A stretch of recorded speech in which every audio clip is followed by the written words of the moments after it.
FromSoftware's Demon Souls was officially let loose in February 2009, a niche, somewhat challenging fantasy action RPG, and things haven't been the same since. While Demon Souls didn't set the world on fire upon its initial release, it sowed the seeds among the gaming community and set us down the path to the globe-conquering phenomenon that is Elden Ring.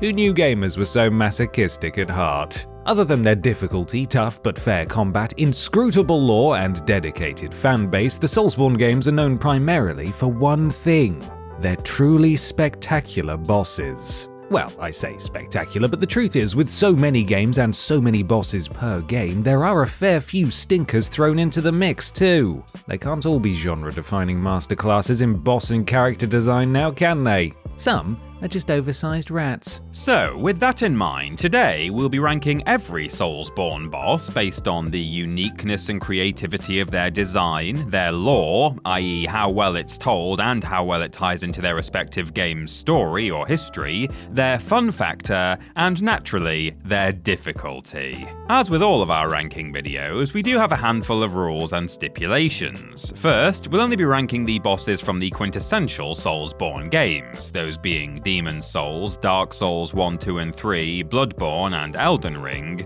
the titles that stick most closely to Demon Souls' original blueprint. So that means there'll be no bosses from FromSoftware's other hits such as Sekiro or Armored Core. Second, reskinned bosses, or those that recycle movesets, have been grouped together into single entries to avoid repetition, and to allow our writer to stave off carpal tunnel syndrome for another day. And third, we won't be ranking the majority of bosses that are just beefed up versions of regular enemies, or become regular enemies themselves later on, unless they're important to the lore or are tied to an achievement or trophy. This last rule does strike out a fair few of Bloodborne's Chalice dungeon beasties and at least half of Elden Ring's field bosses, but then again, we doubt anyone's going to miss the likes of Perfumer Trisha. Finally, a spoiler warning is in effect, as every boss naturally involves the final bosses of all 6 games and their DLCs, and it would be impossible to rank them all fairly without delving deep into the lore. And don't forget, lists like these are inherently subjective. The beauty of the Soulsborne games is that every player can approach their challenges in their own way, and because of that, everyone has their own favourite and least favourite boss in the series. So if you don't agree with us, please be respectful when you tell us about it, okay? Let's rank 'em. I'm Ben. And I'm Peter from TripleJump, and here is every Soulsborne boss ranked from worst to best. Number 180. Bed of Chaos, Dark Souls. We start today's ranking with less of a boss and more of a personal attack on the player base. Seriously, Miyazaki, what did we do to deserve this? Who hurt you? The Lost Witch of Izalith once attempted to use her incredibly powerful Lord Soul to rekindle the first flame, an act which went spectacularly wrong and resulted in the lands of Izalith being corrupted, its denizens becoming demons, and the witch herself transforming into the Bed of Chaos. You'd think, with such a deep and tragic backstory, this would be one hell of an epic, cathartic fight, right? Nope, she's just a giant tree. But worse than just looking like a dull mess, the fight itself is, to put it bluntly, god-awful. Rather than whittling down a health bar, players are tasked with destroying 2 nodes on the left and right of the arena before destroying the Chaos Bug at the boss's heart. All the while, the floor gives way seemingly at random, and one misstep or getting caught in her massive sweeping branches spells certain doom. There isn't a fight here, only a severe test of patience. Thank goodness FromSoft had the foresight to not reset the player's progress in the fight when they inevitably fall to their deaths, otherwise I think the series would have died here too. Number 179. Prowling Magus and Congregation, Dark Souls 2. We may as well get this out in the open now. You're going to see a lot of Dark Souls 2 bosses on the lower end of this ranking. It's not that they're all terrible, 1 or 2 are actually amazing. It's just that when it came to the sequel, FromSoft went with the scattershot approach of more is more, quality be damned. Case in point, the Prowling Magus and Congregation. Like an unfortunate number of this game's bosses, the Prowling Magus comes and goes without any ceremony and was likely forgotten the minute players left the drab little chapel they're found in. As the name suggests, this isn't just one enemy, but a whole congregation of them. You may think a horde of enemies would ratchet up the tension and difficulty somewhat, but no, there are only a dozen of them, and each is about as strong as a wet tissue. The only real challenge comes from the magic blasts of the mages himself and his clerics, but that's really pushing the definition of the word. I suppose you could pretend you were Colin Firth from that bit in Kingsman. It's the only way you're going to get any enjoyment out of this fight. Number 178. Royal Rat Vanguard, Dark Souls 2. Dark Souls 2 again, and what's more exciting than a dozen praying zombies? A dozen gnawing rats. Yippee.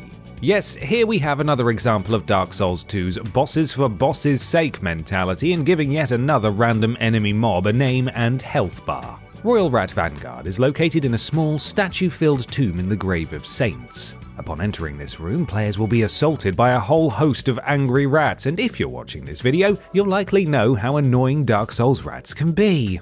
Let yourself get surrounded, and this boss can get annoying fast, but that's all it is. Annoying. Not challenging, not interesting, just annoying. Crush 10 of the rapidly respawning rodents and the true Vanguard will make himself known. This rat is almost identical to his scaly-tailed brethren, except for the fact that he is marginally larger and sports a rather stylish mohawk, and damaging him is the only way players will see that health bar deplete and put an end to this I'm a celebrity get me out of here style death trap. Lore-wise, there's very little to this guy, as he only exists to guard the Rat King and his covenant of rat-tail-hoarding rodent lovers. Call the exterminator. Number 177. Royal Rat Authority, Dark Souls 2. Not to be confused with the aforementioned Rat King, who is a talking, regular-sized for Dark Souls anyway, rat, the Royal Rat Authority is a colossal, violent rat who'd much rather squash the player than talk them into joining their weird ratty cult. Despite being called a rat, this mangy monstrosity is oddly more canine in its look and animations, bouncing around the arena like a playful puppy and snapping at the player as if they've mistaken them for a chew toy. And while this vexatious vermin is roughly 10 times the size of the player, the fight itself is none too tricky. In fact, get a good few hits in and it's over before you know it. The difficulty comes less from the rabid rodent himself and more from both Dark Souls 2's infamously bad camera, which struggles to keep up with the authorities leaping, and the putrid rats that spawn with him. Fail to take these ankle biters out sharpish and they will rinse your health with the toxic debuff. The Royal Rat Authority's moveset appears to have been lifted from the far superior Great Grey Wolf Sif, more on that playful pooch much later, only without any of that boss fight's charm or tragic underpinnings. Plus, it's a giant rat. There's paying homage, and then there's just being insulting. Number 176. Tibia Mariner, Elden Ring.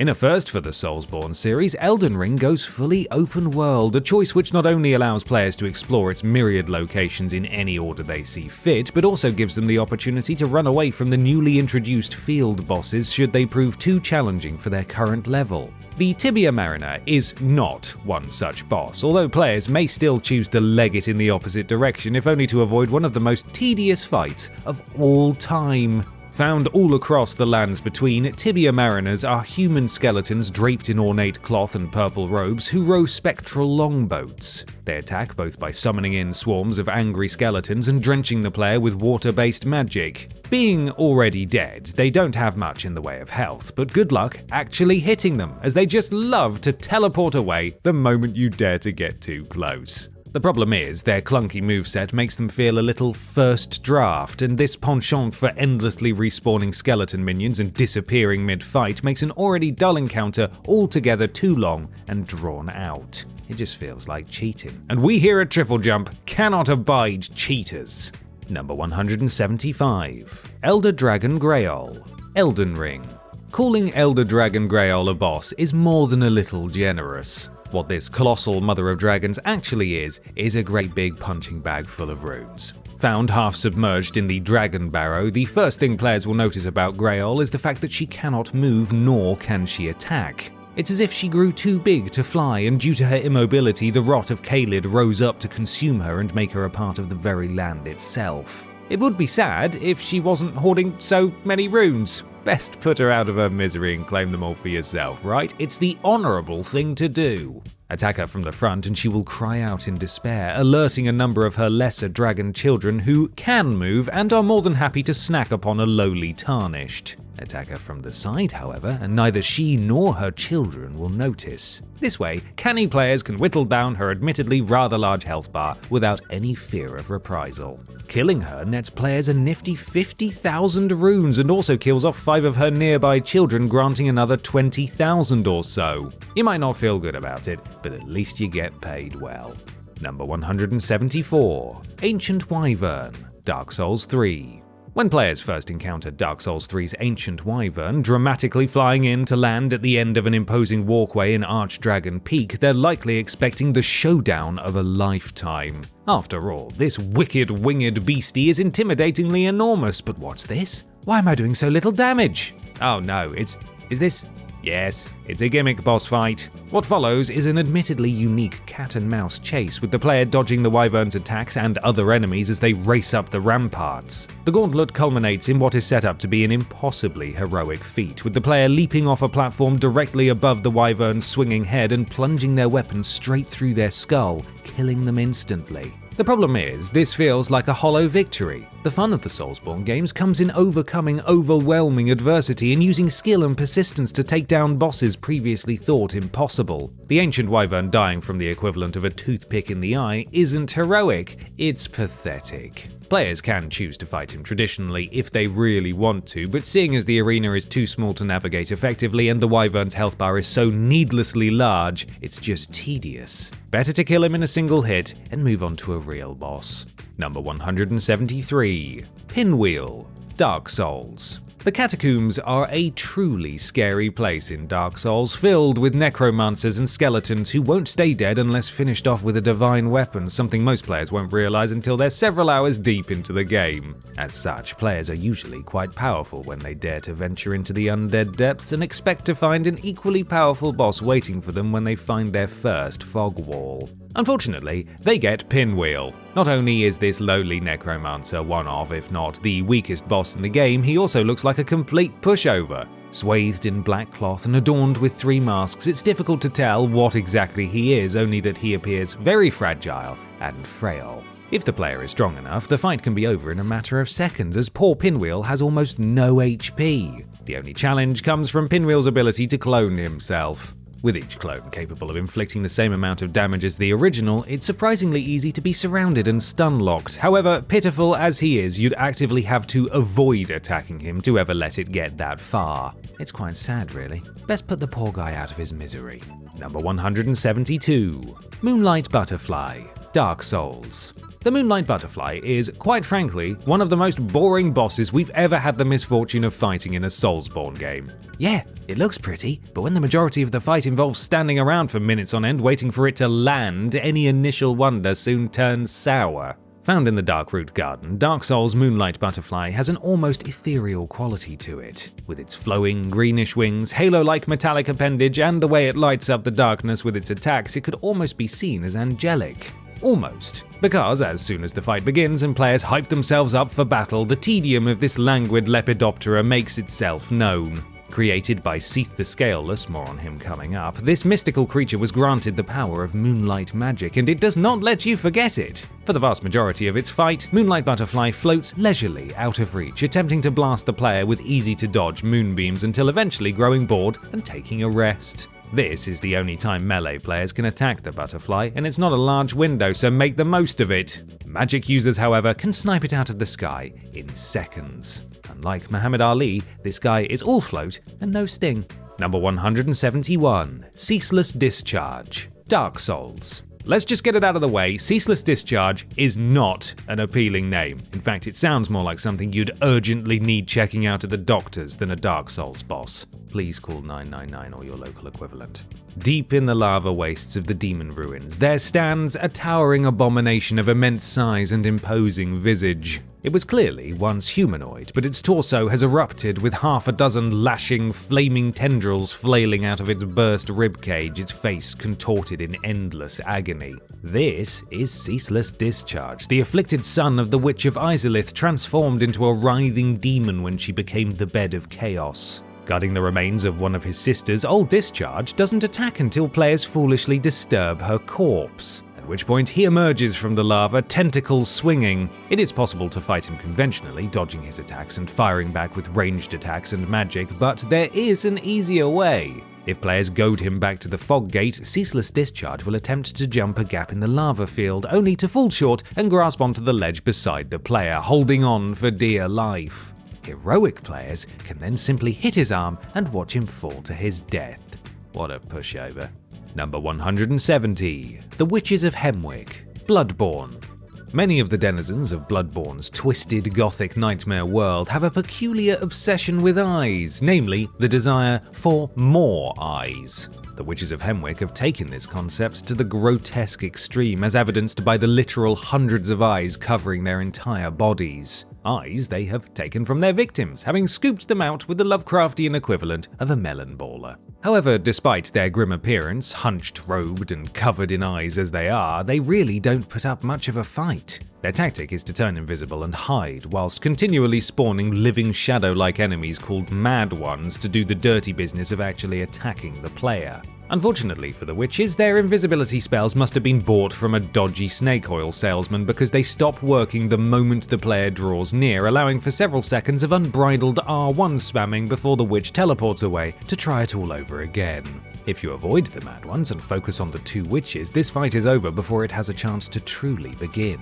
Fun fact, if the player has 0 stored insight, the witches will be unable to spawn any Mad Ones, making the whole fight almost unfairly easy. Sometimes it pays to be stupid. Number 169. Deacons of the Deep, Dark Souls 3. Upon entering the innermost chamber of the outrageously gothic Cathedral of the Deep, players will find themselves staring up at a truly gigantic coffin said to house the remains of the legendary Devourer of gods himself, Aldrich. But surprise! The tomb is empty and instead you have to fight a horde of squat, pasty-faced, purple-robed priests. Hooray. The gimmick of this boss comes in the form of a red light, which highlights which deacon is connected to the boss's health bar. Attacking this enemy is the only way to inflict damage, and once he dies, the light will transfer to another ad nauseum until the fight is over. The annoying thing is, it can drag on relentlessly if players aren't able to do enough damage per hit, as the surrounding deacons will blast out magical waves to push the poor Ashen One about like a ragdoll before casting healing spells to refill the boss's health. Shouldering through the horde to reach the right deacon prove infuriatingly challenging, as the others will continually knock the player back and spam them with cheap, surprisingly powerful fire magic. All of this can result in a lot of unfair deaths. And this is why I stopped going to church. Hated the glowing red enemies and healing spells I did. Number 168. Celestial Emissary, Bloodborne. Bloodborne may start as a typical Victorian Gothic horror, but cracks very quickly appear in that facade, allowing unspeakable forces of the eldritch and cosmic variety to leach through. While the Celestial Emissary technically would be classed as cosmic horror, it doesn't hold a candle to the true terrors that call this game home. That is because this emissary is nothing more than a bobble-headed blue blob. Located within the orphanage in the secret upper levels of the cathedral ward is a whole horde of wibbly-wobbly celestial freaks, and much like the deacons, while all are hostile, only one is linked to the boss health bar. He's a little hardier than the others, but otherwise identical. That is, until the player cuts him to half health, at which point he will balloon in size, becoming a veritable giant. Unfortunately for the emissary, this newfound tallness does nothing to help him win the fight. If anything, it makes it easier for the player, with it becoming exceedingly obvious which alien they should attack. A few good swings and he'll topple over like a rotten tree. While the denizens of Yharnam do appear to have found life out there in the vast, endless cosmos, the hunt for intelligent life goes on. Number 167. Living Failures, Bloodborne. Christ, with a name like that, is it any wonder they're so far down this list? The Japanese translation gives them the far kinder name of failed creations, but either way, they're failures for a reason. Lore-wise, it's because they're failed attempts to artificially create man-made celestial emissaries. Gameplay-wise, it's because they're boring. Upon reaching the Lumenwood Gardens atop the research hall in the Old Hunters DLC, players will be met by up to 4 of these lanky blue boys, all of whom share a single health bar. They do at least try to coordinate their attacks by using a mixture of melee swings and arcane blasts, but the thing is they're slow and can easily be staggered with large weapons. So just run around the arena spamming R2 and you can cut them all down to size in no time. The most interesting thing about them is their Phase 2 attack, where they sunder the sky and rain meteors down from the cosmos, which looks stunning but can easily be avoided by hiding behind the large flower in the middle of the arena. These sorry saps only just beat out their fully formed celestial brethren on account of their ability to at least inflict a little damage, but they have nothing on the bosses still to come. Living failures indeed. Number 166, Covetous Demon, Dark Souls 2. An initial look outside this boss's fog gate with its numerous gleaming gold summon signs, at least back in the game's heyday, may lead you to the assumption that you're going to be in for a very bad time. Dark Souls 2's Covetous Demon is perhaps the least threatening boss of the entire series. Those summon signs are purely there to farm sunlight medals via jolly cooperation. Looking like a blobfish with teeth, the Covetous Demon was once a man who fell madly in love with Queen Mytha, though when she spurned him, he tried to fill the void with excessive gluttony, a path which turned him into the demon he is now. I've been there. Fights against this fleshy abomination don't tend to last long. He's slow, predictable, and easy to avoid, and even if his attacks do connect, they hardly do any damage. Even someone who's never played a Souls-like before wouldn't have any trouble with this guy. He does have one fun attack, however, in which he swallows the player whole and spits them back out with all their armor and weapons unequipped. Although this attack is so rare and easy to dodge that if you are caught by it, you may want to consider playing something a little easier. Number 165, Mikolash, Host of the Nightmare, Bloodborne. What's the best part of fighting a boss? If you said endlessly chasing them around their arena failing to get a single hit in, then weird, but you'll just love Mikolash. If, however, you are like everyone else, you're going to hate him. This eccentric nutcase can be found deep in the Nightmare of Mensis, running around a library with a bloody great cage on his head. He must have excellent neck muscles to hold that thing up and not topple over like the Zip Boys from that one Treehouse of Horror episode. Spouting vague nonsense about Cosm and majestic dreams, Mikolash leads players on a merry chase through twisting corridors, always tauntingly one step ahead until the player can corral them into the right room. At which point, the fight truly starts. Well, not really, because once he gets to half health, he runs away and the chase begins anew. Infuriatingly, even though he himself is rather weak, Mikolash has powerful eldritch magic that can, if you're unlucky, kill you in a single hit. Then it's right back to the beginning, maddening voice lines included. Technically, players don't even kill him, just force him to wake up. But seeing as his body has withered away and mummified in the waking world, we can't imagine it ends well for him. Great maniacal laugh though. Number 164. Afflicted Grave Robber, Ancient Soldier Varg, and Serra the Old Explorer, Dark Souls 2. When it came to Dark Souls 2's trio of DLCs, FromSoft took care to address the majority of criticisms leveled at the main game and provide a more balanced and entertaining experience. We say majority because for some damnable reason they just couldn't help themselves when it came to serving up another gank boss. Gank bosses, for the uninitiated, are groups of 2 or more moderately powerful enemies that attack swiftly and relentlessly, never giving the player a chance to breathe. The Grave Robber, Varg, and Serra are a perfect example of them done poorly. Upon entering the arena, 2 will charge the player, the Grave Robber with lightning-fast twin blades and Varg with a slow but powerful dragon's tooth, while the third, Serra, keeps their distance, firing arrows. All 3 are unfairly overpowered, capable of killing players in 1 or 2 hits, and all are expert acrobats, given to their rolling out of danger the moment players attempt to counterattack. The arena itself is also a horrible maze of walkways and ramps that work in the boss's favour and against the players. To make matters worse, they all have surprisingly high HP, and Varg even heals when at half health. Even if you're in the get good crowd, just bite the bullet and summon. You're going to need all the help you can get. Number 163, Forgotten Madman, Bloodborne.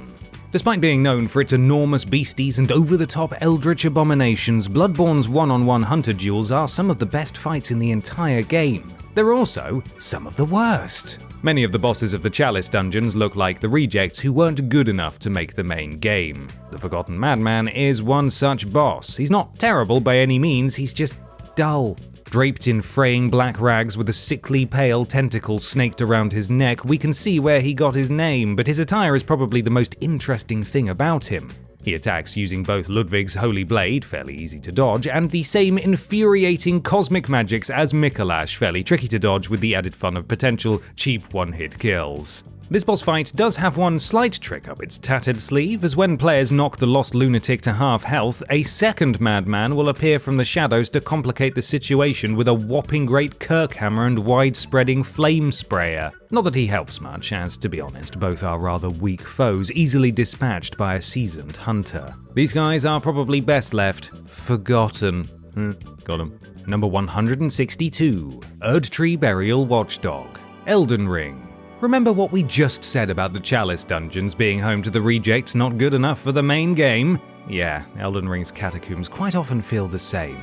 It's not that these bosses are all bad per se, they just feel like they never got out of the concept stage of their design. Case in point, the Burial Watchdogs. First things first, why call them watchdogs when they're very clearly cats? Yes, we know they're watching over the Erdtree's roots, but still, that's needlessly confusing. Second, with their weird, juddery movements and long wind-ups, their attacks are easy to read and easy to dodge. Admittedly, they can do a hefty amount of damage if they connect, especially at low levels, but fight one and you'll have their moves memorized, which means the next, and the next, and the next, and the next will never get anywhere close to landing a hit. Just bait, dodge, and strike, and they'll crumble like the ancient stone statues they are. To make this fight even easier, if there's more than one enemy in the boss arena, just chuck a few crystal darts the watchdog's way. They'll short-circuit and attack anything that moves, friend and foe alike. This way you can have them kill each other without ever getting your hands dirty. Number 161, Ulcerated Tree Spirit, Elden Ring. Even with everything the Soulsborne games got right and everything they've improved and iterated on over the years, there's one thing they still struggle with, and that is the camera. Whether it's clipping on scenery in tight corridors or struggling to keep up with a colossal enemy's wild movements, the Soulsborne game's camera has killed almost as many players as its bosses. One boss that embodies this frustration perfectly is Elden Ring's Ulcerated Tree Spirit, or Putrid Tree Spirit if afflicted with Scarlet Rot. These creatures resemble great twisting serpents or worms, only in place of scales they are covered with fetid, rotting bark and open sores. They burst from the ground in a frenzy of movement and coil around the player, scooping them up in their jaws or blasting them with yellow fire. They sound cool, they look cool at first, but they're just no fun to fight. This is primarily due to the aforementioned camera problems, which, if locked on, take players on one hell of a motion sickness-inducing roller coaster ride. Hope you brought your sick bag! These sickly serpents are everywhere and can be encountered well over a dozen times in the main game and its DLC. Good thing they're optional, because once is more than enough. Number 160, Curse-Rotted Greatwood, Dark Souls 3. Talking of ulcerated trees, we have Dark Souls 3's Curse-Rotted Greatwood, a twisted tree that has consumed so much evil and ill intent that it has given itself a stomachache and wants to take out its pain on you. Found in a courtyard of flowers at the end of the undead settlement and worshipped by withered villagers, this grotesquely swollen arboreal abomination has gangly humanoid limbs and is covered in gross white pustules. Can you guess where its weak spot is? That's right, to win this fight, all players have to do is target and pop each of the disgusting growths covering the Greatwood's diseased bark. As easily done as said. Do enough damage and the terrible tree will shatter the floor, dropping itself and the player into a more claustrophobic underground arena. If anything, this makes the fight even easier, as the fall will likely kill off any tree-hugging villagers still alive and limits the space the Greatwood can move around in, essentially rooting it to the spot. He's slow, predictable, crushes his own worshippers by mistake, and can be fooled with alluring skulls to make the fight even easier. Let's just say this Greatwood is a few trees short of a forest. Number 159, King Allant, Demon Souls. Calling Demon Souls' final fight against King Allant a boss is being generous to say the least, but he has a named health bar, so it counts. Going on gameplay alone, we probably should have placed this abomination at the very bottom of the list, but lore-wise, that just didn't feel right. Once the beloved king of Boletaria, King Allant became embittered by the world and came to the conclusion that the only way to end its suffering was to end life itself. This he sought to do by awakening the Old One and using its power to devour all of the world's souls, which, ironically, caused plenty more suffering. Players can find King Allant deep within the Old One at the end of the game, at least they can find what's left of him. It seems all that power was too much for one man, as King Allant has melted into a sludgy slug devoid of almost all humanity. It's a sad sight, but an easy fight, as the old king can hardly move and is so slow he can barely defend himself from incoming attacks. Just a few quick stabs, and players can put him out of his misery and end this nightmare. Don't sell your soul to great old ones in exchange for world peace, kids. It never ends well. Number 158. Adjudicator. Demon Souls. Being the first game in the Soulsborne series, many of Demon Souls' bosses don't hold up quite as well as their more contemporary cousins in terms of challenge and spectacle, yet they still deserve commendation for being the first. The Adjudicator deserves no such commendation. A swollen demon with a skin-splittingly large belly draped in chains and pierced by a broken blade, the Adjudicator is already an unsettling sight from the neck down, but look up and things only get more surreal. He has no real head, just a sickeningly large mouth with a sickeningly long tongue, and sitting atop it, of all things, is a golden bird.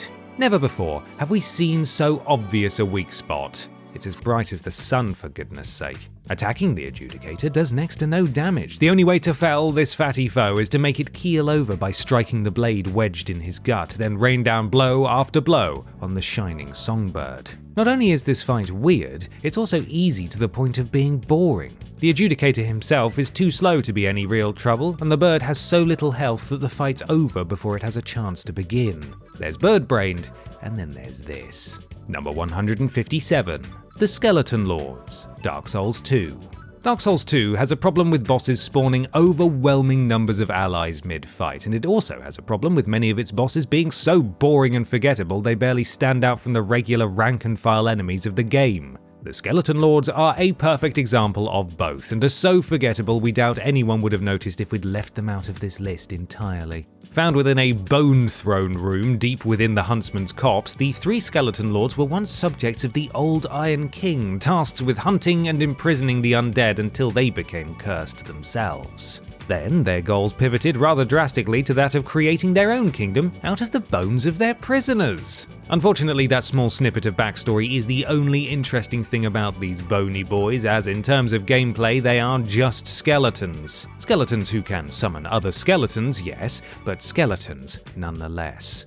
The Lords are slightly tougher versions of regular enemies and nothing more. If it wasn't for the boss soul they drop upon defeat, they'd have been dropped from this list like that. Just chuck an alluring skull to distract the mob, set your sword aflame, and make spare ribs out of these damp squibs. Number 156. Crystal Sage. Dark Souls 3. Spammy attacks? Tick. Overpowered magic? Tick. The ability to summon clones? Tick. Teleporting away when attacked? Tick. Yep, Dark Souls 3's Crystal Sage has it all. It's like FromSoft was trying to create the worst boss imaginable. Found at the end of the Road of Sacrifices on the way to the cathedral, this wizard wannabe is, unfortunately, mandatory and can prove quite the early stumbling block to new players. This is due to their previously mentioned laundry list of unfair tricks. Melee players especially will struggle to get even close due to the sheer volume of spells being hurled their way, a problem that gets 3 times worse when the sage starts cloning himself. Best find some magic-resistant armor because getting hit is damn near unavoidable, and if you're unprepared, can reduce your health bar to 0 in a single blast of blue light.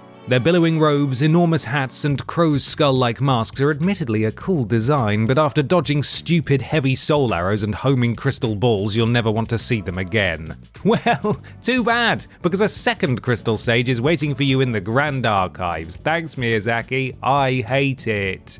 Number 155. Half-Light Spear of the Church. Dark Souls 3.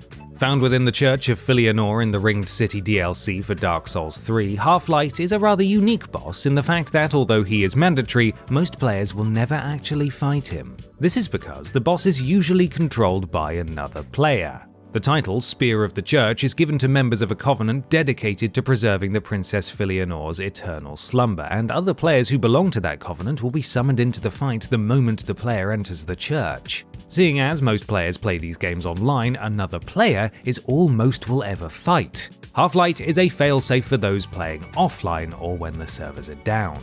Shame then that he's about as clever as a headless chicken. While other players are cunning, able to use the game's mechanics to provide a real trial of skill, Half-Light is predictable and as such can be easily exploited. Lore-wise, there's very little to him either, with item descriptions simply referring to him as a former missionary from a far-off land. Half-Light is a great get-out-of-jail-free card for those who struggle with PvP, but you'll have more of a challenge fighting the ringed knight lurking outside the boss arena than the boss itself. Number 154. Vendrick, Dark Souls 2.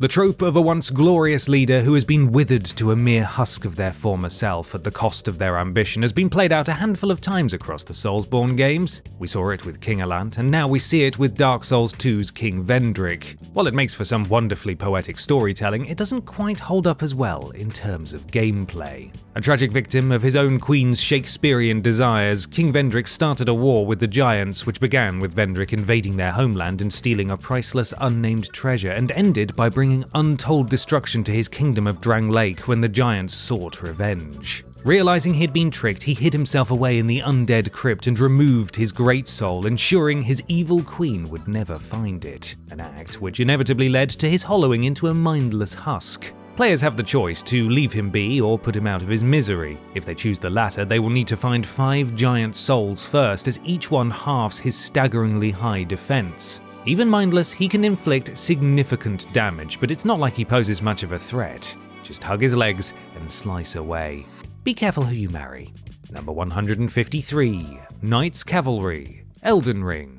Elden Ring's open-world design allowed FromSoft to get rather creative with how players stumbled across their bosses, including having some only spawn at night. The Knights Cavalry are such bosses. The clue's in the name, really. Dressed in black armor and cloaks and riding around on jet black horses swathed in dark, ragged cloth, they certainly are an imposing sight. And at low levels, they can be quite the imposing challenge too. But compared to the other bosses Elden Ring serves up, compared to the other bosses in all of the Soulsborne series for that matter, they're just a little pedestrian, ironically. There's nothing wrong with these roaming ringwraith impersonators, there's just nothing good about them either. They act like all other mounted enemies in the game, charging the player, swinging their weapons in a wide arc, or leaping into the air to slam the ground. All can be devastating if taking them on foot, but easily dodged if tackling them on horseback. Even easier if players snipe them from afar with magic. Other than the admittedly cool weapons they drop, the Knight Rider flail carried our writer through the entire game, there's no real reason to seek these guys out. Not unless you're looking to avenge a certain band of hobbits, that is. Number 152. Dragon God, Demon Souls. If you haven't played Demon Souls and only seen its epic opening cutscene, you'd be forgiven for thinking the Dragon God played a larger role in the game and that fighting him would be the adventure's crowning glory. If you have played Demon Souls, then you know just how staggeringly disappointing this overgrown lizard thing truly is. Upon passing through his fog wall, players will spy something unfathomably huge roaring and raging beyond the pillars at the end of a long, dark hallway. Inch closer and the thing will attack, slamming an immense, scaly fist against the crumbling stonework. It's an epic introduction, but very quickly clues players into how this boss battle will go down. Yep, it's another gimmick boss. The gimmick here is that the Dragon God is far too powerful to be fought conventionally and must be dispatched by the magical ballistae conveniently left behind by whoever trapped this draconic deity here. Getting to the ballistae is easy. Just follow the linear path, destroying any debris that blocks your way and hiding behind pillars when the Dragon God's eyes glow red. Well, most times we found the glowing eyes to be a bit of a misdirect, really. Then all you have to do is press a button, watch a cutscene, and see the health bar drop. Do this again, and hey presto, one dead god. What a waste of potential.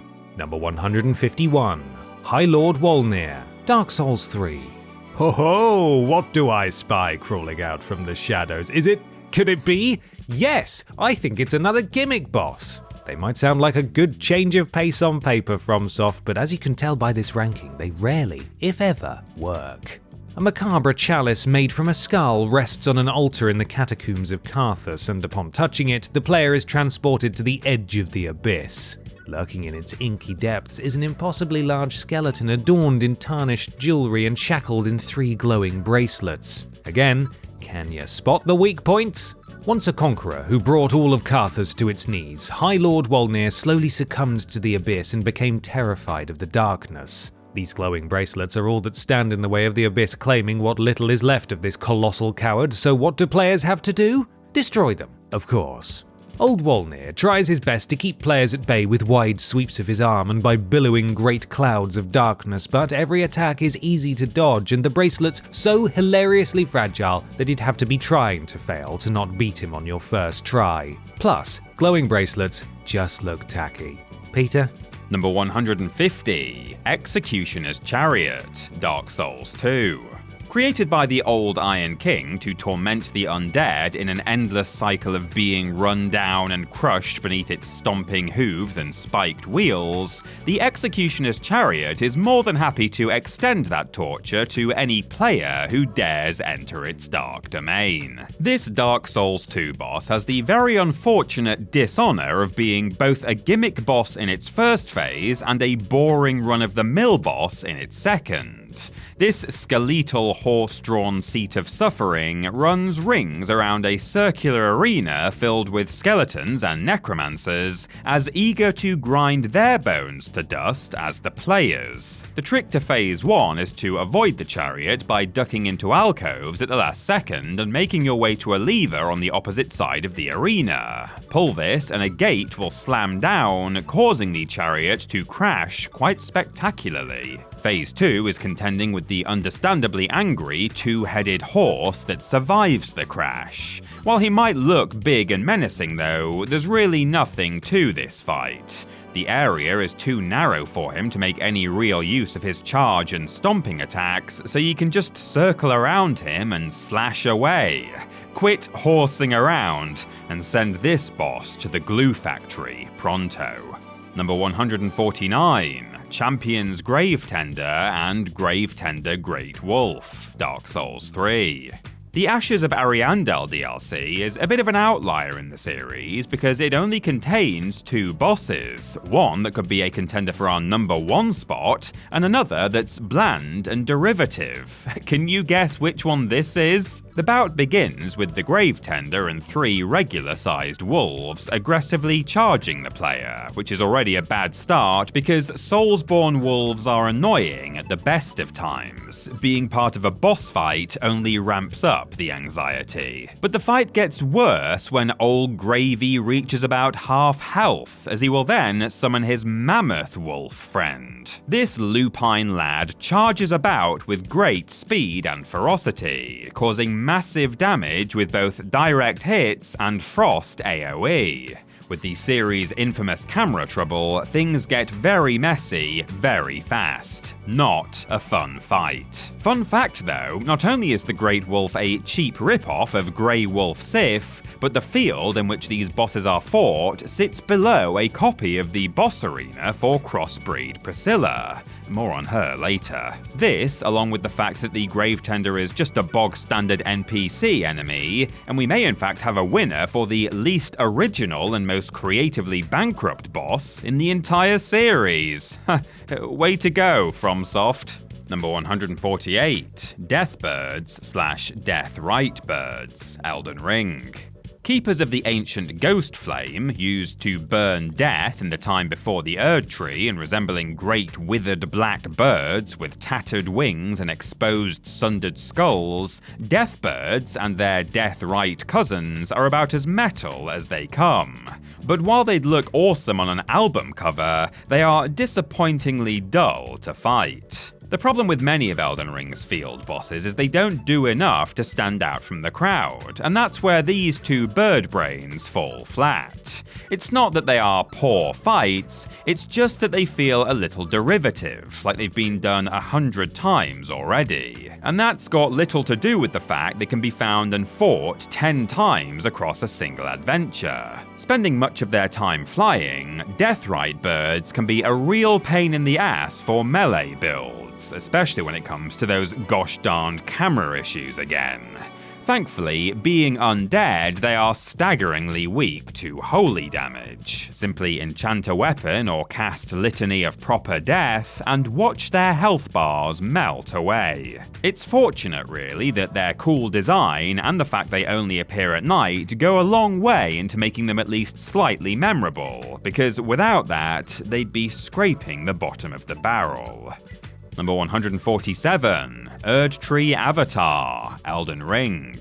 Now here's an Elden Ring boss that at least makes sense to see repeated and recycled across the Lands Between. Not that we're saying doing the same fight over and over again is fun, just that it makes sense. Erdtree avatars are strange headless beings of wood, bark, and rot, who emerged after the Shattering to protect the Erdtree's nascent sapling offering. As such, they can usually be found guarding a minor Erdtree with their life, slamming their heavy staffs down upon anyone foolish enough to get too close. Good thing the Tarnished has Torrent. While Erdtree avatars hit fast and hit hard, a player on horseback is faster. So simply run rings around these rotting runts and chip away at their health with quick hit and run tactics to see them topple. Or better yet, spam them from afar with magic and burn them to a crisp. While we'd recommend avoiding many of the repeating optional bosses this far down the list, Erdtree avatars are worth seeking out by virtue of the crystal tears they tend to drop, which modify the effect of the player's wondrous physic. And here's a little trivia for you: if you think these guys look familiar, that's because they are. Erdtree avatars are just reskinned asylum demons from Dark Souls 1. Lazy work, Miyazaki, lazy work. Number 146, Flexile Sentry, Dark Souls 2.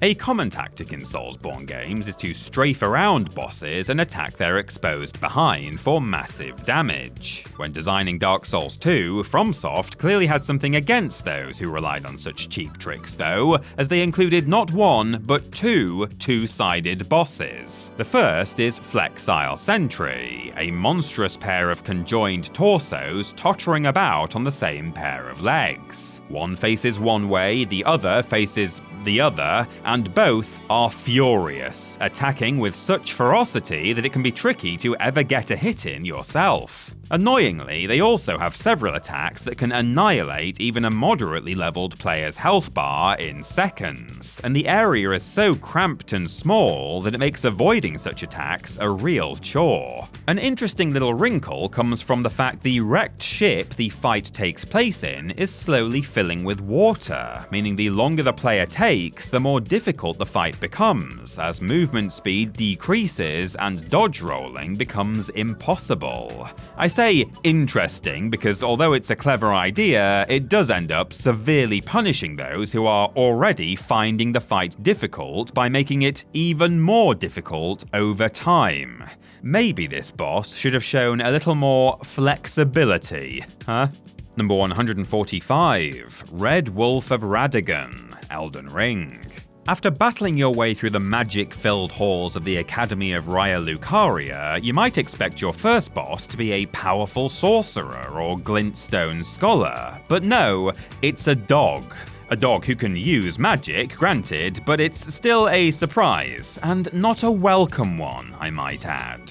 That's because, like a puppy with a new toy, the Red Wolf does not stay still. It leaps all over the cramped arena like a thing possessed, spamming magic blasts and homing bolts erratically. Players had best maximize their magic defenses because a single hit from a wayward blast will eviscerate their health bar. The wolf doesn't have particularly obvious tells either, so it can be difficult to discern whether its next attack will be a comet-like magical blast from above or a swing of an ethereal sword, making it a real challenge to correctly dodge any of its attacks. All of this adds up to one serious skill check of a boss, and not a fun one at that. We do have plenty of fun ones still to come, but yes, this is not one of them. And you know, just while we're talking about it, seeing as the Red Wolf is living with Rennala rather than Radagon, do you reckon she got to keep it in the divorce? Oh, no wonder he's so mad. He probably just misses his master, poor guy. Number 144, Falling Star Beast, Elden Ring. The cosmos of Elden Ring is a peculiar eldritch thing, the source of strange magics and home to Lovecraftian outer gods as well as other weirder things. The Falling Star Beast is one such thing. Design and lore-wise, they are rather damn cool, with bodies made from crystals, fused metals and rock, a spiked tail, massive pincers, and no visible mouth or eyes. They are truly alien, another form of life altogether. Shame then that gameplay-wise they're about as run-of-the-mill as you can get. Instead of creating otherworldly and alien methods of movements and attack, FromSoft just gave these guys a generic large animal move set. They charge, they stomp, they swing their tail. It's just so boring compared to their overall design. Sure, they can use some gravity magic, but seeing as most creatures and enemies in the game can use some variety of magic, this really does nothing to help them stand out. Falling Star Beasts are best fought on horseback, where the player can quickly evade their ramming charges, but in what must have been a deliberate trolling from the developers, several beasts are located in cramped areas where the use of torrent is prohibited. Thanks for that, FromSoft. The idea behind these extraterrestrial visitors held potential, but really, it all kind of went to waste. ETs, go home. Number 143, Golden Hippopotamus, Elden Ring. The Shadow of the Erdtree DLC is essentially Elden Ring 1.5. It's a truly enormous expansion that's bigger than most full-priced games. As such, it's filled to bursting with bosses, and unfortunately, not all of them are that good. And even those that are epic in scope are let down by spammy attacks and relentless combos. The Golden Hippopotamus is not one of these epic fights, but it can be just as infuriating. This gilded giant is found in a courtyard of the Shadow Keep, a rather closed area that limits player movement and dodging capabilities, and all but ensures getting hit by the hippo's many wide-reaching stomps, bites, and charges. As with all Shadow of the Erdtree bosses, he hits hard and can really take a beating, potentially turning this battle into a war of attrition. It does have some fun attacks, such as the golden quills, which erupt from its head and back with a stunning visual flourish of light and particle effects, but otherwise, it's just a fairly generic big animal. The golden hippo is an ugly thing too, with its massively missized head, overgrown teeth, dead black eyes, and saw-covered body. It looks like merely existing is painful. Here's an idea then, maybe don't exist at all. Number 142, The Rotten, Dark Souls 2. You know a boss is going to be bad when it's essentially one big pile of excrement. Technically, Dark Souls 2's The Rotten is an insidious amalgamation of blood, viscera, and the still writhing bodies of the undead, but he does look like crap. I mean, literally. Several bosses in this game are meant to represent the reincarnations of those who wielded the immensely powerful Lord Souls in Dark Souls 1. In this case, the Rotten is said to be Gravelord Nito reborn, only he's much, much less interesting in terms of visuals, lore, gameplay, the whole package really. Wielding a rusty cleaver and crawling about using a score of rotting corpses as legs, this body horror nightmare certainly looks imposing at first, but is too brainless to put up much of a fight. Just dodge to one side, attack twice, and rinse and repeat until death. Remarkably, this sludge pile is the owner of a powerful Great Soul. 4 Great Souls are needed to enter Drangleic Castle, and are usually obtained by killing 4 district bosses. However, by using a bonfire aesthetic, players can farm the Rotten's Great Soul over and over again, thus skipping most of the game. Perfect for speedruns, or getting through this game as quickly as possible so you can move on to a good Soulsborne. Number 141, Leechmonger, Demon Souls. You know a boss is going to be bad when it's essentially one big pile of excrement. What? If FromSoft are going to copy and paste their bosses, we can copy and paste our criticisms, thank you very much. To give them some credit, Demon Souls Leechmonger is the very first of these sludgy monstrosities, so it gets points for originality there, but somehow it wasn't the last. Comprised of a pulsing mass of wriggling, writhing leeches, this guy is quite the horrific sight, and definitely not something you'd wish to encounter in real life. But in the Soulsborne world, well, he's just a little bit bland, actually. Never moving from the stagnant scum it dwells in, the Leechmonger attacks by swinging its extendable arms, if you can call them that, or hurling globs of leeches at the player. Both are easy to dodge, but if they do hit, they will coat the player in leeches, slowly draining their health. Now normally, this would be bad, but honestly, the fight will be over here before any real damage is done. The Leechmonger is already a very feeble boss, but it turns out those little bloodsuckers are especially weak to fire. So, coat your weapon in pine resin or break out the pyromancies, Firestorm is particularly good at flambeing them, and watch that health bar literally burn away. Char-grilled leech, anyone? Number 140, the Dirty Colossus, Demon Souls. You know a boss is going to be bad when it's essentially... Actually, no, I won't say the same thing 3 times in a row. We here at TripleJump have standards from Soft. Still, at least this is the last of the gloopy amalgam-style bosses in the franchise, and at least he looks a little more interesting than the others. Just a little, mind. The Dirty Colossus has arms and legs and lumbers about like a teddy bear brought to life. A teddy bear that's been left outside to moulder for a year or so, but a teddy bear all the same. Its body is made up of sludge, dirt, and general rubbish, but its head resembles a sad, pale worm. It's weird and disconcerting, to say the least. Unfortunately, though, its looks are the most interesting thing about it, as fighting this walking rubbish pile is just as dull as fighting his slimy brethren. His attacks are slow and predictable, and most can be avoided entirely by hugging his rear, as it were. The Colossus does have one trick up its disgusting sleeve in the form of the swarms of flies constantly buzzing around it. Some attacks will transfer a swarm to the player, which will then whittle away at their health incessantly. But fortunately, a little fire gets rid of them right away. Oh, and speaking of fire, this great mold of garbage is just as weak to it as the Leechmonger. So, light up everyone, it's time to take out the trash. Number 139, Demon of Song, Dark Souls 2. The Demon of Song is not a particularly hard boss, nor is it all that impressive or spectacular to fight. It is, however, rather disturbing in both appearance and lore, so it's got that going for it, which is nice, I suppose. Upon first glance, this insidious singer resembles little more than a repulsive, oversized, slimy frog.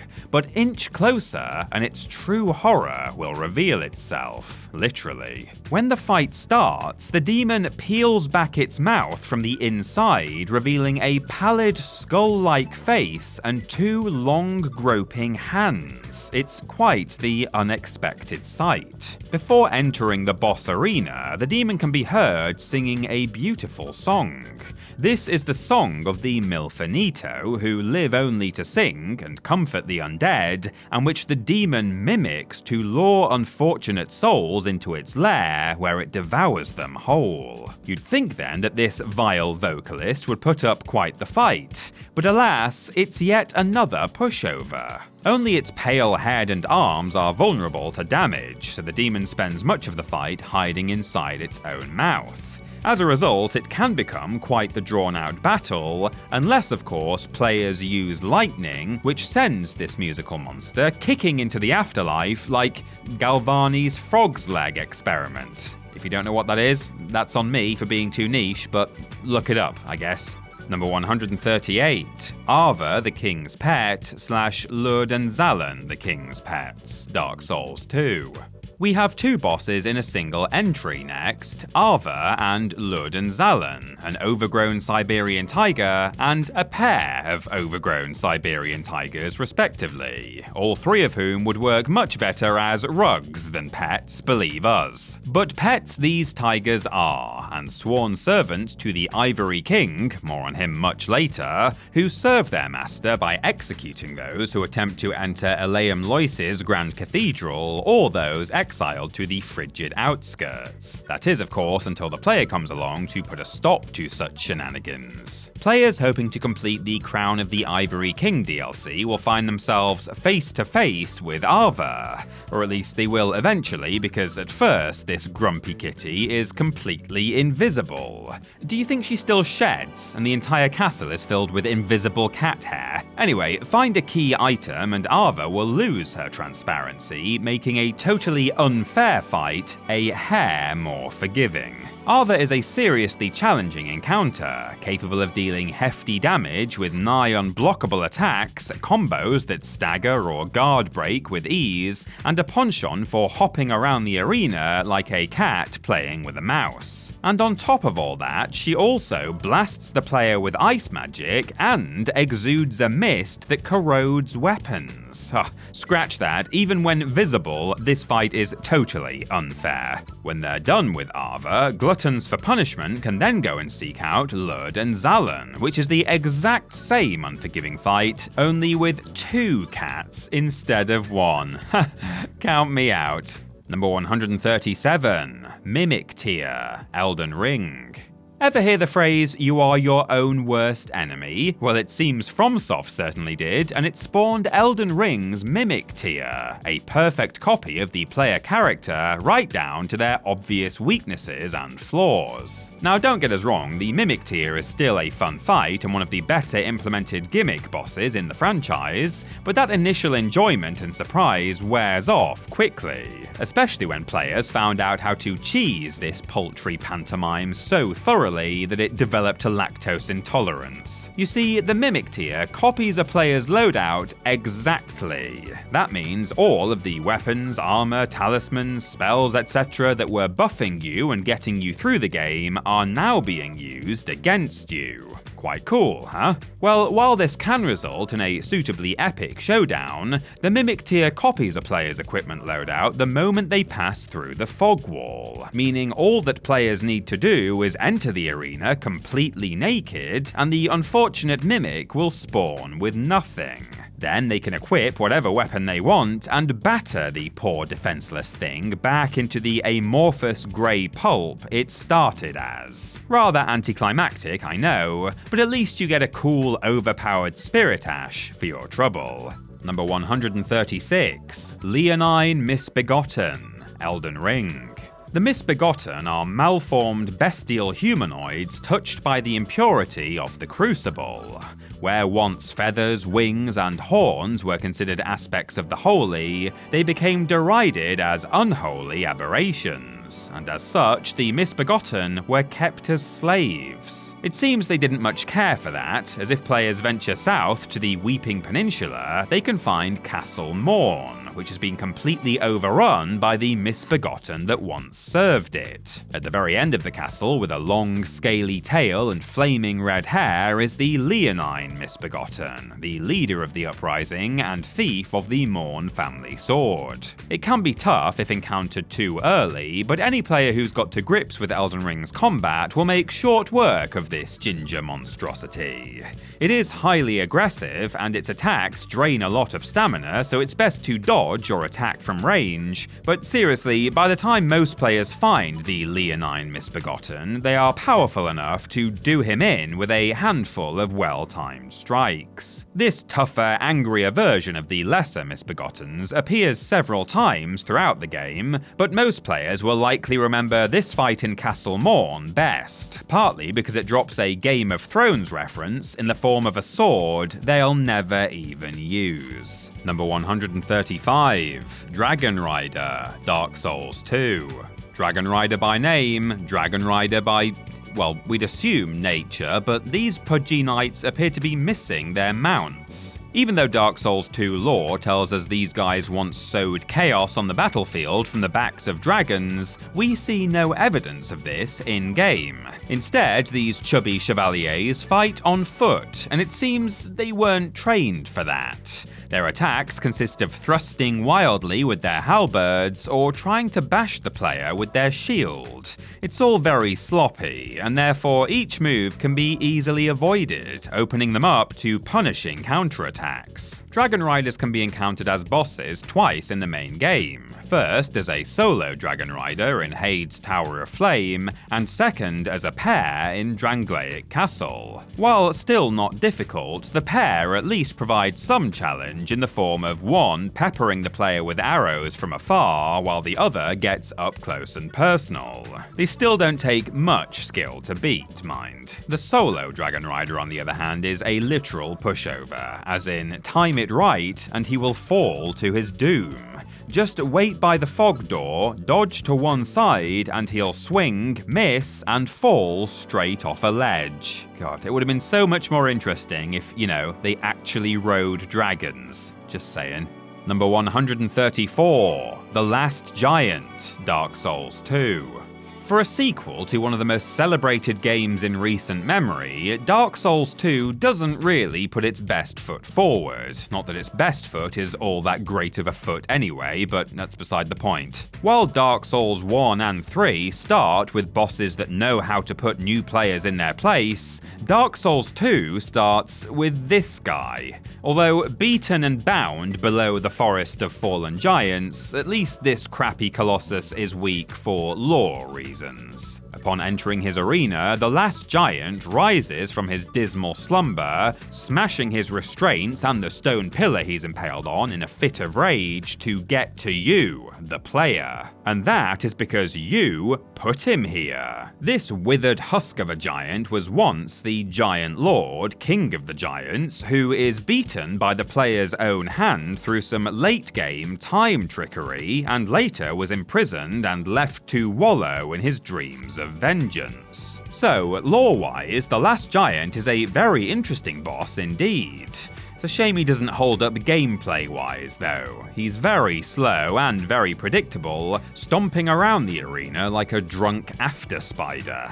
As such, it doesn't take much to give him the slip and hack those ankles till death. A sad fate, really. Number 133, Old Iron King, Dark Souls 2. Say hello to the Soulsborne version of Bowser. He has horns on his head, spikes on his back, breathes fire, and absolutely loves the whole lava castle aesthetic. Although here, falling into bubbling magma didn't kill the old Iron King. In fact, if anything, it made him stronger. Once a great king obsessed with power, glory, and a dynasty that would last centuries, the old Iron King constructed his imposing castle out of solid iron. Naturally, such a fortress was far too heavy to remain structurally sound, and the whole thing sank deep below the earth, where lava consumed the walls, and the king himself was consumed by a great evil. In terms of lore, this fallen king has plenty going for him. Same goes for his metal album cover-esque demonic design. But in terms of gameplay, he rather misses the mark. Like a boss from an old PS1 platformer, the old Iron King remains fairly stationary, half submerged in the lava, and tries to hit the player with punches, swipes, and the occasional bout of fire. As his body can't be reached, players must instead wait and strike his hands after each attack. It's all very old school, and not in the way the series is known for. Plus, his arena is so small that one wrong step will see you melt Terminator 2 style. Thumbs up, everyone. Number 132, Elemer of the Briar, Elden Ring. Certain bosses in the Soulsborne franchise have the peculiar honour of being both insanely difficult on the first try and insanely easy once worked out. NPC bosses often land somewhere around here, and Elden Ring's Elemer of the Briar is a perfect example. And don't let that somewhat unassuming name fool you either. Elemer can pack a punch. Clad in armor covered in barbed wire-like thorns and wielding a massive greatsword he can control with his mind, this prickly customer knows how to deal damage and deal it fast. Even touching him hurts thanks to those thorns. In fact, the first few times players attempt to take him on, they will likely get trounced by his seemingly impossible to dodge telekinetic swordplay, as Elmer flings his blade this way and that before pulling it back towards himself or launching it forwards to spin like a drill. Change tactics, however, and he becomes a breeze. First of all, his attacks only deal physical damage, meaning players simply need to equip a shield that blocks 100% physical and voila, no more damage, so long as you remember to block, of course. And secondly, just summon your favorite spirit ash. They'll take the brunt of his aggression, allowing you to stab him in the back. That's what heroes do. Number 131, Dragonkin Soldier, Elden Ring.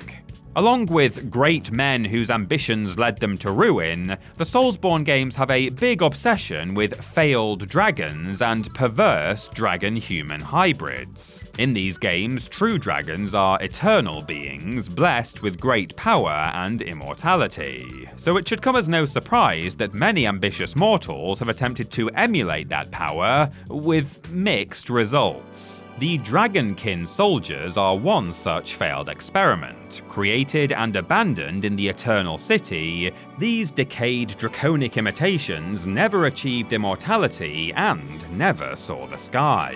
With their strange half-human, half-dragon faces and rotting humanoid bodies, one could easily imagine that their very existence is pain. Best put them out of their misery then, am I right? Luckily, that's easily done. While their sheer size and the spectacle of the ice lightning they wield may trick early players into thinking they've got quite the battle on their hands, the dragon skin soldiers are far easier to fell than they first appear. First off, they don't have a huge amount of health. Second, their attacks are well telegraphed and easy enough to avoid. And third, they appear in hidden or late game areas, so most players will be over-leveled by the time they finally face them. And in fact, once again, it's actually the camera that's the true boss here, and it's one that, at this rate, we might never beat.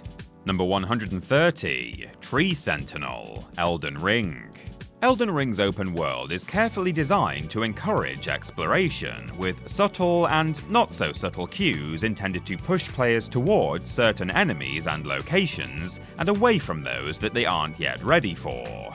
The Tree Sentinel is one of the not-so-subtle variety. Likely the first field boss players will encounter, as one is found right outside the starting tutorial area, with their enormous halberds and magic-blocking shields, Tree Sentinels teach players that it's okay to run away and come back once they've leveled up. However, being found so early on in the game, their moveset is rather simple and limited, mainly consisting of charging, leaping, and swinging said enormous halberd about, and thus can be easily learned and countered. It's immensely satisfying to come back after a couple of hours of exploring and improving, and knock this big old bully off his horse and onto his arse, but without that initial ability to tank your attacks and one or two shot you in return, the Tree Sentinel loses all of its challenge and charm. And how do FromSoft attempt to bring back that challenge when players find more Sentinels both outside Lane-Dell and in the DLC? Well, make them fight two at the same time, of course. What, you didn't want to change things up a little? Maybe give one of them a new weapon? No?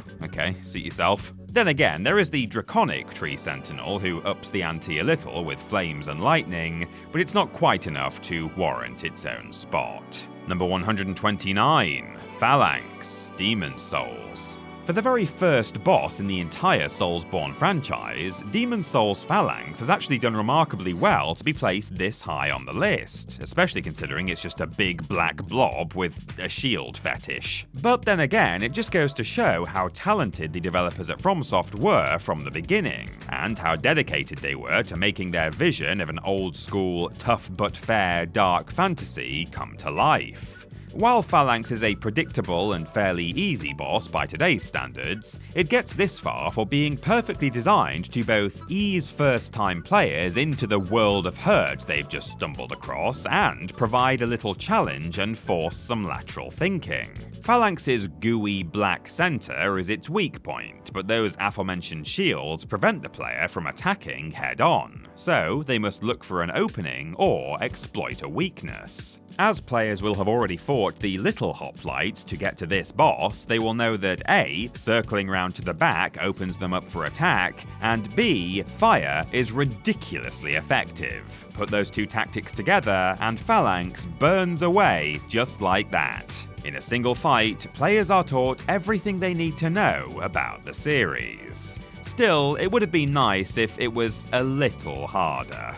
Number 128, Watchdog of the Old Lords, Bloodborne. Not every boss relegated to Bloodborne's Chalice dungeons is a main game reject. Some actually had a little thought put into them. Some, like the Watchdog of the Old Lords. Unlike Elden Ring's Erdtree watchdogs, this watchdog actually does resemble a dog. Well, for the most part, a dog that's been exposed to the twisting fires of hell, perhaps. With its melted, sore-covered skin, crocodile-esque mouth lined with rows of razor-sharp teeth, and head that appears to be made out of solid stone, it's not the sort of dog we'd like to pet. Oh, and did we also mention it's constantly on fire? No? Well, it's constantly on fire. Despite its admittedly unique and interesting visual design, the watchdog isn't all that unique of a fight. In fact, it's remarkably similar to the majority of Bloodborne's other large boss encounters, simultaneously too big and too quick for the game's camera, resulting in both motion sickness-inducing camera swings and clipping body parts as the player character gets lost amongst its stomping legs. Here's a pro tip: don't lock on, not if you want to keep your lunch anyway. The watchdog's belching magma attacks do alter the terrain and add a new wrinkle in terms of limiting the player's movements, but that's not enough to elevate it into being particularly fun or memorable. Bad dog. Number 127, Rom the Vacuous Spider, Bloodborne.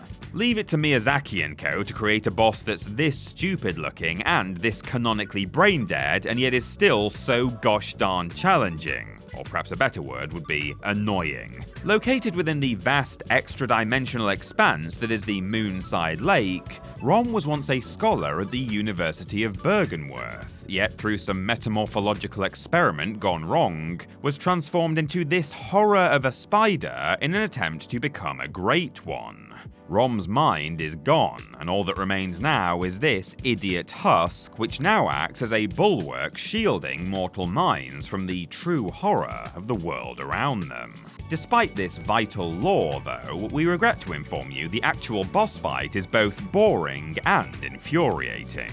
Boring insofar as Rom only has about 3 attacks and spends most of the battle either hiding behind her spider minions or teleporting away, and infuriating because those attacks are incredibly hard-hitting magic meteor blasts, those spider minions are many, quick, and prone to surrounding the player at a moment's notice, and teleporting away will never be a fun gimmick. While she's not traditionally tough, she will still manage to get the better of even the most experienced players. Honestly, a few rounds with this boss is enough to make anyone brain dead. Number 126, Asylum Demon / Stray Demon / Demon Fire Sage, Dark Souls. Next up, we have 3 bosses for the price of 1. Why? Well, because even though they're presented as unique bosses with unique names and found in unique locations, they are in fact the same boss reskinned. See, Elden Ring might have been the most egregious, but it wasn't the first. Dark Souls 1's Asylum Demon is the very first boss in the game, encountered right out of the gate when the player is equipped with nothing but a broken sword. Taking on this gluttonous fiend then is suicide for all but the very best or very foolish. Instead, players must skirt around his arena, picking up weapons and learning the basics along the way, until they're ready to drop down and carve him a new one with their newfound abilities. Covered in bulbous scales with antler-like horns jutting from his head, sharp demoniac teeth, and wielding a hammer that's almost as big as he is, the Asylum Demon certainly looks terrifying. But to those who don't turn tail and run, he provides a valuable lesson. Even the most terrifying of enemies can be overcome in Dark Souls, and in the case of the Asylum Demon, very easily as it turns out, as his slow movements are so easy to bait and dodge that even a 5-year-old wouldn't struggle to beat him. The Stray Demon is essentially the Asylum Demon's bigger brother, and can only be fought upon returning to the Undead Asylum later in the game. He might deal more damage and can even cast a couple of spells, but shares much of his kin's predictable moveset, and thus his weaknesses. The Demon Fire Sage then could be their close cousin perhaps, who stayed behind in the Demon Ruins to hone his pyromancy skills. Other than being constantly on fire though, he is essentially identical to the other two, and just as easy to exploit and put down.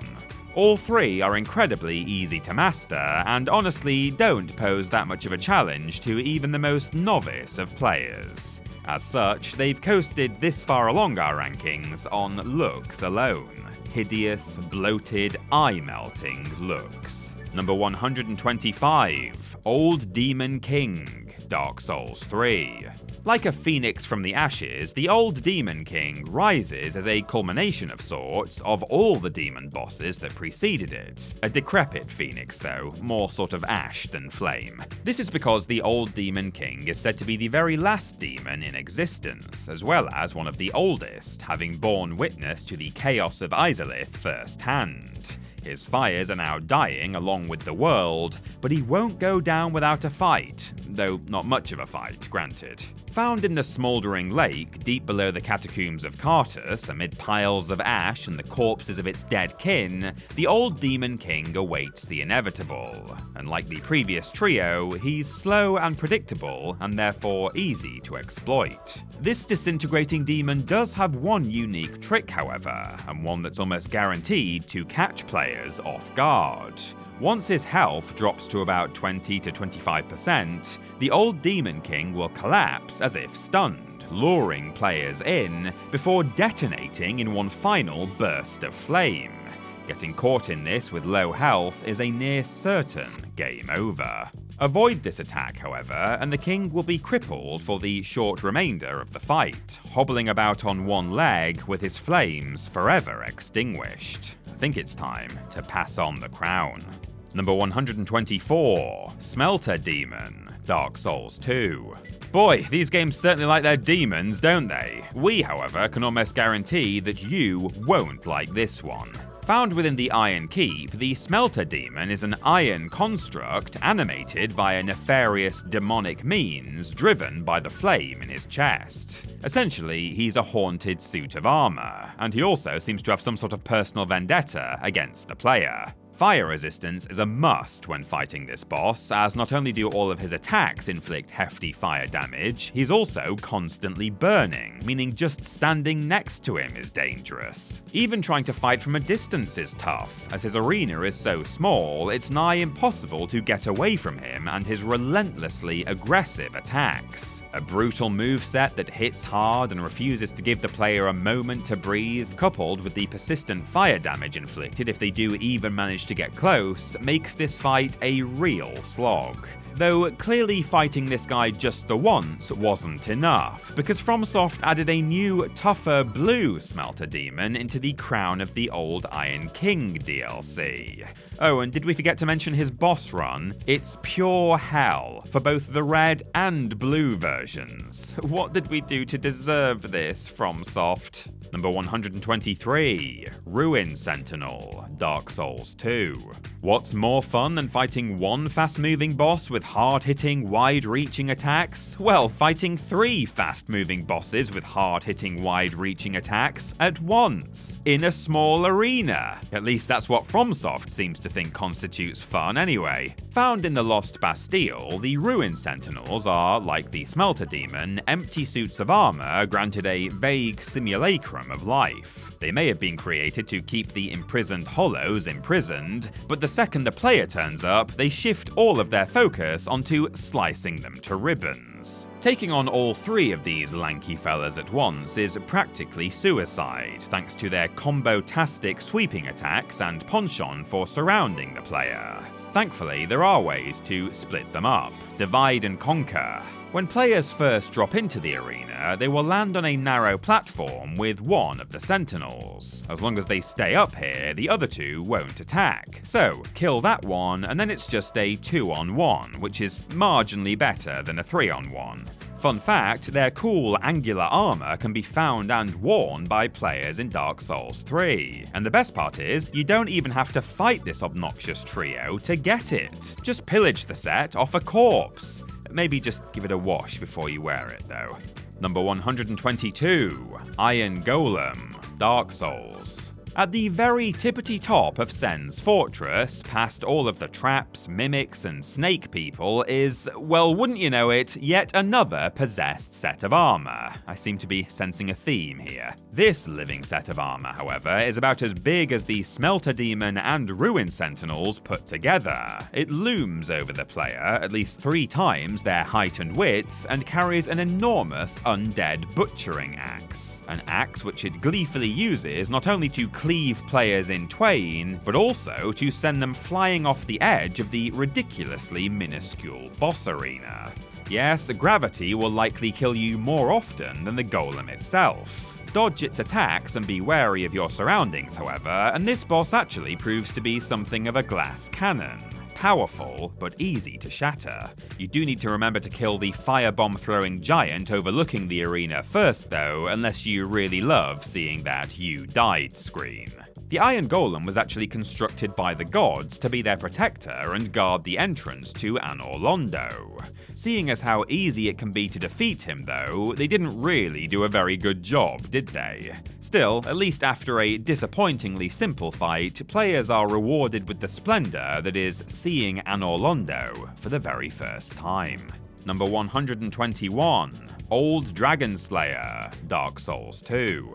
Without the series' original creator there to guide its development, Dark Souls 2 does sometimes feel like an imposter parading around in the corpse of Dark Souls 1. The over-reliance on cheap deaths, the underwhelming number of bosses, and the empty nods and callbacks to the original accentuate this, and the Old Dragon Slayer is the perfect embodiment. Upon entering the Cathedral of Blue, players are met with a familiar sight, a striking set of distinctive lion armor worn by a man wielding a long spear.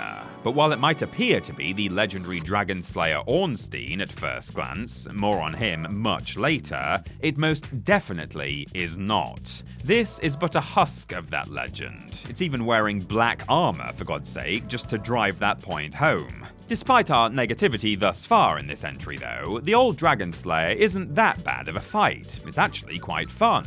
Flying around the cathedral with impaling lunges, smashing up the pillars with wide swings, and blasting the player with dark magic all adds up to a fast-paced, fun battle.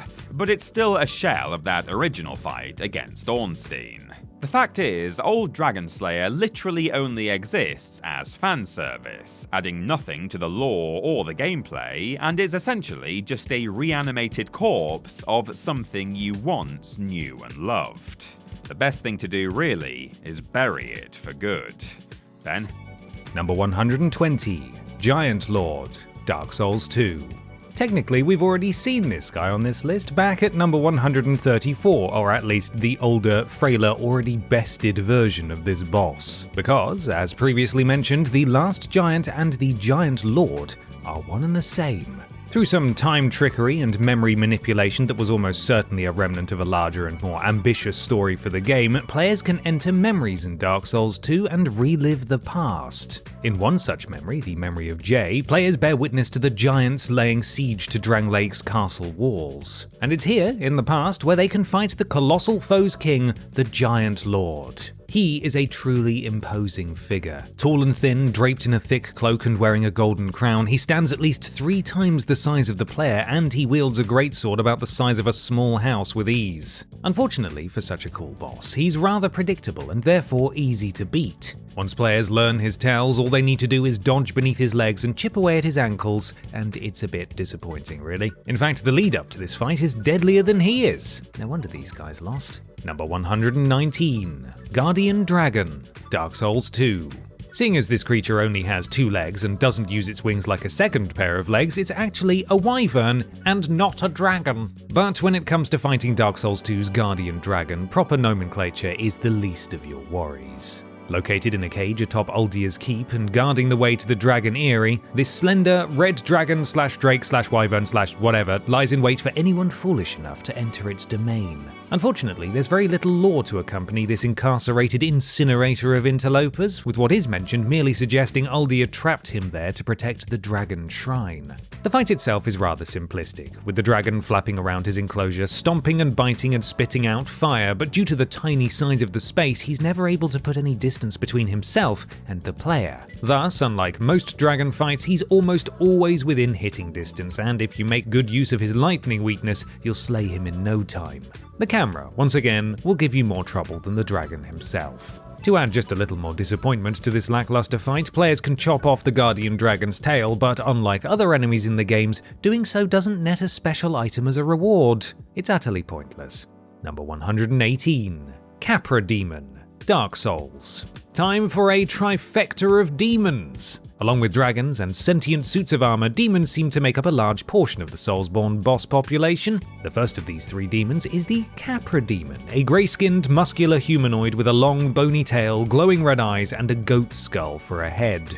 He looks like something from a heavy metal enthusiast's fever dream, and is just as much a pain to fight as you'd expect a demon to be. This is because he doesn't fight fair. First, his arena in the Undead Burg is horrendously tiny, giving players little to no room to maneuver, and second, he's flanked by 2 vicious dogs who are so relentlessly aggressive that they'll likely kill you more often than the demon himself. Deal with them, and the demon isn't too bad, but he'll happily dismember anyone who underestimates him. If you've had your fill of demon beatings, however, and don't care for this whole fighting with honor malarkey, you can rather easily cheese the Capra Demon. Just stand by his fog wall and fling firebombs over the top and he'll die before the fight even starts. If you really don't like him though, you can pelt him to death with dung pies instead. That is what you deserve. Number 117. Taurus Demon, Dark Souls. Our next demon is one of the first bosses players will encounter after leaving the tutorial area. As such, he doesn't pose much of a challenge, but he's still well designed enough to make it this far. The Taurus Demon is a hulking brute of a boss, recognizably humanoid but covered with thick brown hair and masses of muscle. He wields a tremendously large, gnarled great axe, and his head is a snarling visage of twisting horns and gnashing teeth. He looks quite cool, is what we're saying. Cool and powerful. Shame then that he's not all that powerful in the slightest. Yes, he will make short work of newbies, but go in with a little knowledge and experience and watch this beefy brute roll over like a teddy bear. The Taurus Demon's attacks are powerful, but slow and predictable. He would be very easy to fight in an open field, however this battle takes place atop very narrow battlements, making dodging decidedly trickier, and also making it easy for a wayward swing of that great axe to send you plummeting to your doom. Hooray! By far the easiest way to deal with this boss is to climb up the tower behind the fog entrance and either smash him with firebombs or drop down on him with a plunging attack. Either way, he's toast. Number 116. Centipede Demon, Dark Souls. And now for the third demon. If we were following the previously established Latin naming convention for demons, this guy should have been called the Chilopoda Demon, but that sounds a lot less menacing and a lot more, well, chill. The Centipede Demon is, as his name suggests, a horrifically twisted abomination comprised of several fused giant centipedes. Just watching all those little legs squirm is enough to put anyone off their lunch. It wields no weapons, instead attacking with its myriad gnashing heads which extend to reach the player, flailing wildly and even shooting fireballs. Each centipede head can be lopped off with some carefully placed strikes, but instead of dying, these heads will then chase the player around the arena, nipping at their ankles. There's a lot to take in. It's not too hard, but it's not easy either. Did we forget to mention the arena is also flooded with lava? Because it is. If fighting a massive squirming demon wasn't hard enough, players are forced to do it on a handful of very small platforms lest they roll into the lava and fry to a crisp. It really doesn't help that he can leap around the place so effortlessly either. Get back here, you!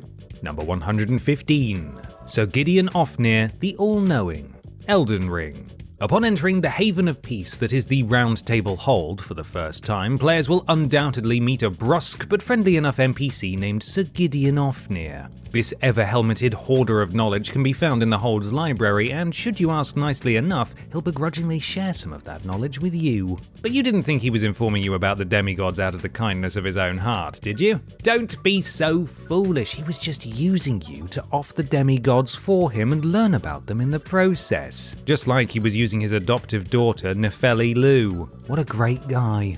The fun gimmick with this boss fight is that it changes depending on which demigods the player has killed, with attacks from those fallen shardbearers being incorporated into Gideon's arsenal. For example, if players have slain Moog, he will cast Blood Flame magic, or if they've killed Melania, he will cast Scarlet Rot attacks. He gets harder the more of the game the players play, yet he's still difficult enough early on, capable of spamming spells like they're going out of fashion. Luckily, he can be fairly easily stun-locked with the right weapon, trivializing the whole thing. Go back to your books, nerd! Number 114. Magma Worm Makar / Great Worm Theodorix. Elden Ring.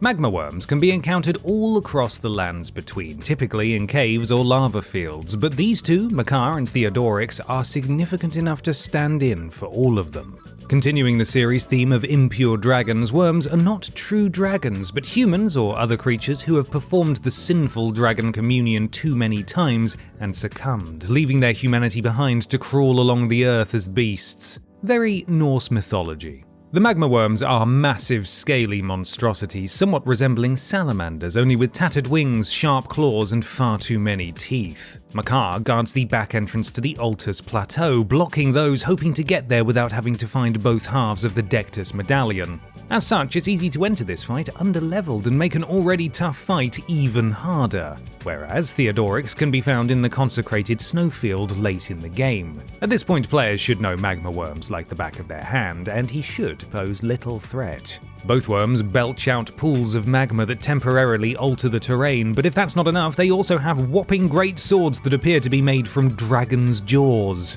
Additionally, they don't stay put, slipping and sliding all over the place like an eel in oil. All this put together can make for an infuriatingly tough fight, with hefty amounts of damage coming from seemingly every direction. There's no real trick to besting them, just keep your eyes peeled at all times, dodge their sword swings and slams, and keep out of the magma, just like in real life.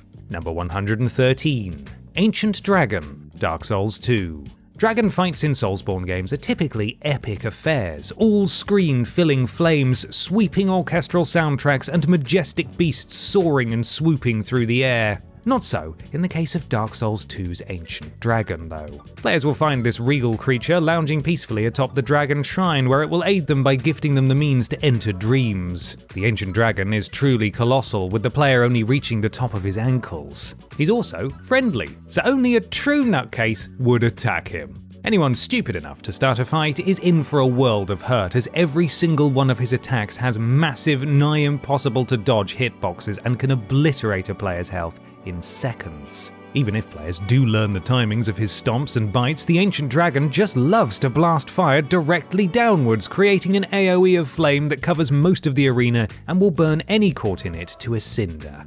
Interestingly, despite looking like a textbook example, the Ancient Dragon doesn't appear to be a real dragon, rather a false one, created via Aldia's experiments with giant souls.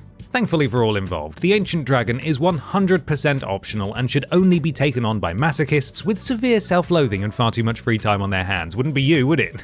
No. Number 112. Shadows of Yharnam, Bloodborne. Guarding the entrance to the secretive Bergenworth University are a trio of Nazgul wannabes with a real thing for snakes. Actually, judging by the way they transform mid-fight, there might actually be nothing but a tangle of snakes underneath those tattered cloaks, working with one mind, 3 kids in a trench coat style. Ugh, not a nice thought. In terms of lore, little is known about the Shadows of Yharnam, though going off their name, they were likely bodyguards of sorts for Queen Yharnam once upon a time. This is backed up by the fact players can fight them for a second time just before finding the Queen in the Nightmare. This fight is 3 against 1 and can therefore become extremely challenging and even infuriating if not handled strategically. Even then, it can be a slog. Each shadow is equipped with a different weapon, and they work together to synergize attacks and constantly keep the player on the back foot. 2 of the 3 are extremely aggressive, aiming to surround the player with swords and flame, while the third hangs back, lobbing fireballs. But wait, there's more! Whittle their health down enough and they'll transform, releasing the slippery snakes within. Yuck. They'll even summon enormous snakes to try to snap you up in a single gulp. Our advice, summon help of your own. Even the odds. Number 111. The One Reborn. Bloodborne. Being inspired by both Victorian Gothic horror and Lovecraftian cosmic horror as it is, Bloodborne has some of the most disturbing bosses ever dreamt up by the minds of the team at FromSoftware. Like, seriously disturbing. Should someone maybe check on them over there, make sure they're doing okay? Venture deep enough into the unseen village and players will find the result of an unholy ritual of ascension. Born from the pale blood moon itself, the One Reborn falls from the sky as an utterly horrific amalgamation of still living corpses molded into a single misshapen abomination. A central torso seems to control the being, but each individual corpse still writhes in agony, suggesting they retain some consciousness. Being a congealed mass of corpses, the One Reborn is neither dexterous nor intelligent. His attacks consist mainly of pummeling the player with his many legs and vomiting putrid liquid on the floor. As such, much of this fight is luck-based. Players can either be extremely unlucky and get spammed into oblivion by unblockable attacks, or they can get extremely lucky and stunlock the almighty amalgam to a rapid second death. One particularly memorable attack sees this monstrosity rend open the sky and rain down even more corpses and body bits. Brings a whole new meaning to the Weather Girls' 1983 hit, It's Raining Men. I don't like it. Take them back. Number 110.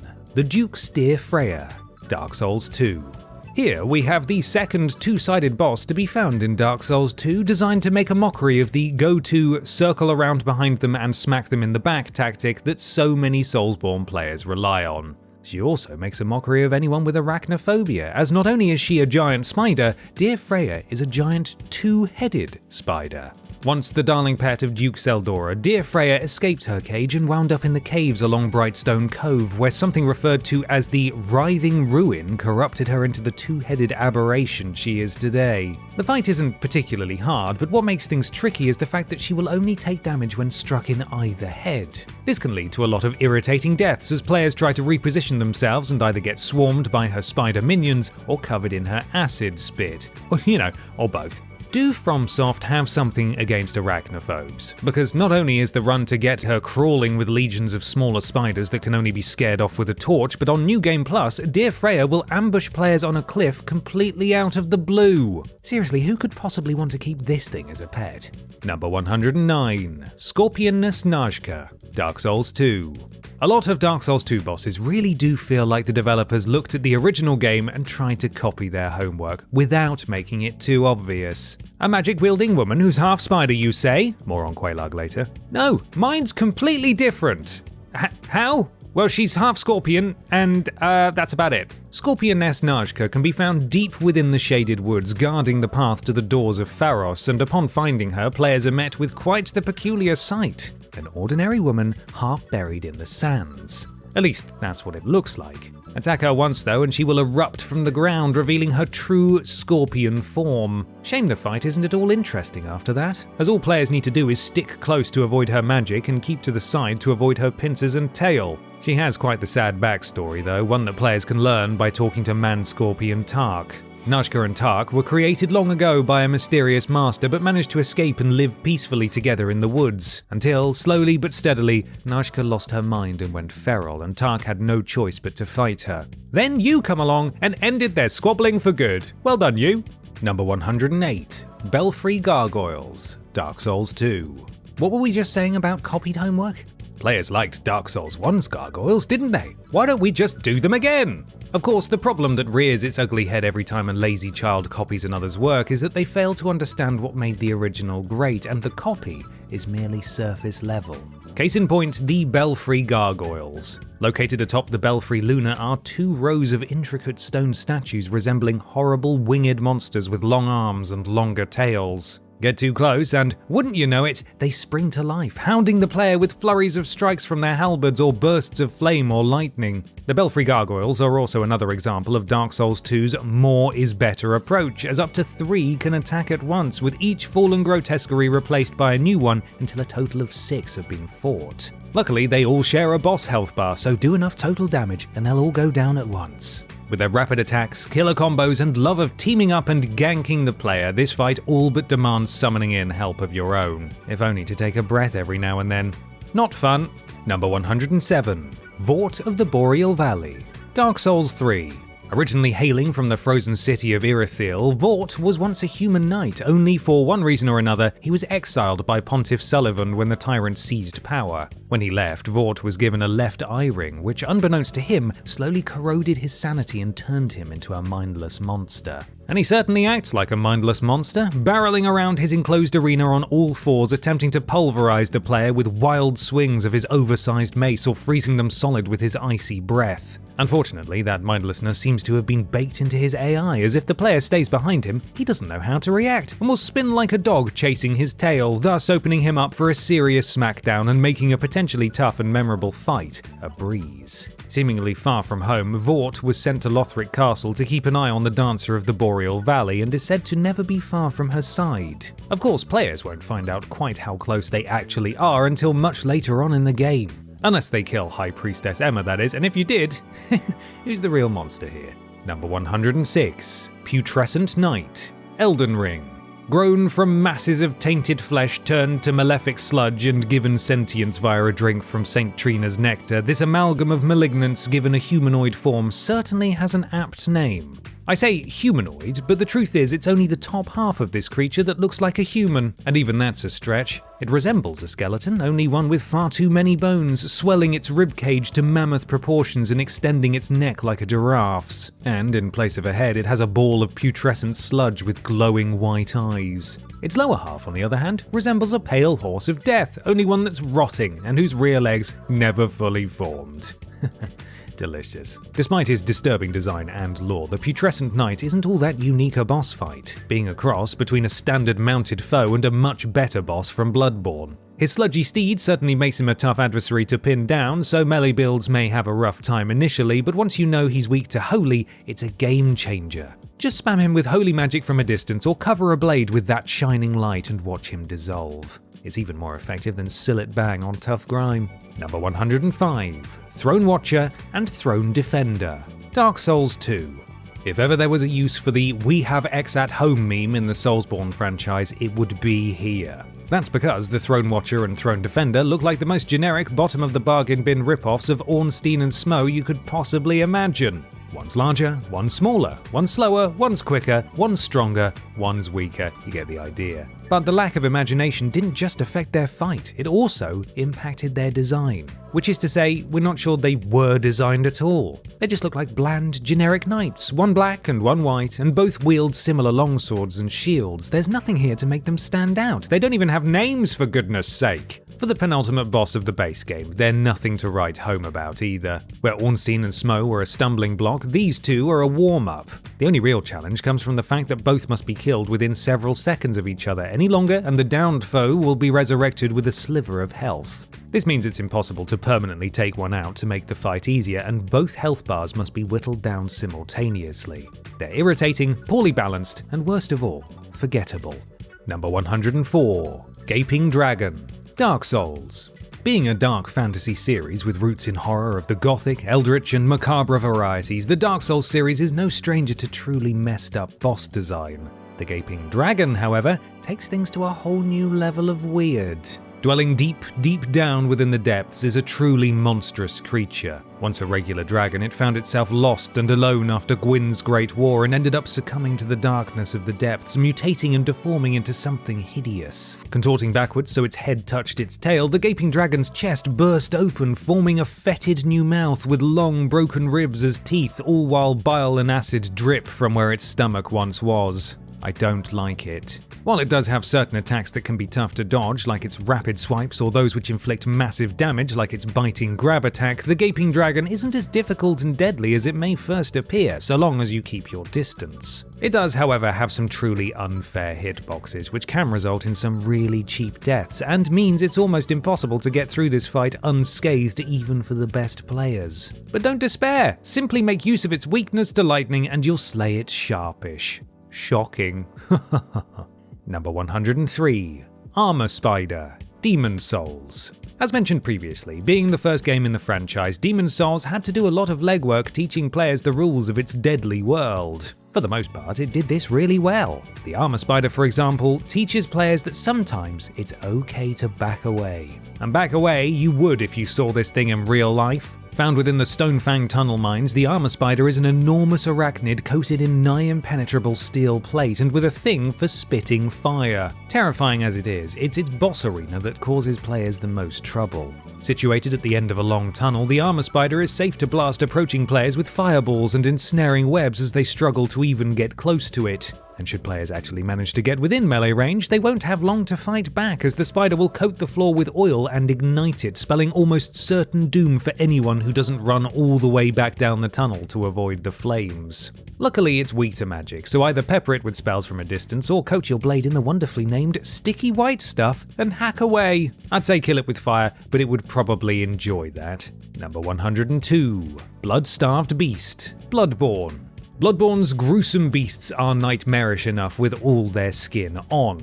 No one needed to go and flay one and have it wear its skin as a hood, but that's precisely what someone at FromSoft did, and the result is horrifying. Abandoned at the bottom of the long sealed off Old Yarnum is a chapel, and dwelling within that desecrated place is a beast that looks like it's lost a fight already. The blood-starved beast is a gangly quadruped with long limbs and a hunched body, but most unsettling of all, the skin along its back has been half flayed from the muscle, resulting in two huge flaps of flesh that flop about like nightmare wings and fall over the beast's head. It's really disgusting. Lurching itself around like an angry frog on crack, the beast never stays still and never slows down, making for one seriously hectic fight. Its slashes are so quick and lethal you'll be dead before you can register what happened. Luckily, they can be easily parried once you get the timing right, opening it up for a counterattack, but even if you master that, you'll have to contend with its rapid poison. Emphasis on rapid. Look, I know we're all clamouring for a Bloodborne remaster or remake, but are we sure we want to see this thing realised in 4K? Number 101. Commander Gaius. Elden Ring. As both friend of General Radahn and commander of Messmer's forces, you'd expect Commander Gaius to be a little more impressive. Maybe we're being too harsh here, because Gaius is an albinauric, an artificially created life form without the use of their legs. Despite the inability to stand or move on his own, however, Gaius proved himself a capable fighter and commanded the respect of both his lords and his men. He also formed a lifelong attachment to the boar he used as a mount and came to consider him his other half.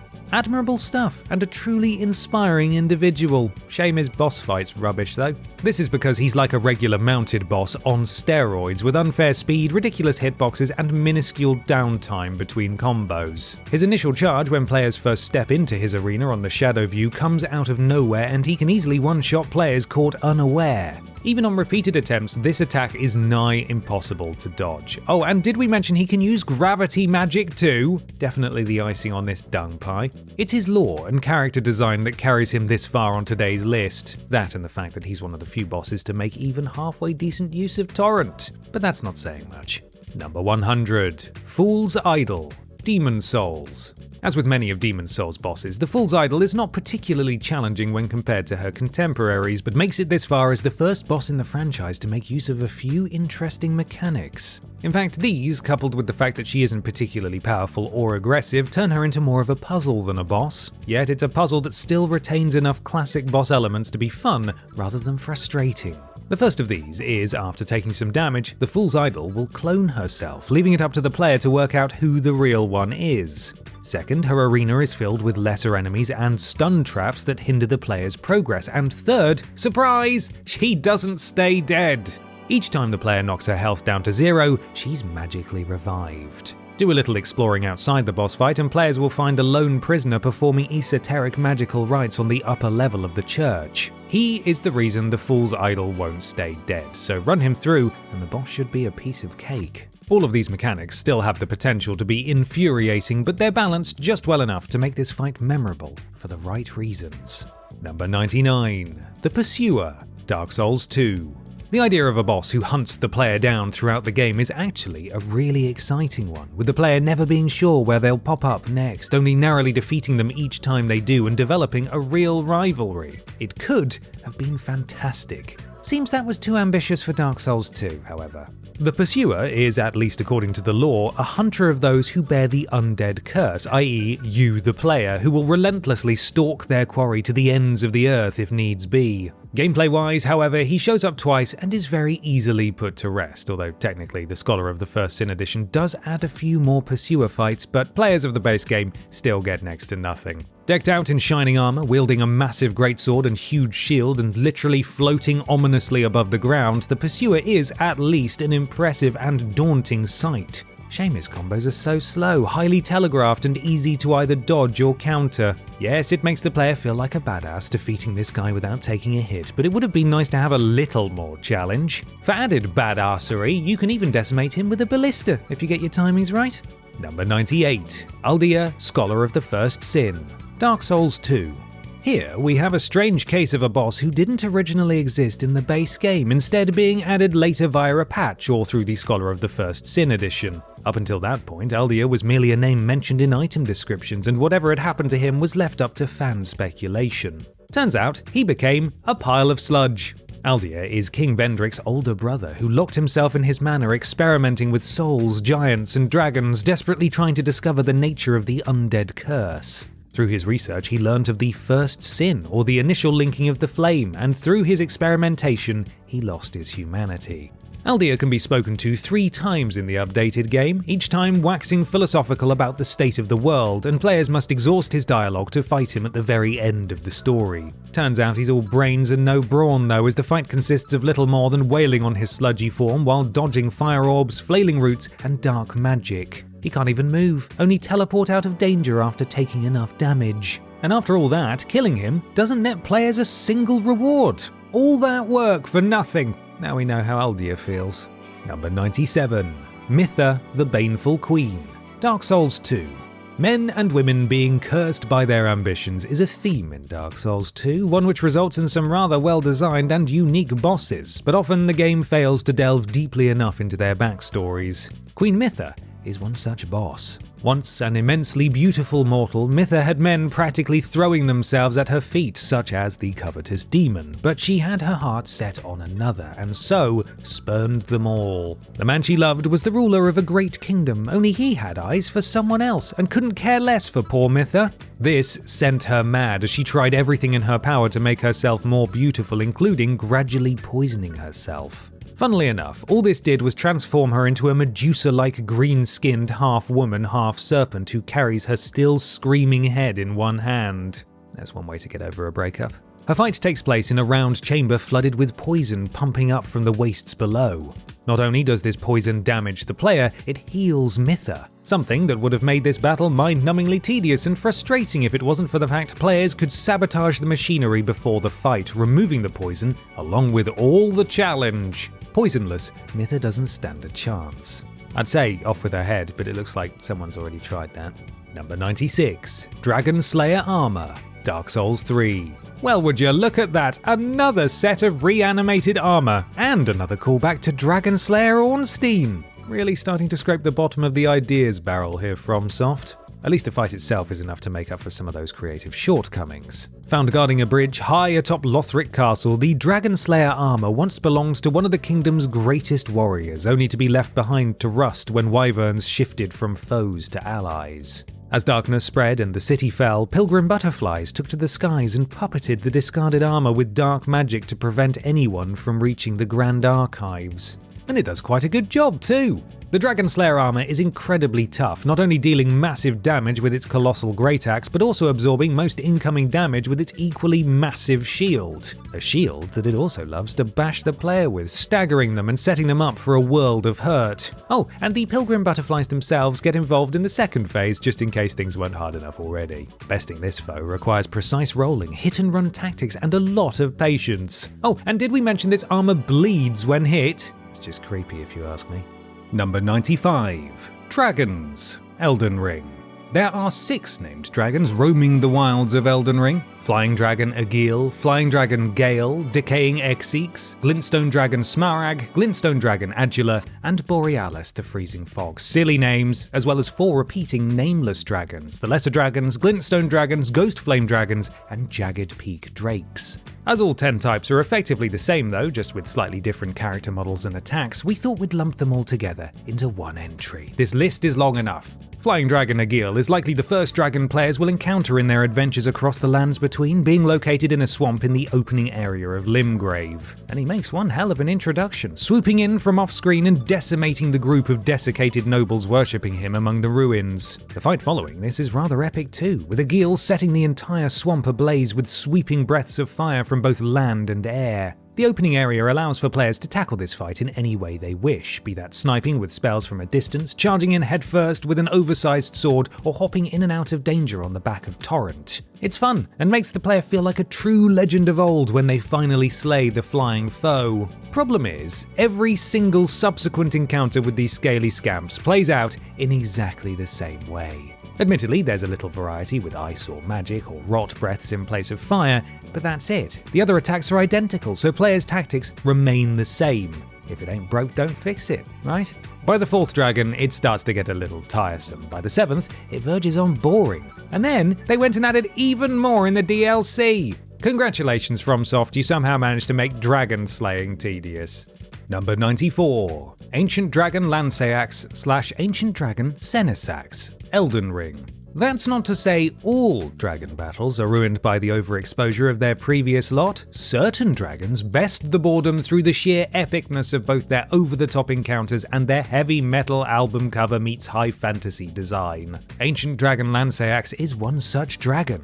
While she's not as impressive or ostentatious as some of the larger dragons still to come, she's a cut above the lesser dragons of the previous entry. First of all, she more closely resembles the dragons of fantasy myth and legend, with scales like stone, twisting horns, and not only 4 legs but 4 colossal wings as well. And in a cross between Western and Eastern dragon mythology, she can not only breathe fire, but commands lightning as well, which she wields as great forked spears a la Zeus. All this combines to create one hell of a frantic fight, one that, unfortunately, can get a little too much for the camera to keep up with. The screen-filling swipes, slams, and lightning strikes may be a spectacle to look at, but they often lead to a confused mess, with the player getting lost amid the multitude of limbs and special effects, especially if they make the mistake of locking on. Lanceax doesn't stick around either. Instead, she teleports away at 80% health to ambush the player later in their journey. Oh yeah, cheers for that. If one battle against this type of dragon isn't enough, Senesax turns up late in the DLC near the summit of a volcano, and he doubles down on the camera problems. His fight is fairly similar overall, only even more difficult to read thanks to his more enclosed arena. And annoyingly, this isn't the last time FromSoft sticks a dragon in an enclosure 2 sizes too small. Number 93. Godskin Duo, Elden Ring. Ah, the Godskin Duo. Just when you think you've got a handle on things, Elden Ring throws you a curveball to put you back in your place. Found in crumbling Farum Azula, this double boss is mandatory and can provide a difficulty spike so intense they've kept many a player from reaching the end credits. Godskins, with their gaunt faces and proclivity for wearing flayed skin, can be encountered multiple times before this juncture and always put up a hell of a fight on their own. Just the idea of facing 2 at the same time is enough to give anyone the shakes. With one Godskin being big and slow and the other being tall and fast, the duo may put players in mind of a similar stumbling block from Dark Souls 1, only this fight is far less balanced. That's because the slower of the two isn't as slow as he first appears, especially when he starts rolling like that boulder from Raiders of the Lost Ark, and both are so aggressive that it's almost impossible to catch your breath and counter. Throw in the fact that they'll keep respawning until you've depleted their shared health bar, and you've got one of the toughest, cheapest fights in the game. Good thing they can be cheesed by lulling them into a little catnap, huh? Number 92. Commander O'Neill / Commander Niall, Elden Ring. Both commanders of armies that have long since outlived their purpose and followers of a lord who long ago abandoned them, unable to die and too loyal to stop fighting, O'Neill and Niall could be twins. Or maybe just reskins of the same boss. Who can tell? Commander O'Neill can be found within the swamp of Aeonia, still fighting, still raising the standard long after the land was consumed by rot, while Niall has retreated to Castle Sol to guard the way to the Halig Tree. Both wield long weapons and command both troops and the winds themselves, but Niall is by far the more difficult of the two. His arena is enclosed, where O'Neill's is open. He's flanked by 2 powerful knights while O'Neill summons lowly soldiers, and all of Niall's attacks are infused with whirlwind storms while O'Neill mainly buffs his allies. Either way, both can be tricky if attempted underleveled, and both can be made easier with little tricks. With O'Neill, players can sneak up on him and hit him with a critical backstab before the fight even starts, then hit and run on Torrent to avoid the Scarlet Rot. With Niall, they can use a Bewitching Branch to charm one of his knights into fighting against him, making a potential headache much more manageable. O'Neill, Niall, O'Neill, they really are so much alike. I wonder how many troops followed the wrong one by mistake. Number 91. Dark Beast Parl, Bloodborne. Should an unfortunate hunter find themselves caught in the sack of a snatcher, they will awaken in a cell in the sinister Hypergean jail. It is only by escaping the cell and fighting their way through the unseen village before they would usually get there via defeating old vacuous Rom that they will be able to go toe-to-toe with the Dark Beast. Avoid the snatchers though, and you can play through the entire game without ever knowing this boss existed. And that would be a shame, because although the fight itself is nothing to write home about, Parl's character design is perhaps the most gothic thing in the entire gothic nightmare that is Bloodborne. A hunched, skeletal monstrosity, part cat in the way it crouches and pounces, part human in the shape of the bones and skull, covered in flowing grey fur and coursing with bolts of blue electricity. This is the type of stop-motion-esque horror the likes of Harryhausen could only, dream of. It's so unfortunate that the fight doesn't hold up. It's a relatively simple dodge under his legs to avoid his swing attacks and swing back at him in response before rolling away again to avoid his electrical bursts. A fair rinse and repeat. The camera is once again the real boss here, especially in his damned Chalice dungeon fight. Number 90. Promised Consort Radahn / Consort of Miquella, Elden Ring. Placing the final boss of the Shadow of the Erdtree DLC at the halfway mark may be a controversial take, especially considering its wider lore implications, but while said lore elevates the fight, not to mention the sheer otherworldly spectacle of the guy's attacks in action, it's the challenge that knocks Promised Consort Radahn this far down today's list. The aneurysm-inducing, controller-snapping challenge. Resurrected through Miquella's machinations in her attempt to become a true god, this is Radahn at the height of his powers, and oh boy is he powerful. With his mastery of gravity magic, he can launch himself out of reach and slam back down with killer impact, or fling masses of deadly boulders the player's way. His twin greatswords have unfair reach and speed, and he uses them in combos that seem to last minutes at a time with nary a second's rest in between to regroup and heal, and that is just his first phase.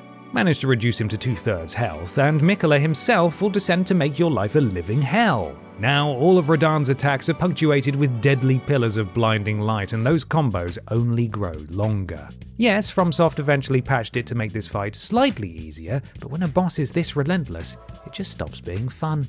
Number 89. Osiris the Consumed King, Dark Souls 3.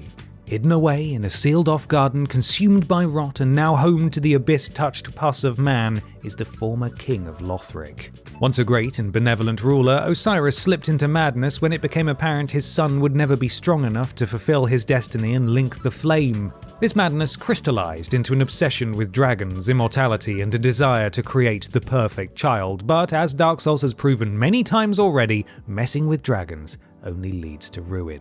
Osiris became a pale, sickly, scaleless simulacrum of a dragon, while his perfect new child, Ocelot, was born invisible, if, indeed, it ever existed at all.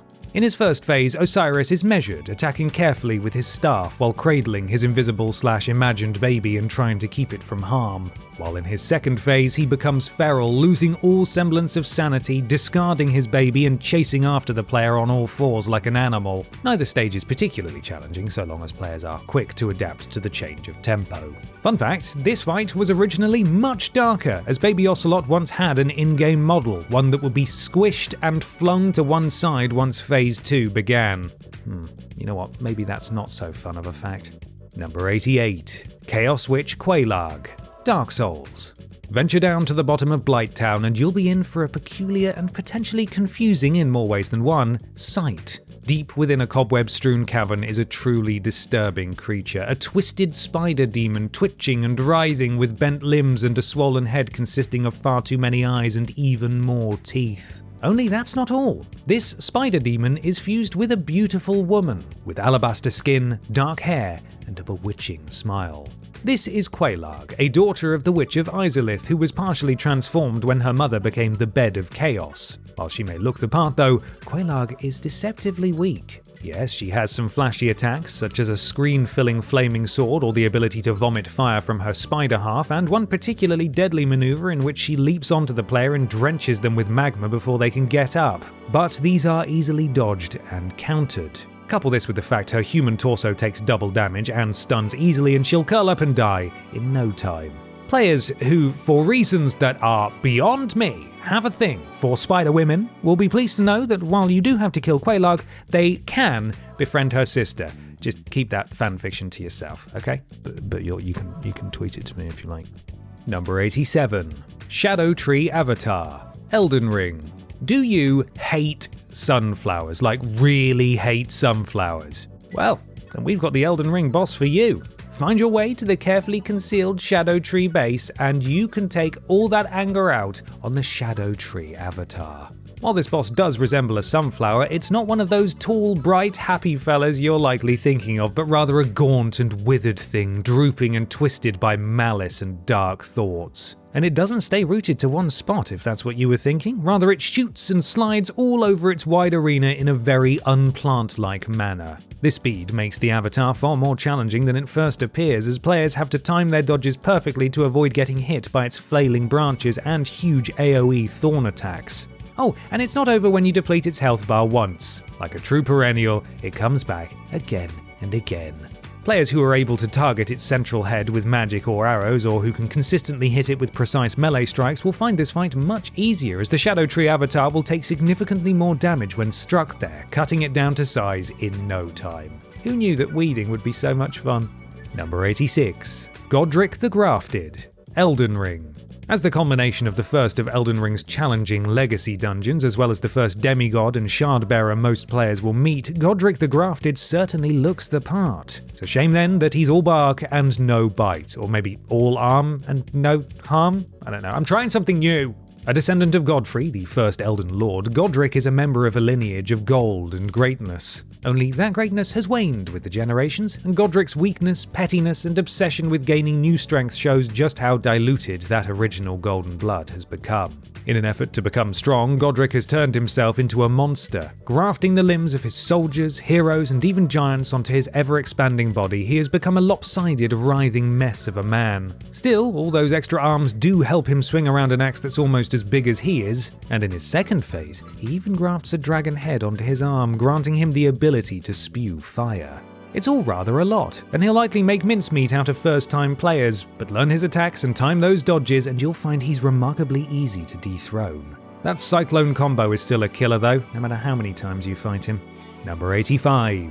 Seath the Scaleless. Dark Souls. Seath is such an important figure in Dark Souls lore that his influence can still be felt in Dark Souls 2 and Dark Souls 3. Through his twisted experiments, he is the source of many enemies and bosses, and is the originator of the whole dragons and immortality theme that runs through the series. Shame he's a bit of a pathetic boss then, isn't it? Seath is a huge dragon with white skin, 6 wings the colour of the cosmos, and malformed tentacles in place of legs. Born without the scales of his archdragon kin, Seath lacked their immortality, and in his jealousy turned against them to side with Gwyn in his war. First found within the Duke's archives, Seath initially appeared to be the all-powerful god he wished to be, as he annihilates the player in an instant. This, it turns out, is a scripted event, which inevitably leads to a second encounter at the bottom of the Crystal Caves. And here is where the true boss battle takes place. It's something of a gimmick fight, as Seath has created an artificial form of immortality via a primordial crystal, which must be destroyed before he'll take any permanent damage.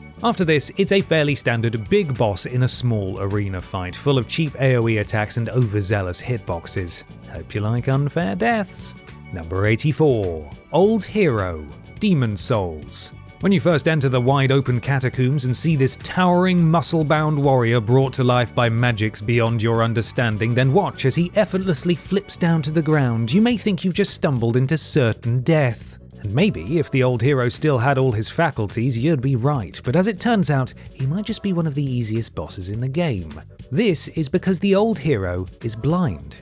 Brilliantly, the game only communicates this through environmental cues, such as his blindfold and the way he slowly stalks about his arena, arm outstretched to guide him. If the player doesn't pick up on these cues, then they'll be found and flattened in no time as the hero hits hard. But if they pay attention, they'll be able to bait him with ease and slowly chip away at his health bar without him ever knowing they were there. To make it even easier, wear the Thief's Ring to vastly improve your stealth and use Demon's Prank to lure him off in the wrong direction. Making use of an enemy's weakness to turn the battle in your favour is a standard tactic in these games, but in this case, it just feels a little unfair. Hardly a fitting end for a former legend. Number 83. Yorm the Giant. Dark Souls 3. Another towering colossus next, though even larger than the last, and another boss made trivial with a simple trick. Gimmick bosses get a lot of hate, and rightly so, but the old hero and Yorm the Giant are so beautifully designed and choreographed that they get points for style. Deep within the converging lands of Dark Souls 3 is the crumbling ruin that is all that remains of a once magnificent city known as the Profaned Capital. And at the centre of this ruin, still sitting on his immense throne, is Yorm. In life, Yorm was a valiant leader, actively fighting against the chains of oppression and sacrificing himself for the good of his people. Now, he's a husk of his former self, and having seen that his sacrifices led to nothing, refuses to leave his throne room. Being an enormous giant, Yorm is almost impossible to fell by normal means. It is technically possible, it would just take forever. Instead, players are guided to pick up Storm Ruler, a sword specifically made for giant killing, and use its storm-calling skill to sunder Yorm with swirling gusts of wind. To make this encounter even more epic and heartbreaking, players can complete the lovable Onion Knight Siegvord's quest and fight at his side, calling down storms upon his former friend. Number 82. Fire Giant. Elden Ring. Ever been so devoted to your god that you allowed them to reside as a carved face within your torso? No? Ever been so angry that you ripped off your own leg and used it as a sacrifice to awaken the dormant power of said god? Also no! Oh, well, meet Elden Ring's Fire Giant, who does both. Long ago, Queen Marika waged a terrible war against the Fire Giants in the hopes of snuffing their flaming forge out for good. But the flame was eternal, so she cursed the one remaining Fire Giant to guard it forevermore, no matter the cost. And when the Tarnished comes a-knocking, hoping to burn down the Erd Tree, he really does give it his all. As players damage him, his leg will break, forcing him to roll. Then, at just under 50% health, he will tear it off to awaken the god in his chest in a very bizarre but very Soulsborne move. That is, if the player can damage him. As a truly giant enemy, most of the Fire Giant's melee attacks come with some form of shockwave AoE, and his magic consists of screen-filling explosive fire that's all but guaranteed to land a hit. And, of course, the camera is an absolute nightmare. I wonder if Marika had this much trouble. Number 81. Cleric Beast. Bloodborne. The Cleric Beast is the first boss most players will encounter on their journey through Yharnam, and it does the perfect job of teaching players that this is very much not another Dark Souls game and that they must learn to play a whole lot more aggressively if they hope to get any further. In fact, he does such a good job of gatekeeping that many players simply gave up at this point. Those who persevere, however, are in for one frantic and frenetic fight. The Cleric Beast is a shaggy-haired monstrosity with a cracked open ribcage and a head like a screaming deer skull who somewhat resembles a Wendigo that only ever trained its left arm at the gym. His fighting style is just as hectic as that description sounds, with the beast leaping wildly across the narrow bridge he's encountered on, slamming and grabbing at the player with impunity. The fight is a tough one for newcomers, but also gets a lot easier once you understand Bloodborne's mechanics. A little experience and a lot of fire, and this guy's toast. Oh, and he's 100% optional. Defeating him does allow access to both the wickedly fun Kirkhammer and a shortcut into the Grand Cathedral, but all that effort only to find he was guarding a dead end can be very disheartening. Isn't that right, Peter? Number 80. Regal Ancestor Spirit. Elden Ring. Sometimes it feels like the world might have been a slightly brighter place had you, the player, not been there to mess it up. This is a common thought after defeating the Regal Ancestor Spirit, a beautiful spectral deer with overgrown glowing antlers. I say beautiful, but look closely and you'll see the spirit is still a reanimated corpse, one that's slowly falling apart. Even so though, it does move gracefully, bounding through the air like Father Christmas has been practicing necromancy, and was clearly revered by the shamans who live in the ancestral woods, not to mention the almost serene quality of the arena it's fought in. Leaving whether you should fight this creature to one side though, let's focus on what happens when you actually do. To access the fight, players must first light all 6 obelisks dotted around the spirit's temple, then touch its corpse and enter somewhere else entirely. The fight itself is a spectacle, with the spirit conjuring blue flames, feigning death only to respawn on the other side of the map, and both taking on the traits of the various other spirit animals that call this place home and absorbing them to regain health. But it isn't particularly tricky. Patient players can grant this majestic creature a second death in no time, in fact sooner than they have a chance to even think about the morality of the matter. Number 79. Murgo's Wet Nurse, Bloodborne. A wet nurse is someone employed to breastfeed and help raise another person's baby. Only looking at Murgo's wet nurse, we can't help but wonder as to how exactly that would work logistically. For starters, she doesn't even have a corporeal form. Instead, she appears as a phantom draped in a tattered black robe and hood, looking very much like your typical Grim Reaper. Only Murgo's wet nurse also has 6 arms, very handy for multitasking while swaddling a baby, or raining down blows with her 6 sickles, each sharp enough to rend individual air molecules. The wet nurse is the final barrier between the player and Murgo the Nightmare Newborn, who must be silenced to end the hunt, and she takes her job very seriously. The battle is fun, if not particularly difficult, with the wet nurse floating ominously after the player, cloaking the arena in darkness, and scything the air with chaotic yet balletic combos that are sure to mess you up if you don't get out of her way. Interestingly, killing the wet nurse doesn't technically end the fight, as the player has to wait a few extra seconds for the baby's cries to cease before the words "Nightmare Slain" fill the screen. Actually, hang on a minute, does that mean we just indirectly killed a baby?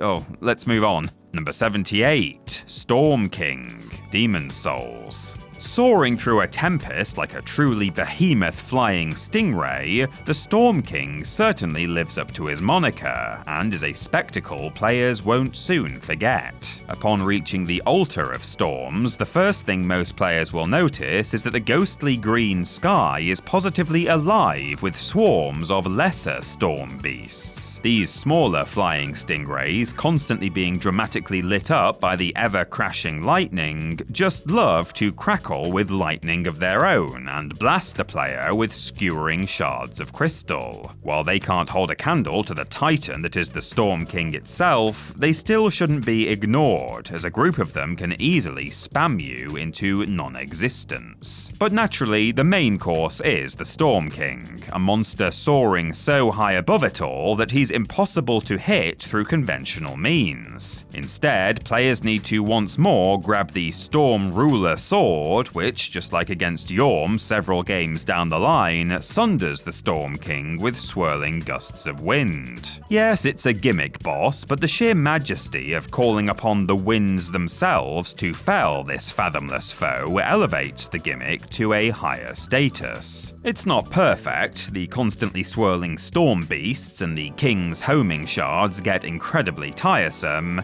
but it is fun, and sometimes that's all you need. Number 77. Lost Sinner, Dark Souls 2. Kept separate from the Lost Bastille is the Sinner's Rise, an isolated tower reserved only for the very worst. In its deepest cell, locked there of their own volition, is a shackled penitent known only as the Lost Sinner. The Lost Sinner is a hunched human clad in tattered clothing and bound with both wooden cuffs and an iron mask. They appear to have locked themselves away in the darkness for a very long time and are in constant agony, which might have something to do with the chaos bug that comes crawling out through their eye. Ugh, yuck. Despite having their hands bound though, the Lost Sinner is surprisingly dexterous and can swing their sword around with ease. In fact, they can reliably stunlock players who don't keep their distance, resulting in plenty of quick deaths. Fighting the Sinner can be quite the challenge on two accounts. First, their hitboxes are broken, often connecting with the player long after they've dodged, and second, because their cell is almost pitch black. Luckily, this second problem can be easily remedied by players who find the Bastille key, as this will unlock 2 side rooms in which they can light braziers. This doesn't make the fight a walk in the park, but trust us, bosses are so much easier to deal with when, you can actually see them. Number 78, Valiant Gargoyle and Valiant Gargoyle Twinblade, Elden Ring. FromSoft just can't get enough of gargoyles, can they? I mean, we understand their appeal. Sinister statues brought to life make for seriously ghoulish and gothic enemy designs, but there is such thing as overexposure. Gargoyles, and their cousins, the Black Blade Kindred, show up a handful of times as field bosses, and they always give it their all. But only one battle truly feels like a real challenging boss fight, and it's the only one to grant the player a trophy upon completion. The Valiant Gargoyles are found deep underground at the end of some ruins in the Siofra River. They guard the entrance to the deep-root depths and the secrets that lie within, and they won't let anyone past without a fight, no matter how nicely you ask. Enter their arena and you might think you're in for a relatively easy time, as only one gargoyle will initiate the fight. This one attacks with a sword, flying, swooping, and slamming the ground. But get him to half health and a second gargoyle will appear, this one armed with both a twin blade and a great axe, meaning he's capable of both rapid strikes and powerful blows. Even one of these can be tricky to keep an eye on, but with 2, it's damn near impossible. You best summon in help of your own to even the odds here. Number 75, Dark Sun Gwyndolin, Dark Souls. There are hidden bosses in the Dark Souls games, and then there are hidden bosses. Dark Sun Gwyndolin is the latter. Secrecy is at the very heart of Gwyndolin's tale, so it's fitting many players will experience the entire game without ever knowing they existed. Born male, but due to their monstrous appearance, namely the coiling snakes that make up their lower half, and affinity for moon magic, Gwyndolin was raised female, so as to never be eligible to take the throne. Gwyndolin can only be found by either joining the Dark Moon Covenant or doing the unthinkable and attacking the gigantic form of Guinevere, revealing both her and the sunlight to be illusions. The battle itself takes place in a seemingly never-ending corridor deep within the castle that stretches further and further back as the player tries their darndest to get within melee range of the teleporting blighter. This fight can be fairly easy or blood-boilingly infuriating depending on A, how much damage the player can deal before Gwyndolin teleports away, and B, how good they are at dodging spells. 2 of Gwyndolin's 3 spells can be avoided by hiding behind the copious pillars, but the third blasts straight through them, dealing massive damage if it connects. Maybe if people had been a little nicer to Gwyndolin, all of this could have been avoided. Number 74, Royal Knight Loretta / Loretta Knight of the Haligtree, Elden Ring. It's rare to see a boss leave behind a lesser version of themselves as a warm-up before the main event, letting players learn all their moves and timings in advance and making the actual showdown considerably easier. At least it was, until Elden Ring did it about 5 times. Loretta, Knight of the Haligtree, is one such boss. She's first encountered in spirit form in Carrion Manor, where she prevents trespassers from reaching the witch Rani, and is then seen in the flesh by the Haligtree, which she hoped would be a safe place for her people. Both versions are almost identical, with Loretta fighting on horseback, bounding around her arena and trying to decapitate the player with precise swings of her sickle, or else spamming them with homing glint blades and explosive magical arrows. Given the fact that Carrion Manor can be found relatively early on, and the Haligtree can only be accessed very late in the game, a lot of players encounter Loretta's spirit under-leveled, and therefore can be in for quite the punishing fight. Whereas they tend tend to encounter the true Loretta over-leveled, or at least with late-game skill and knowledge, and therefore wipe the floor with her. Either way though, build up your magic resistance and spam her with lightning, and not even Miquella's Grace will save her.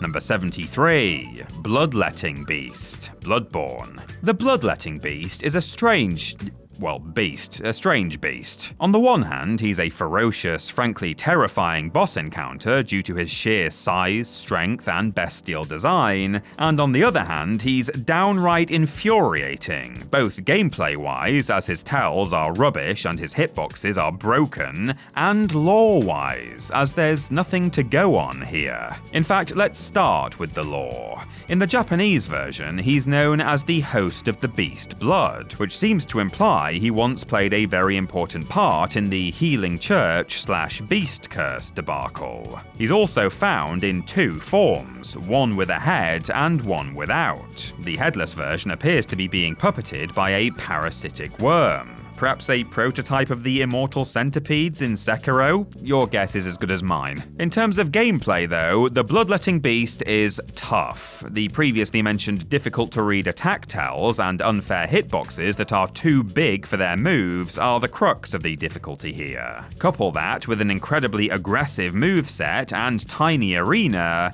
and you are in for a world of hurt. It's a good thing then that serrated weapons deal extra damage. Otherwise, players might never get past this particular hurdle. I mean, let's face it, when not even removing its head will kill it, you've really got to be at the top of your game to put this puppy down. Number 72. Yharnam Thumerian Queen, Bloodborne.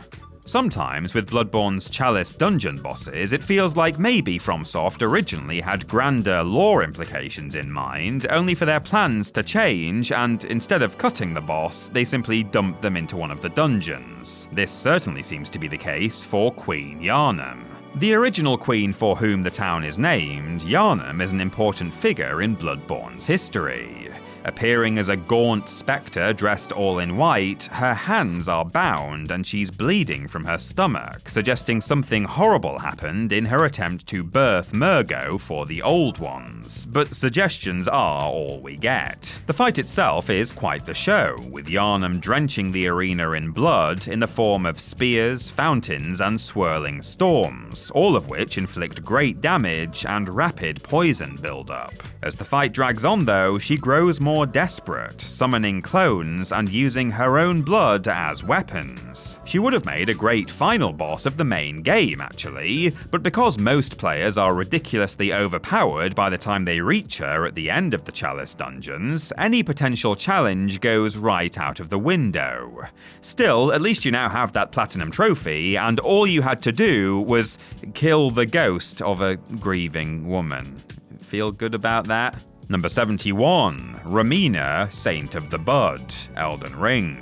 Oh, if I had a penny for every time FromSoft created a half-insect, half-woman monstrosity. Whether she was ever fully human is never explicitly stated, but when players find Romina in the burnt and rotted ruins of the Church of the Bud, she takes the form of a writhing, twisted pink amalgam of centipede head, scorpion tail, butterfly wings, and the torso of a woman placed somewhere in the middle. Ugh, all those twisting legs are freaking me out. Now, while the moniker Saint of the Bud sounds like she's really into puffing something else, Romina actually loves to pollute the air with blooms of poison and scarlet rot. The bud in question is one blighted by scarlet rot, which transformed into the wickedly sharp pole blade that she swings in wild and deadly combos. Boluses and poison and rot-resistant armor are a must for this fight, as all of her attacks inflict buildup of one or the other, and are prone to releasing swarms of butterflies that explode into clouds of rot. There's also no safe place to attack her if you get up close, with the centipede head attacking from the front, the scorpion tail stinging from the rear, and Romina's pole blade covering the middle, all of which have huge reach and wonky hitboxes.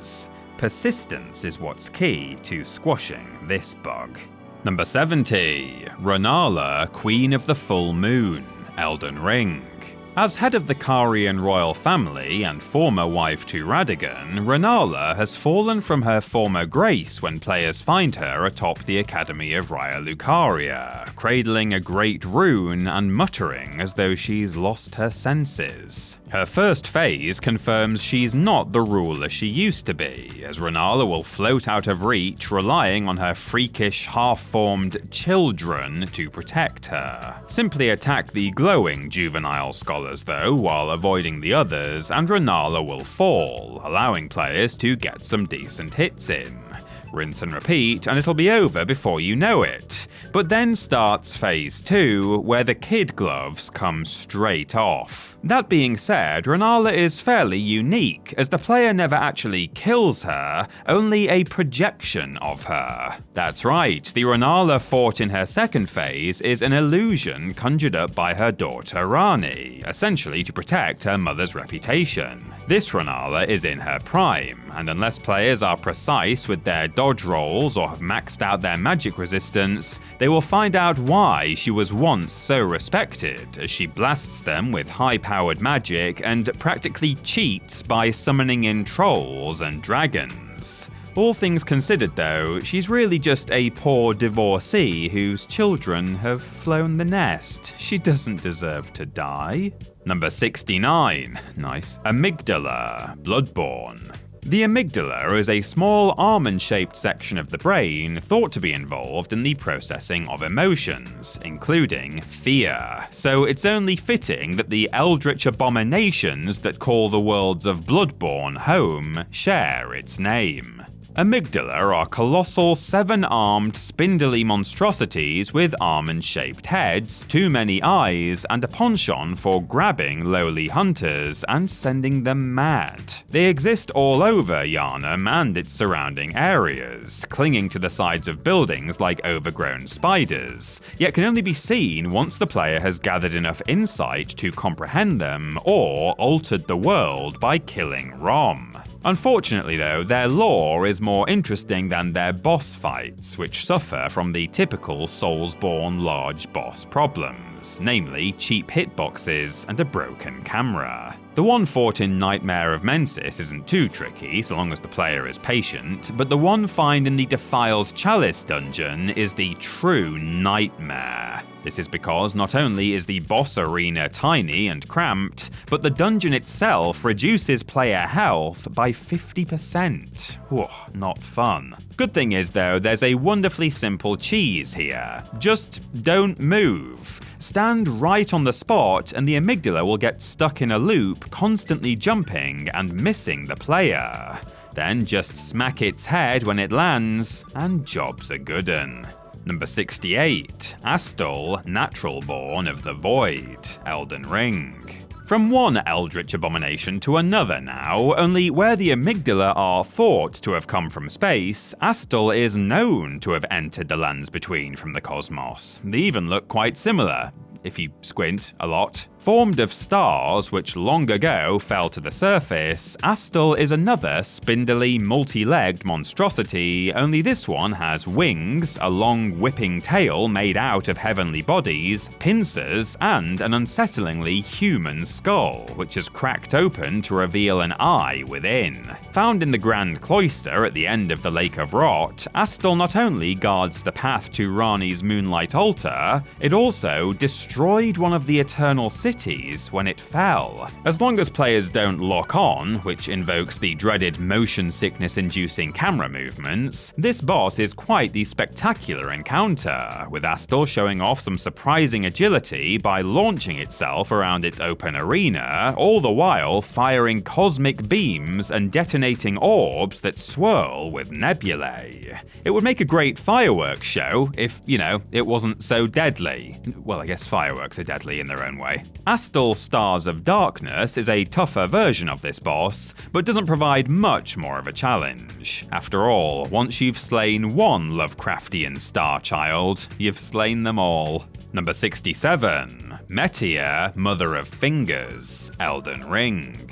Elden Ring has a seriously weird thing for hands and fingers, doesn't it? 2 fingers, 3 fingers, finger readers, the spider-like finger creepers, and then with the Dawn of the Shadow of the Erdtree DLC, we have the Mother of Fingers. Found in a hidden area below the Cathedral of Manus Matia, Matia is a horrific creature made up of several fused hands who scuttles about on twitching fingers, has 2 weirdly human arms, and a giant fingerprint for a face. I'd say it's a look only a mother could love, but she is a mother herself, the mother of the 2 fingers, as it turns out, who lost contact with the Greater Will centuries ago. She's a real Marmite boss, with some players loving her grotesque design and reflex-testing explosive moves, while others loathe her heavy damage output and nigh unblockable and undodgeable vortices, lasers, and self-destructing orbs. She is weak to bleed, however, so a good katana can make short work of her. Oh, also, remember a few entries ago when we said Renala not dying at the end of her fight was fairly unique? Well, we said fairly because Matia also escapes death.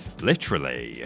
Upon defeat, she opens a black hole and warps away from this dimension entirely.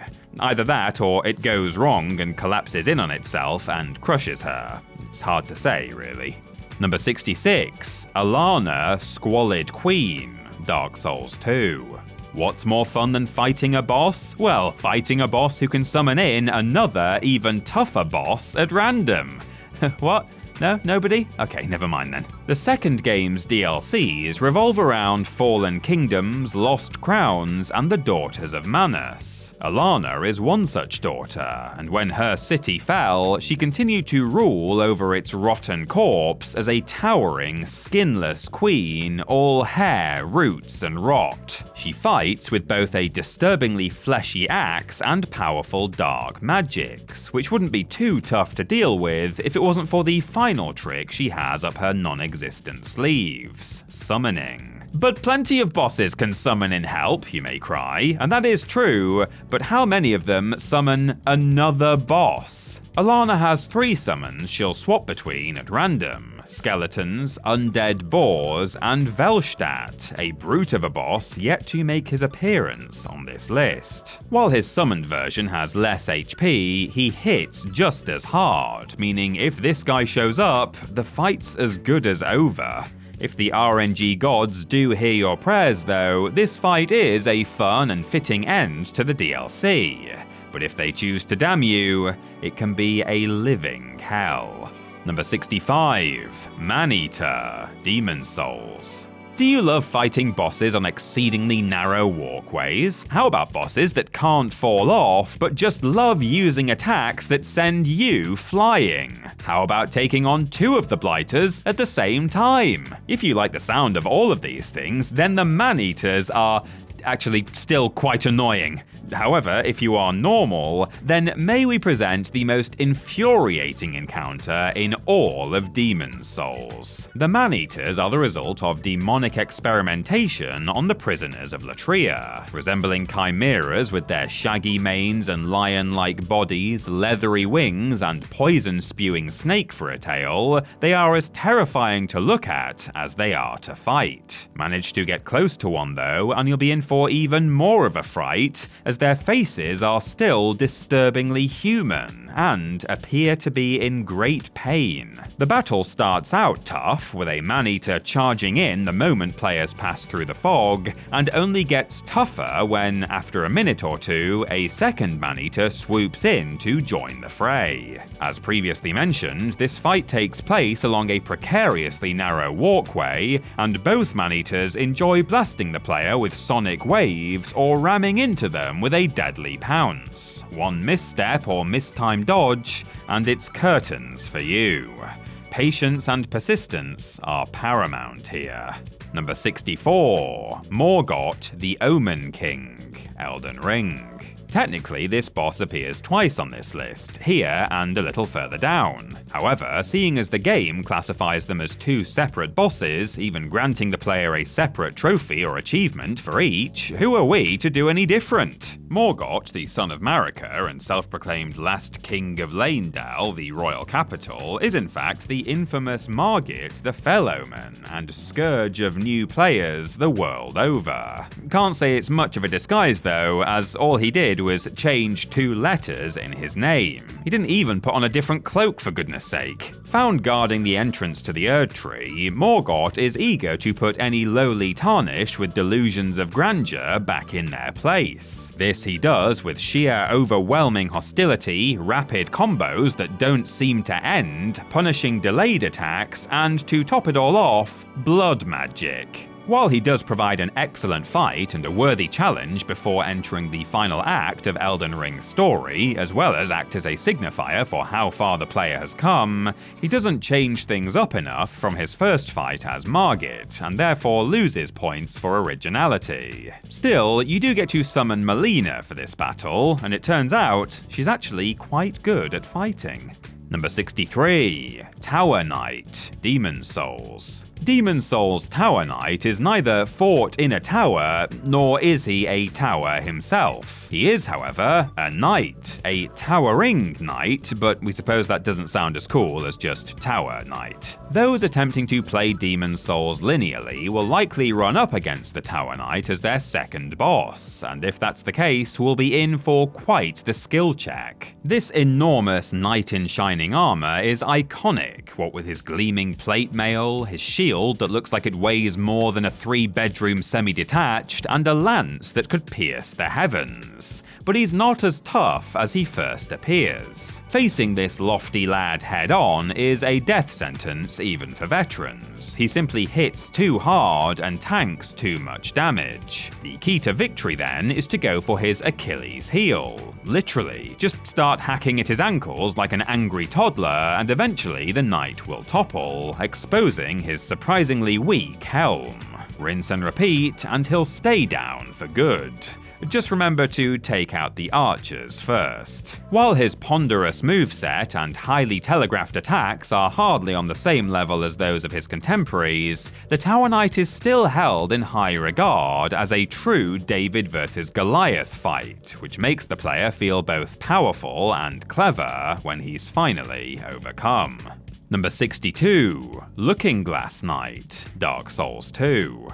Next, we have the Tower Knight's little brother. God, did the team who cobbled together Dark Souls 2 make anything original? Well, no, it seems not, as even this boss's signature gimmick is partially copied from a Demon Souls boss. That being said, the Looking Glass Knight is still a very fun boss, both visually and conceptually. Encountered in an open courtyard atop Dranglake Castle, he appears during a climactic lightning storm, clad in shining silver armor and wielding both a silver longsword and a shield polished to a mirror sheen. This shield is of course where he derives his name and is the source of his gimmick, summoning in other players. Yes, as if battling a huge knight who uses his sword as a lightning rod to blast players with electricity and deflects magic back with his mirror shield wasn't bad enough, he also uses said shield to tap into other worlds, opening a portal to allow other players through. Up to 2 enemy players can be summoned in at a time, and depending on your luck, they'll either be total newbies or Dark Souls veterans who will wipe the floor with you. As gimmicks go, it's great fun, even if the idea isn't totally original. Number 61. Old Monk, Demon Souls. Ah yes, speaking of summoning in real players. While other games may have iterated and improved upon the formula, Demon Souls' Old Monk was the first, and you always remember your first. Found sitting high up on a throne in the Ivory Tower in Latria and draped in billowing yellow robes is the emaciated form of the Old Monk. Upon noticing the player, he stirs one final time, summoning in a black phantom in the form of another player to fight on his behalf. The summoned player is then ensnared by the yellow robes and puppeted by whatever nefarious force created them. The challenge in this fight comes solely from the skill of the player being controlled by the yellow headpiece. If they know what they're doing, this fight can be damn near impossible, as you might be cut to ribbons without ever landing a hit of your own. But if they're new to the whole PvP thing, then this turns into the easiest fight in the game. It's pure chance. The otherworldly, almost Lovecraftian nature of the mind-controlling robes really reminds us of the King in Yellow. However, the old monk is far more physical and far less metaphysical, and is therefore more receptive to being hit with a big sword. Number 60. Crossbreed Priscilla, Dark Souls. Demon Souls may have come first, but it was Dark Souls that refined and cemented the template for the Souls-like genre. It didn't care if it was too difficult or obtuse for the average gamer, and it certainly didn't care if players missed entire sections of its world. Sections like the painted world of Ariamis. The painting is another reality where abominations and outcasts reside, including Priscilla, a half-dragon who appears mostly human save for her towering stature, tufts of hair about her eyes, and long, fluffy, draconic tail. She's soft-spoken and simply asks trespassers to leave her peaceful world when approached. However, should players refuse, she knows how to defend herself. Armed with a scythe capable of rapidly inflicting bleed and the ability to turn completely invisible, Priscilla is deadlier than she looks. She can be spotted by the footprints she leaves in the snow and even staggered to break her spell, but she'll always recast her invisibility eventually. Hope you enjoy swinging wildly at the air and getting hit without warning. Of course, you don't have to fight her, you can just leave her be and let her live in the peace and solitude she craves. After all, only a monster would attack such a sweet and innocent soul unprovoked. Number 59. Aldrich, Devourer of Gods, Dark Souls 3. Now we've entered the final third of our rankings, we're going to start seeing some real heavy hitters, the headline acts of their respective games, and, unlike the first third, memorable for all the right reasons. We start with Saint Aldrich, who, true to his name, is found partway through devouring a god. This foul, fetid black sludge, consisting of rotten flesh and bones roaming about the cathedral in Anor Londo, is Aldrich, and that frail, staff-wielding torso is none other than Dark Sun Gwyndolin, who, semi-alive or fully dead, is being used as a puppet to attack the player. Once a cleric of the Way of White, Aldrich developed a taste for human flesh, only his appetite grew and grew until only consuming the gods would satisfy it. Grisly stuff. While the pulsating mass that is Aldrich cannot attack, what remains of Gwyndolin is shockingly deadly, with Aldrich using them to cast a range of homing spells, as well as powerful sweeping melee attacks and a near never-ending volley of arrows that can spell certain doom for any who fail to get out of their way. This fight is a perfect level of challenge without feeling unfair. But what if the Ashen One never stops Aldrich? What comes next after consuming the gods? Consuming the world? The universe itself? Some people are just never satisfied.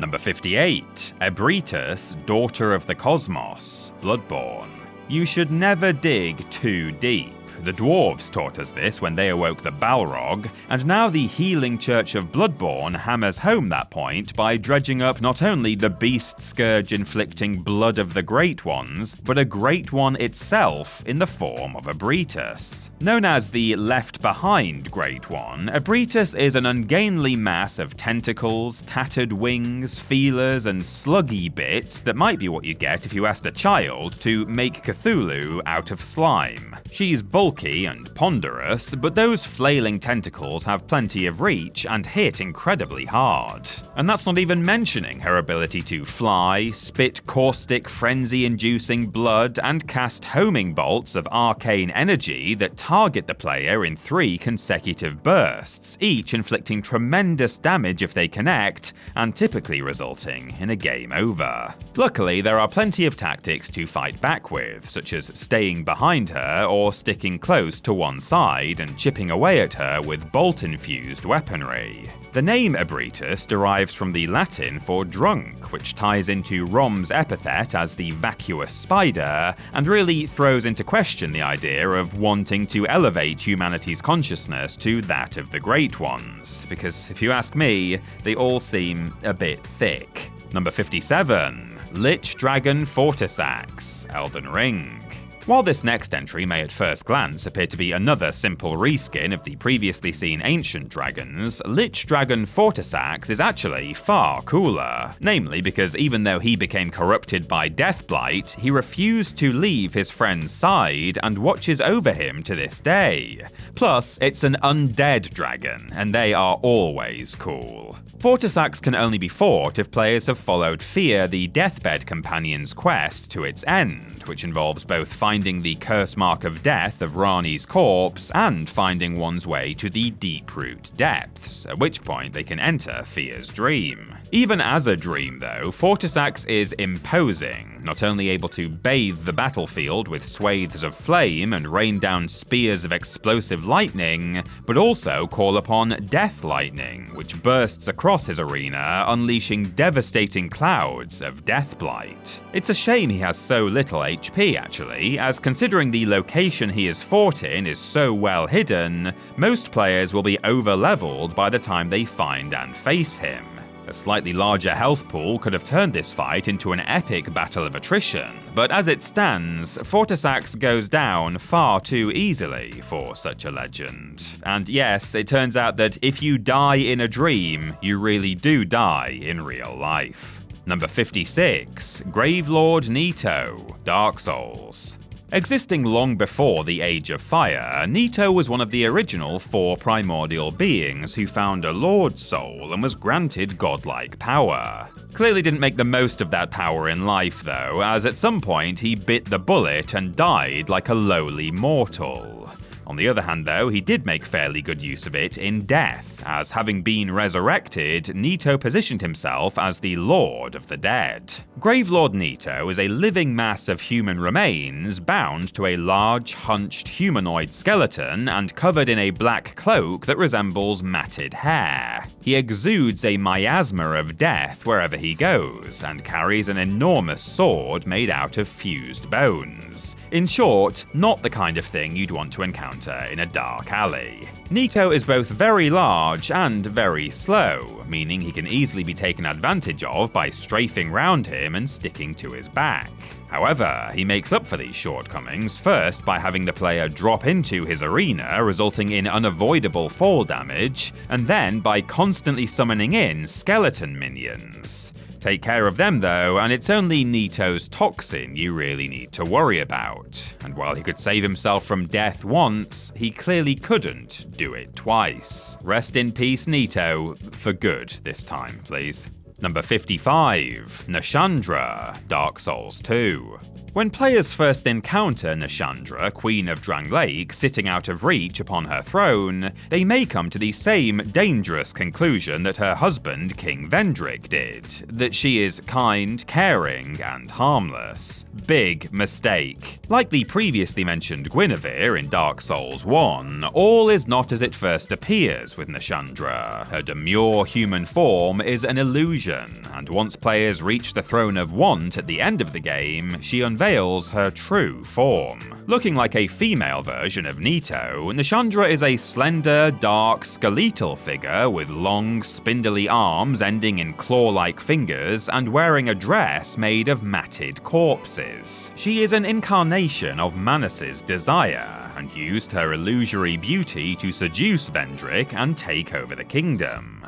But that wasn't enough, and so she set her sights on the first flame itself. Fighting with a deathly sharp scythe and curse-inflicting dark magic, Nashandra may seem like an insurmountable foe, especially after facing the Throne Defender and Watcher immediately beforehand, but her relatively slow movements are easy to dodge, and as long as you maximize your curse defenses, she shouldn't prove a particularly tricky fight. Fun fact, her true darkness is hinted at via a portrait of her which curses players when they get too close. God, talk about that bad art. Number 54, Moon Presence, Bloodborne. The Hunter's Dream acts as Bloodborne's hub and provides a place of solace to relax and level up in between hunts. Peel back the layers, however, and it becomes a nightmare. This is because the Hunter's Dream is a separate reality conjured into being by a Great One known as the Moon Presence, and given form by Gehrman. Defeat Gehrman, and the Moon Presence will require a new host, promptly enslaving your hunter for that purpose. However, if you've given yourself eyes on the inside by consuming 3 1/3 umbilical cords, yeah, don't ask, it's a weird game, you can fight back and the boss battle begins. The Moon Presence, being a Lovecraftian Great One, is all flailing tentacles and jagged bones, and despite being an all-powerful god, fights with the ferocity and unpredictability of a beast. Also, despite being a god, it's really not as powerful as it first appears. It may get the better of players once, especially if they've used all of their blood vials on Gehrman, but will more than likely crumble on a second attempt. Still, it's a wicked design and a very fun final fight. All that being said though, the Moon Presence essentially created the hunt by granting hunters the temporary immortality needed to end the Beast Plague, so if you think about it, they're really kind of the good guy. Number 53, Dark Lurker, Dark Souls 2.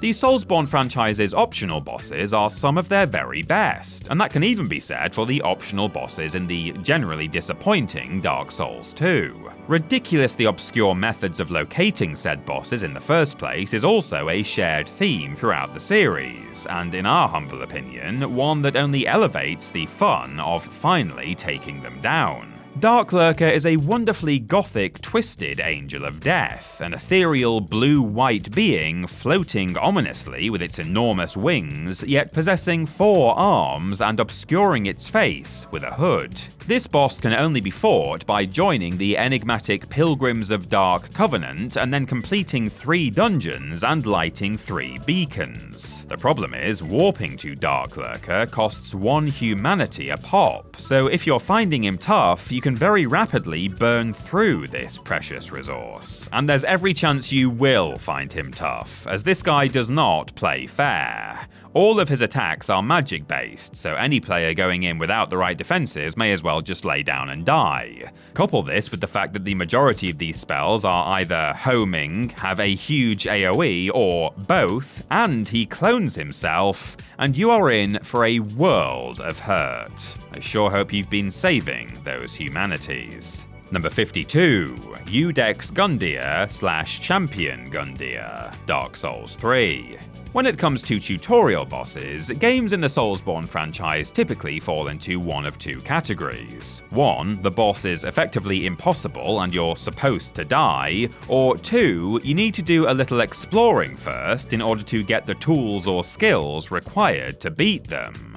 Not so with Dark Souls 3 though, which says screw that and throws players up against Iudex Gundyr. Gundyr is a giant of a man clad in a full set of intricate if slightly tarnished armor and carrying a seriously imposing halberd which he pulls from the ground, sword in the stone style, before initiating the fight. His title, Iudex, is Latin for judge, and that is exactly what Gundyr does. He judges your skills, and if he deems you worthy, he allows you to pass onto Firelink Shrine. If not though, he kills you again and again and again. He is a gatekeeper in every sense of the word. And he doesn't fight fair either. With incredible speed for a first boss and initially difficult to read delayed attacks, many new players will simply give up and accept this game is not for them before they even reach his second phase. Yeah, that's right, Gundyr has 2 phases. Get him down to about half health and he will explode with black pus, growing a venom-like chomping arm. Just when you thought it couldn't get any worse, huh? Much later in the game, players may happen across a strangely familiar location, identical to the tutorial area, save for the fact that it's enshrouded in utter darkness. Here they can find Champion Gundyr, or Gundyr as he was in his prime.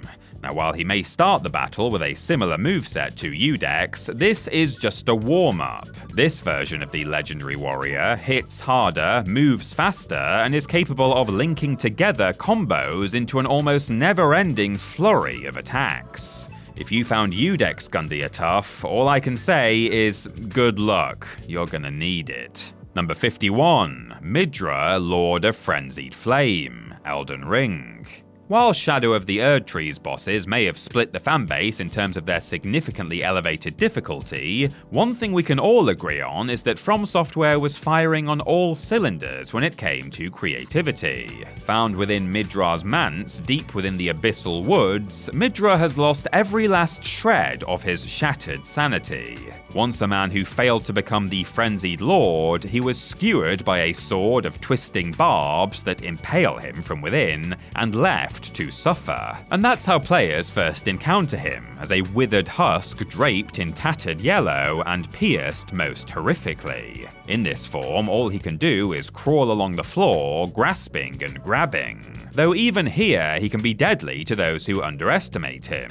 Beat him though, and he'll begin his transformation, tearing out the sword and, in the process, ripping off his own head, which is then replaced by a burning orb of madness. And then the true boss fight can begin. Midra fully embraces this madness to the point that almost every attack inflicts it, and it bursts from his burning head as frenzied flames. Aesthetically, this battle is spectacularly disturbing, but at the risk of offending Midra, I would say it might have been even better if it was just a touch harder. Yeah, that's right, I went there. Don't lose your head about it, Midra. Number 50, Dancer of the Boreal Valley, Dark Souls 3.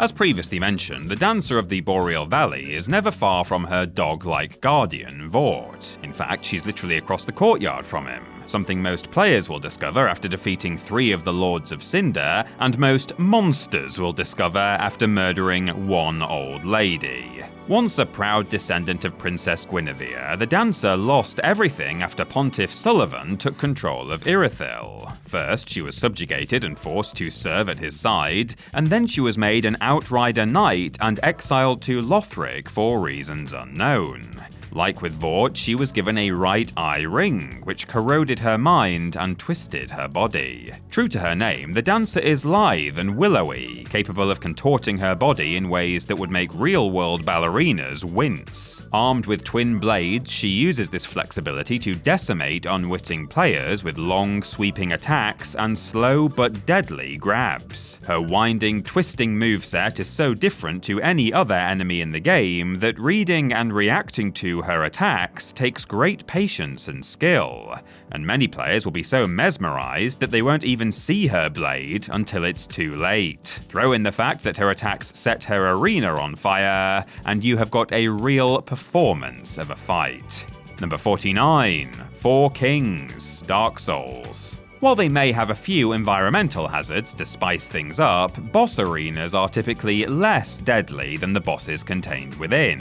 When it comes to the Four Kings, however, we may have found the first and only case where the inverse is true. This is because the fight itself takes place within the Abyss, a realm of pure darkness that destroys any mortal foolish enough to enter in an instant. That's right, attempt this boss without prior knowledge and you'll be dead before the first king even shows his face. Find the Covenant of Artorias ring, however, and the Abyss loses its potency, allowing the true fight to begin. We'll be honest, the Four Kings really aren't that tough of a fight, but boy do they leave an impression. Emerging from pure darkness, the Kings are towering silver-grey humans who seem to have erupted with spiky, bark-like membranes. They appear one at a time, floating ominously through the void and immediately attacking with violent fervor.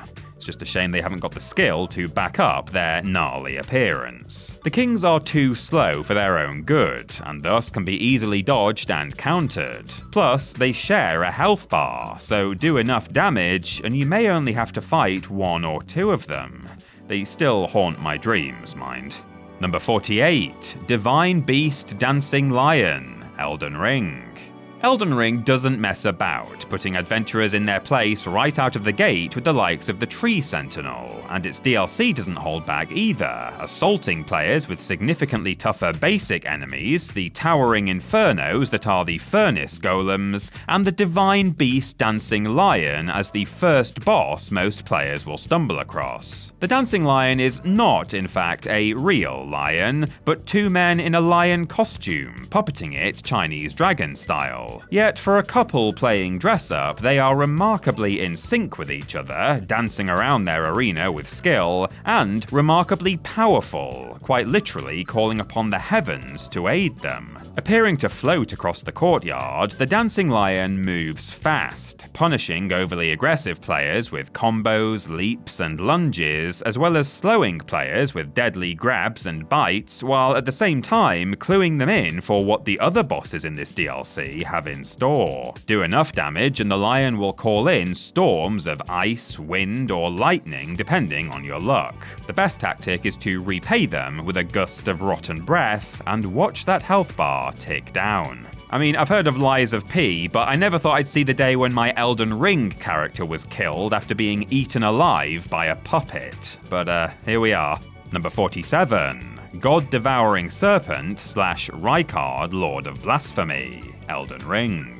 Sometimes a gimmick is so epic, you don't mind it at all, and honestly wish it lasted a little longer. Taking a leaf out of Yorm and the Storm King's books, this fight uses the concept of killing the boss with a special weapon, but turns it up to 11. Praetor Rykard was once the son of Radagon and Rennala, who after the Shattering removed himself from the petty wars and bickerings of his siblings and locked himself away in Mount Gelmir. However, very little of that former man remains, as Rykard fed himself to the blasphemous serpent of the volcano with the ambition to consume the world. Wouldn't be my choice of method for attaining power, but you do you, Rykard. It's this colossal serpent that players face when they enter the heart of Mount Gelmir, and between his snapping maw and magma-spraying moves, it's quite the fight. Luckily, players are presented with the Serpent Hunter blade, which just so happens to fire skewering gusts of wind, to make things a little easier. However, if you best the serpent, Rykard will awaken.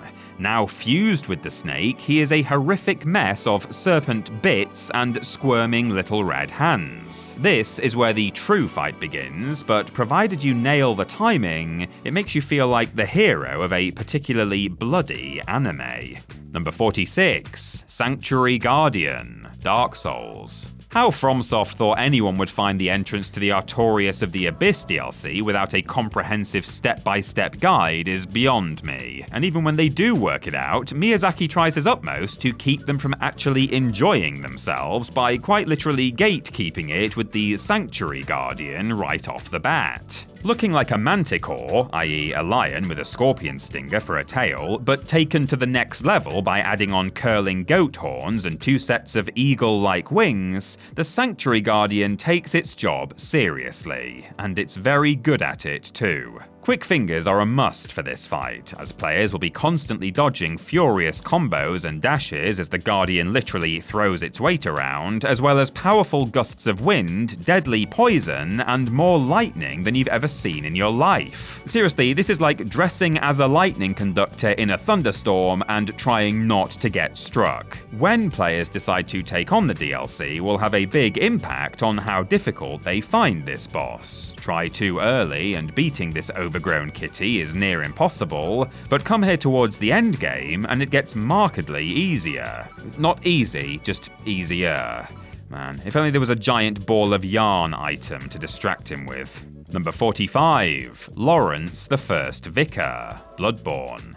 Remember the Cleric Beast with the blood-curdling screams, massive arm, and weirdly erratic movements and attacks? Well, this is Cleric Beast 2.0. Stronger, faster, and minus that easily exploitable weakness to fire. And that's because Lawrence is on fire at all times. Found draped over an altar in the Hunter's Nightmare version of the cathedral, Lawrence lies motionless until players locate his human skull and bring it back to him, at which point point, he wakes up screaming, much like I do every Monday morning, and launches into a desperate rage. It's said the Beast Plague affects clerics most strongly, turning them into frightful creatures, and as Lawrence was the very first vicar, he turned into one of the vilest beasts. As he is, which if you boil it down is just another Cleric Beast, many of his attacks will be familiar to Bloodborne veterans, and this may lull them into a false sense of security when the battle begins. Problem is, Lawrence doesn't play around. Knock him down to 70% health and he will go ballistic, screaming and springing around his cramped arena like a thing possessed. Even chopping off his legs doesn't slow him down. He just keeps coming, only now leaving hazardous pools of lava in his wake. Brilliant. While his high damage and high AoE moves can feel unfair though,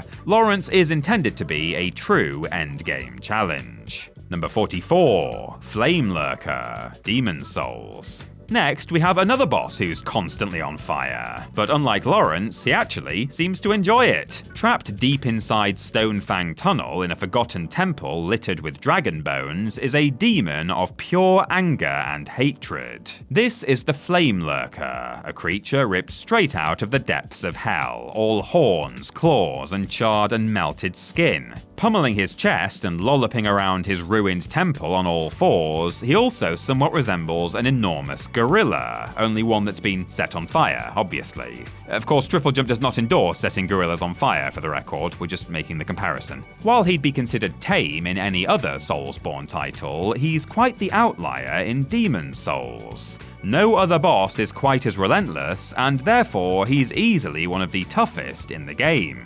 While combos weren't quite a thing when Demon Souls came out, Flame Lurker still refuses to give players a break, constantly hounding them and launching into attacks with little downtime. Perfect dodging and high fire resistance are a must here, unless of course you can get him stuck behind a spinal column and poke him to death, that is. It is worth noting that despite all that ferocity and power, Flame Lurker possesses a severe weakness to magic, so if you want him to go down quick, either pummel him with soul arrows or break out some more of that sticky white stuff. We'll never get used to that name. Number 43, Velstadt the Royal Aegis, Dark Souls 2.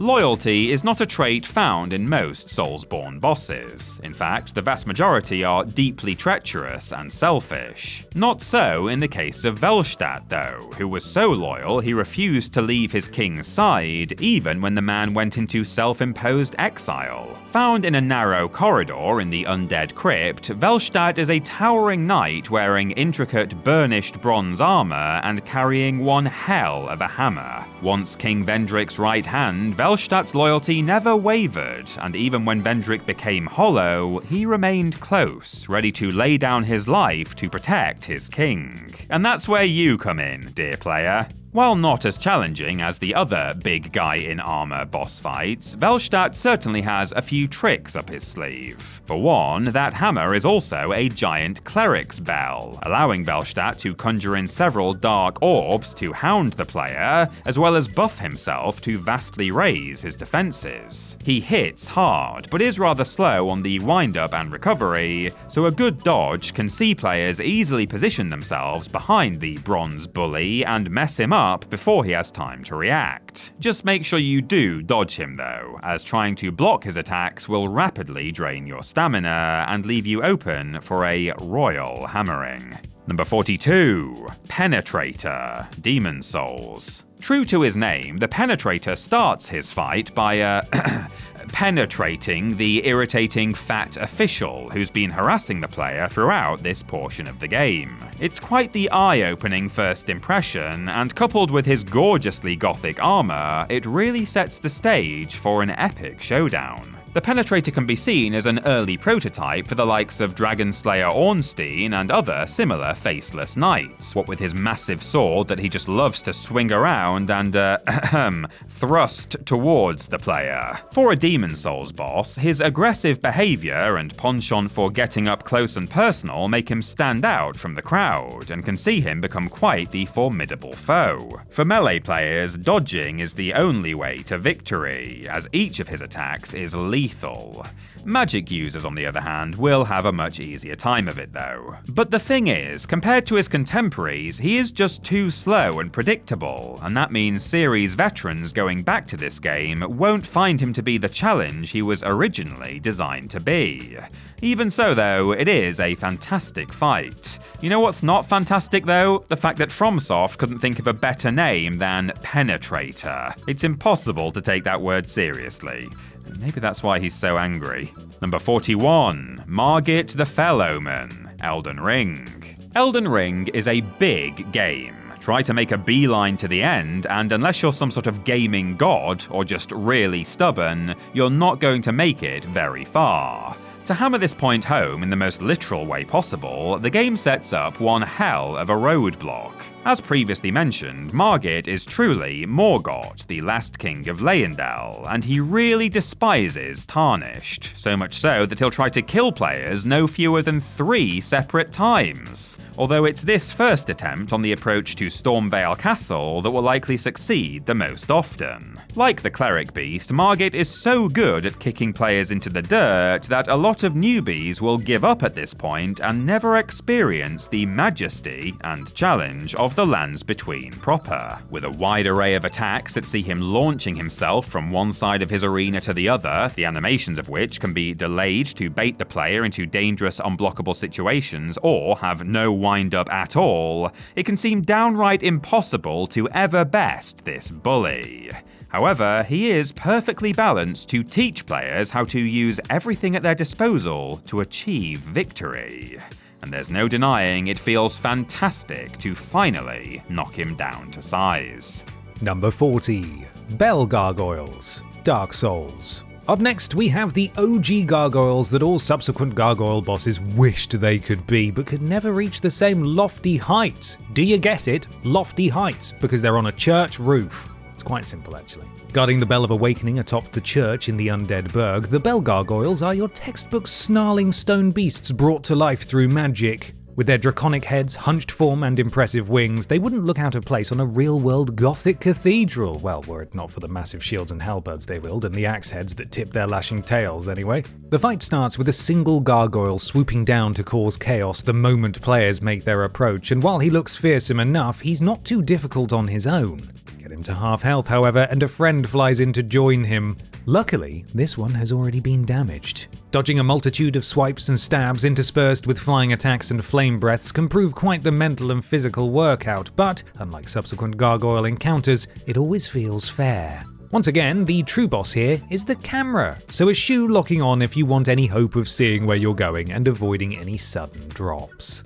Number 39, Fume Knight, Dark Souls 2. We might be about to trigger some PTSD with this next entry, so if you've been negatively affected by the Butcher of Broom Tower, aka the Fume Knight, now's your chance to look away. The Fume Knight, or Rain to use his real name, was once the left hand of King Vendrick, but after a falling out with the previously mentioned Velstadt, he fled Dranglake and pledged loyalty to another. A good thing too, because if players were forced to fight him in the main game rather than the DLC, Dark Souls 2 would have a completion rate of about 7%. The Fume Knight has 2 phases, the first where he really wants you dead, and the second where he really, really wants you dead. Both see him attacking with ungodly aggression and strength, capable of both sundering the defenses of even the tankiest builds and eviscerating those foolish enough to mistime a single dodge roll. The only tactic confirmed to take him down: get good. Raim's a real love him or hate him boss, but try to tackle him wearing Velstadt's armor and he'll certainly hate you, immediately skipping to his second phase to grind you into the dust. After dying roughly 100 times to this particular boss, we can tell you we're positively fuming. Number 38, Vicar Amelia, Bloodborne. If we could only name one thing Bloodborne does perfectly, it would be its gameplay. If we could name a second thing, it would be its monster design. And if we could go so far as to name a third thing, it would be its atmosphere. And the fight against Vicar Amelia is positively dripping with atmosphere. Praying before the altar of the healing church, Amelia may not initially appear much of a threat, but as the player inches closer, the transformation begins. Through clever camera trickery and fantastically visceral sound design, this poor frail woman distorts into a sight you won't soon forget. Resembling some sort of horrific dog/deer hybrid, Amelia becomes a pale-haired beast with overlong grasping arms, more teeth than a crocodile, and twisted antlers. Oh, and she won't stop screaming. Still clutching her golden pendant, she will attempt to crush the player beneath a whirlwind of frenzied slams and swipes. And if that doesn't get them, a solid bite or two just might. Amelia acts as yet another gatekeeper. Just in case players defeated the Cleric Beast through sheer luck, she exists to ensure they properly learn the ropes. And as a mandatory boss, it's a lesson they'll have to take to heart if they have any hope of seeing the credits. Like a deer in the headlights, your first few attempts may end messily. Number 37. R'hllana, Twin Moon Knight, Elden Ring. Not to be confused with R'hllana, her older sister, who we've already spoken about, this is R'hllana, a far more intimidating princess of the Carian royal family whose faculties are very much still all there. Renouncing her family name and titles, R'hllana left the Lands Between to join Messmer's all-consuming crusade, and with a fighter like this on his side, there's no wonder they were able to scorch and desolate the Lands of Shadow unchecked. With her remorseless speed and brutality, R'hllana makes for one hell of an intense fight. Once she gets going, her combos string together like a bloodthirsty dance, never slowing and never giving the player room to breathe, let alone retaliate. Any Tarnished hoping to get through this fight in one piece had best be playing at the top of their game. Once again, she serves to ensure players have thoroughly explored, leveled up, and acquired enough Shadow Tree fragments to move on, as well as act as a skill check to make sure they really are ready for the pain and misery to come. Beat her, however, and you'll feel over the moon. Trust us. Oh, and the twin moons from her epithet? Unless you're an expert at the TripleJump, wahey, get used to seeing and dying to them a lot.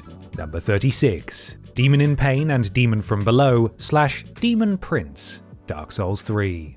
Because Miyazaki really likes to make his fans work for their rewards, every last DLC for the Soulsborne games involves jumping through some serious hoops to even enter. And once you're there, things don't tend to get much better.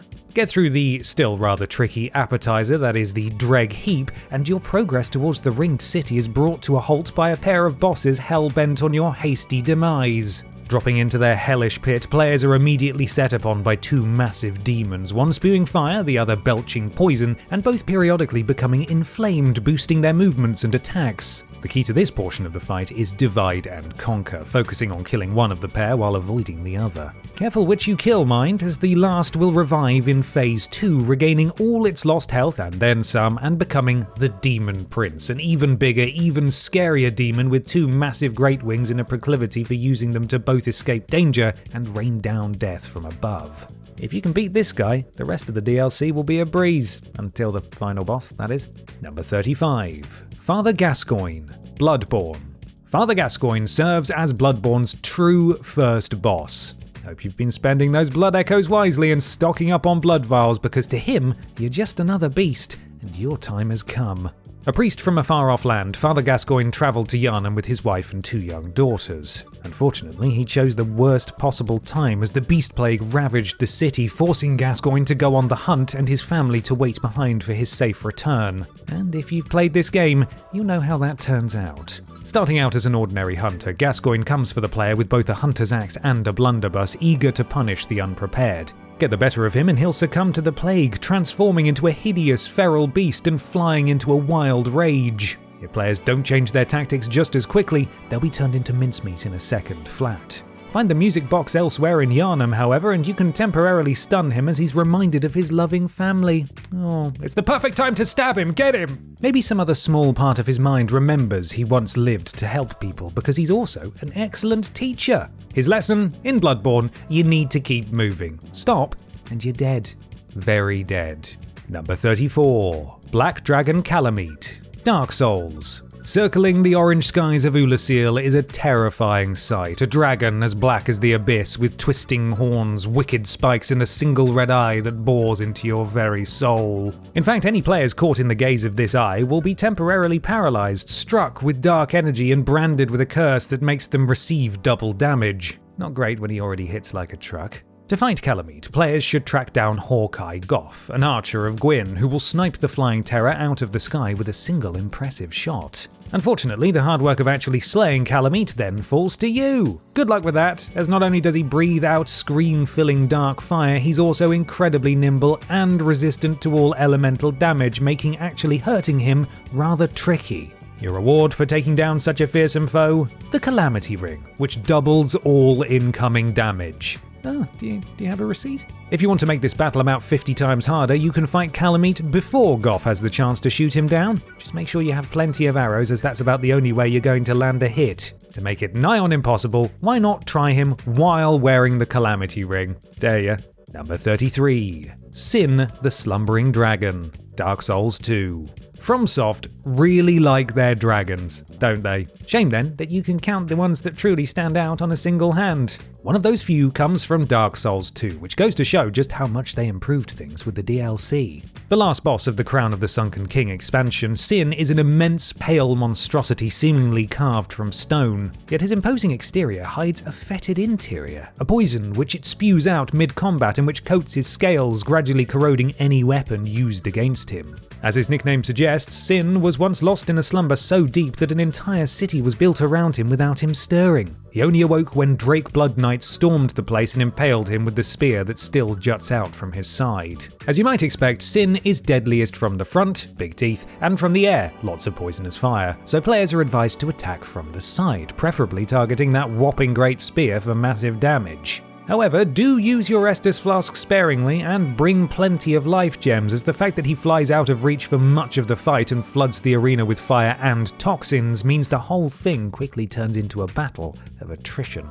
Number 32. Martyr Logarius. Bloodborne. Cainhurst Castle is Bloodborne's delightfully gothic answer to Dracula, complete with bloodthirsty royalty, a castle frozen in time, and a carriage pulled by no one at all. It also has a living corpse of a man, who's far stronger than he first appears. This living corpse is Martyr Logarius, leader of a sect of the Healing Church known, cheerily, as the Executioners, who led his merry men in a dramatic assault on Cainhurst Castle. It didn't go well, however, and while the other Executioners ran away, Logarius was forced to stay behind. There, sitting upon a throne atop the roof, he seemingly froze to death. That is, until the player comes along to rouse him. For a dead man, Logarius is uncannily sprightly, capable of both easily avoiding oncoming attacks and hounding players looking for a break with strings of scythe and sword-twirling combos. Hiding behind the chimneys won't help, as he also summons homing ghostly skulls. With careful timing, skilled players can parry most of his melee attacks, opening him up for highly damaging visceral counters that will make short work of the old Clergyman.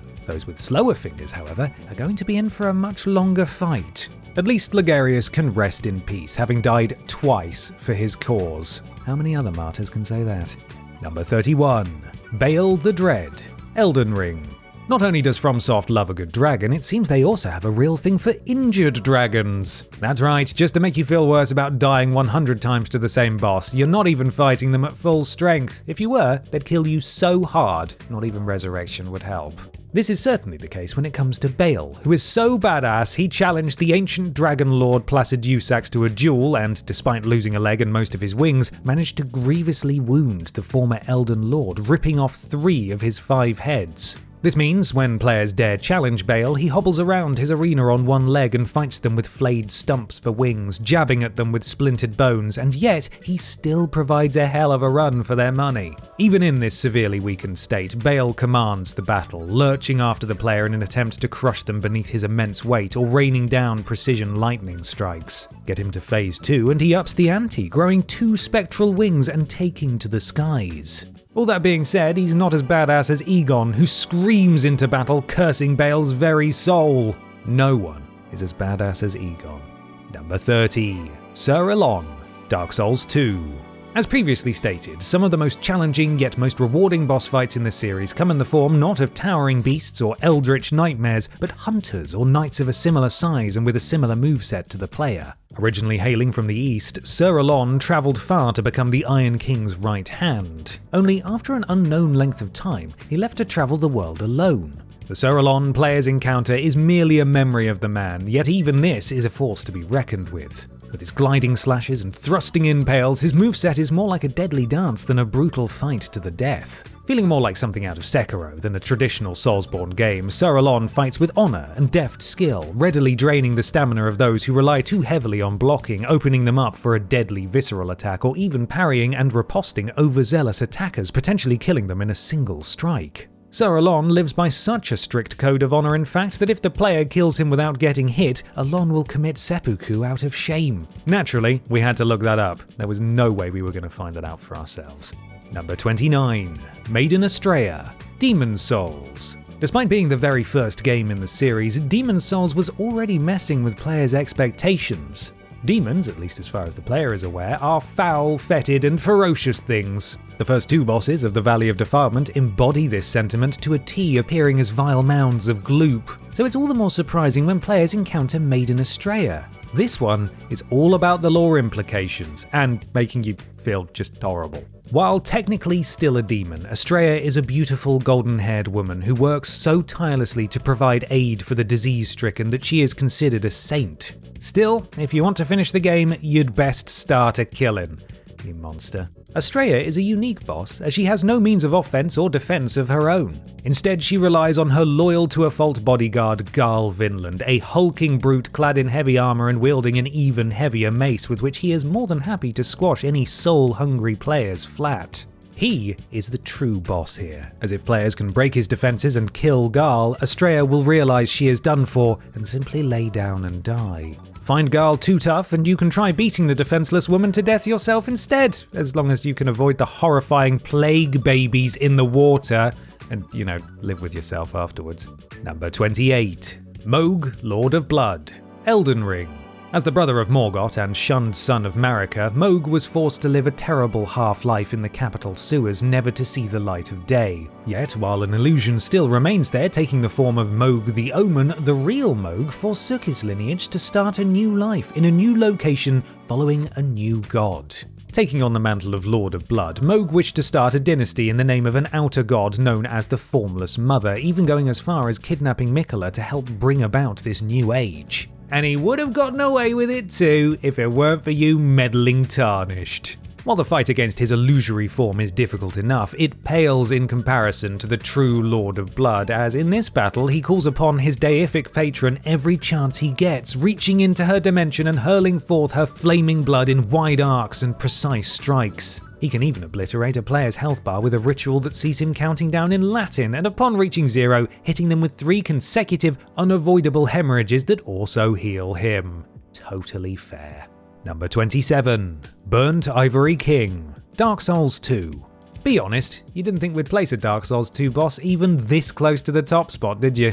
Well, the King of Frozen Ilium Lois secures this position by virtue of being a truly excellent battle, not just a one-on-one fight. When his kingdom fell to chaos, the Ivory King delved deep underground to uncover its source, and when he found it, he tried to close it off forever, only to be corrupted by its flames. Hoping to do what the king could not, players are tasked with recruiting a quartet of still loyal knights and descending into the chaos to finish things for good. The battle begins with the player's small crew butting heads with an army of charred knights who must be killed to summon the king. Periodically, the player's knights will sacrifice themselves to seal off swirling portals and prevent even more enemies from spawning, making the final showdown much easier. Burning through all your resources fighting his minions only to die in a single strike from the Ivory King does not a good fight make, so players will need to fight strategically. The king himself is highly aggressive, but easy enough to subdue when his attention is split between the player's remaining knights. It pays to have friends. Number 26. Pontiff Sulyvahn, Dark Souls 3. There are few bosses as heartlessly conniving as Dark Souls 3's Pontiff Sulyvahn, and even fewer who can back up their lore with an equally impressive and challenging boss fight. Having grown up a child of the Painted World, Sulyvahn knew what it was like to have nothing and craved power by any means. He curried favour with the ruling gods of Irithyll before using his influence to create his own army and eventually taking the city for himself. It was as Pontiff that he mutated Vort and the Dancer, and even though his city was later invaded, he never gave up his crown. Players will find Sulyvahn waiting in Irithyll's large cathedral, and unless they adapt to his cutthroat aggression or learn to time a parry on the first try, they're going to keep finding him there again and again and again. Armed with 2 great swords, the Pontiff shows off his immense strength and agility with flurries of pirouettes and precise combos that punish those who fail to get out of his way. Knock him to half health and he'll set those swords ablaze, learn to fly, and even produce a clone who mimics his moves exactly. Truly, it feels like he could have been the real final boss, and according to cut content, he once might have been. Number 25. Lorien, Elder Prince, and Lothric, Younger Prince, Dark Souls 3. Here we have the inspiration for Radahn, consort of Miquella, only fairer, more fun, and frankly, better in every way. You know, FromSoft, sometimes you just knock it out of the park on the first try. Not that we're saying the twin princes aren't hard, they most assuredly are, it's just that their difficulty is perfectly balanced in the tough but fair zone, where those who give it the reverence it deserves will not only come out victorious in the end, but have a blast getting there. Young Prince Lothric was born sick and frail, a stark contrast to his demon-slaying older brother Lorien. Shame really that Lothric was the one chosen to link the flame. So the two brothers' souls were linked together in the hopes they would both grow stronger, and whoops! Not only did Lorien grow weaker, his life was also bound to that of his brothers. What are they like? In-game, that translates to an epic showdown between the player and a debilitated Lorien who can still wipe the floor with them, which doesn't end when the prince dies. Instead, he's brought back by Lothric, who piggybacks on Lorien's shoulders and buffs his attacks with powerful holy magic and the ability to teleport right behind the player. The fight only ends when Lothric's health is depleted. Talk about a brotherly bond. Number 24. Great Grey Wolf Sif, Dark Souls. Who's a good boy? Great Grey Wolf Sif is, wouldn't you know it, an enormous grey wolf who is found guarding his master's gravestone in the Darkroot Garden and is scientifically proven to be the goodest boy. Unfortunately, players hoping to finish the game need to loot that gravestone for Artorias' ring, and so a fight to the death ensues. Sif, wielding his master's sword, swings into battle, leaping and spinning like, well, a dog with a bone. This makes him tough to actually hit, and coupled with his surprising proficiency with a sword, he can be quite the challenge. When near death, however, all of that energy and grace disappears, and Sif will visibly limp around the battlefield and struggle to even lift his sword. At this point, all players can do is put him out of his misery. If for whatever reason you wish to make this fight even sadder, make sure to play through the Artorias of the Abyss DLC first and meet Sif as a young pup.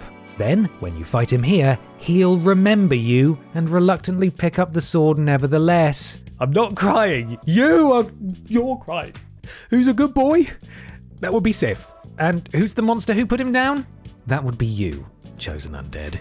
Number 23. Godfrey, First Elden Lord / Horaloo, Elden Ring. Like Mohg, players will first encounter an illusion of Godfrey known as the Golden Shade, which guards the route to the Erd Tree's entrance, and like Mohg, this illusion doesn't hold a candle to the real fight. Godfrey was once an unrelenting warrior who Queen Marika employed to crush her foes. His reward was to be her first husband, and therefore the first Elden Lord, on the condition that Marika suppress his violent urges via the spectral lion Sarosh, who clings to his back. Eventually, Marika grew bored of him and sent him away, but once the player burns the Erd Tree, he returns to protect his queen. And he does not mess around, wielding an axe that probably weighs more than he does, and Godfrey aims for the head with every swing. Manage to whittle Godfrey down to half health, and he'll reach up and snap the neck of his lion Sarosh, effectively breaking his bond with Marika and removing the limiter she set on his strength. Thus, the true fight begins. Reverting to Horaloo, his old barbarian self, he goes berserk, ditching his weapon and most of his clothes, and turning the fight into a full-on wrestling match. Dodging is a necessity when it comes to avoiding his earth-shattering moves and finally knocking him down for the count, so hope you've got that nailed. Number 22. Manus, Father of the Abyss, Dark Souls. If you thought Dark Souls lore was incomprehensible enough on its own, just wait until you factor in the DLC, because if old gods and cycles of fire and dark weren't enough, now there's time travel? That's right, start the DLC and Manus himself will reach through time to bring your chosen undead to the land of Ulasil before it fell to ruin. Manus was a sorcerer whose dark soul raged unchecked, resulting in an outbreak of the Abyss. Artorias, Knight of Gwyn, was sent to sort things out, but when he failed, it was up to the player to save the day. Manus has long since lost his human form, becoming a demonic entity with swirling horns, a dozen red eyes, and a massive arm. It's this arm that'll probably cause you the most problems, because while he loves casting dark sorceries in the form of abyssal magic, he adores straight up beating people to a pulp. Oh, and did we mention his hand is filled with teeth? Because it is. High stamina for both character and player is a must, as his combos last an age and the only safe time to attack him is in the brief gaps between them. Of course, you can always get Sif to help you, before you kill him. Bloody monster. Number 21. Radagon of the Golden Order, Elden Ring. Throughout their journeys across the lands between, players will hear great stories about red-haired Radagon, warrior extraordinaire who Marika used both to wage her wars and end them. She had him marry Rennala to end the fighting between her followers and the Carians, and then stole him for herself, casting out her first husband Godfrey and leaving Rennala heartbroken. Honestly, it's like an episode of the Jeremy Kyle Show, only weirder as it turns out, because Radagon and Marika are the same person. What? It's true, but while these two gods share a body, they have differing desires. When Marika shattered the Elden Ring, Radagon tried to repair it, and while it's Marika players see when they first enter the Erd Tree, it's Radagon they fight. Wielding the hammer that shattered the Elden Ring, he comes out swinging and doesn't stop. Every attack hits like a ton of bricks and erupts in a screen-filling AoE, meaning if you run out of stamina and can't roll away after getting flattened, you're as good as dead. Oh, and he can also parry any attack and retaliate with massive damage. Great. Thankfully, his moves can be learnt and carefully countered with frequent attempts because, as it turns out, Radagon is only half the fight. Kill him, and you have to contend with... Peter Austin with... Number 20. Elden Beast, Elden Ring. The Elden Beast is the true final boss of Elden Ring, a colossal, almost dragon-like being seemingly made from the darkness of the void of space mixed with stardust and living gold. The Elden Beast is the Greater Will's desires and intentions given form, and it wields a sword made from Radagon's contorted flesh and bone. Yes, even in death, the outer gods will find a way to use you. The fight is suitably epic, taking place in an ethereal landscape illuminated by a forest of golden Erd trees rising up from shallow waters, through all of which the Elden Beast swims and flies, twisting and dancing in ways that are alien to anything else in the game. Being the living embodiment of an outer god's will, the beast's attacks are unfathomably powerful, be they waves of gold that accompany sword swings, homing stars that fire out smaller homing stars, or a massive physical representation of the Golden Order, which hovers overhead producing 3 concentric circles that close in on the player before finally exploding. Of course, if you die at any point during this fight, you have to go all the way back to the beginning and get through Radagon again to try a second time. Oh boy, you better clear your schedule. This one's gonna take a while. Number 19. Beast Clergyman / Maliketh the Black Blade, Elden Ring.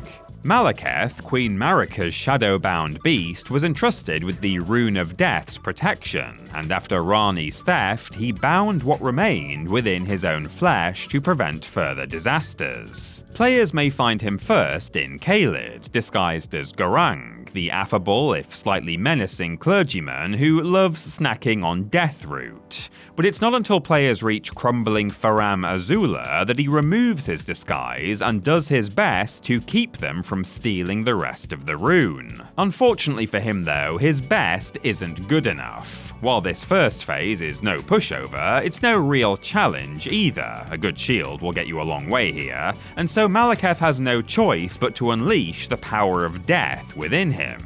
And thus begins the fight for your life. Maliketh is fast, agile, and aggressive to an ungodly degree, with his attacks not only chaining together endlessly, and not only flinging him up into the air and out of reach for far too long, but also inflicting destined death, which reduces max HP and inflicts continuous damage over time. Now this is a real challenge. If found, the Blasphemous Claw makes this fight much easier, as it opens Maliketh up for huge counterattacks, provided you know how to parry. But if you don't know how to parry, then good luck. You are really going to need it. Number 18. Dark Eater Medea, Dark Souls 3.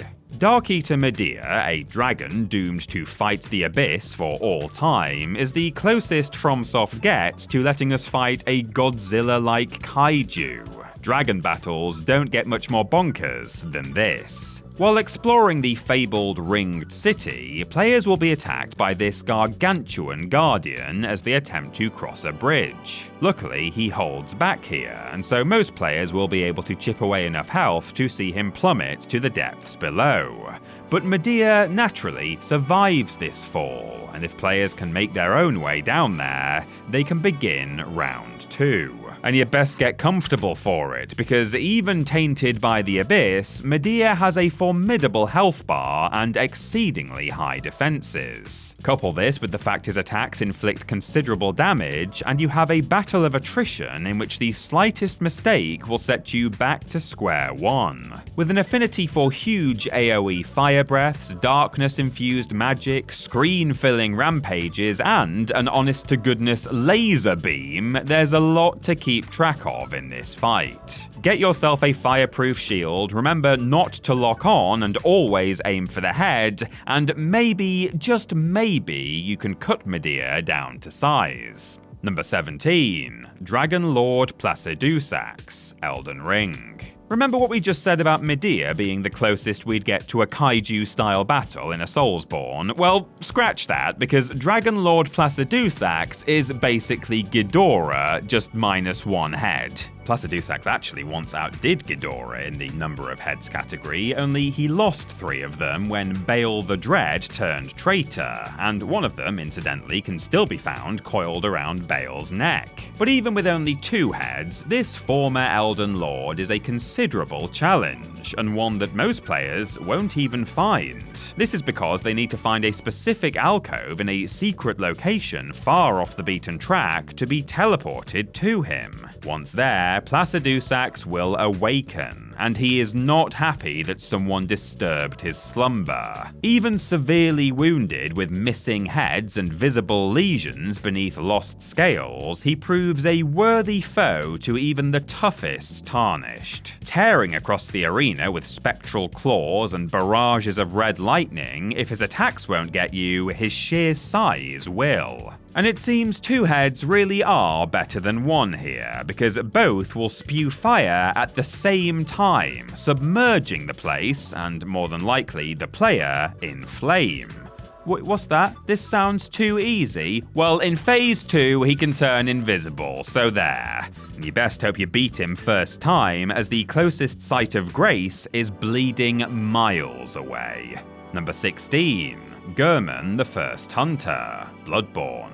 It's not every day we would promote beating up old men in wheelchairs, but as you probably know by now, in Bloodborne, nothing is ever as it seems. While he spends most of the game as the player's kind, if doddering, mentor, Gehrman is in truth the host of the hunter's dream, shackled by the moon presence to give dreaming hunters the immortality they need to end the beast plague. Fulfill that service and Gehrman will offer you the chance to wake up and live a normal life, but refuse, and Gehrman joins the hunt. Now, I don't want to throw spurious accusations around, but it seems he may have been lying about his need for the wheelchair, as now Gehrman will rise, inexplicably growing several feet and whipping out a killer scythe.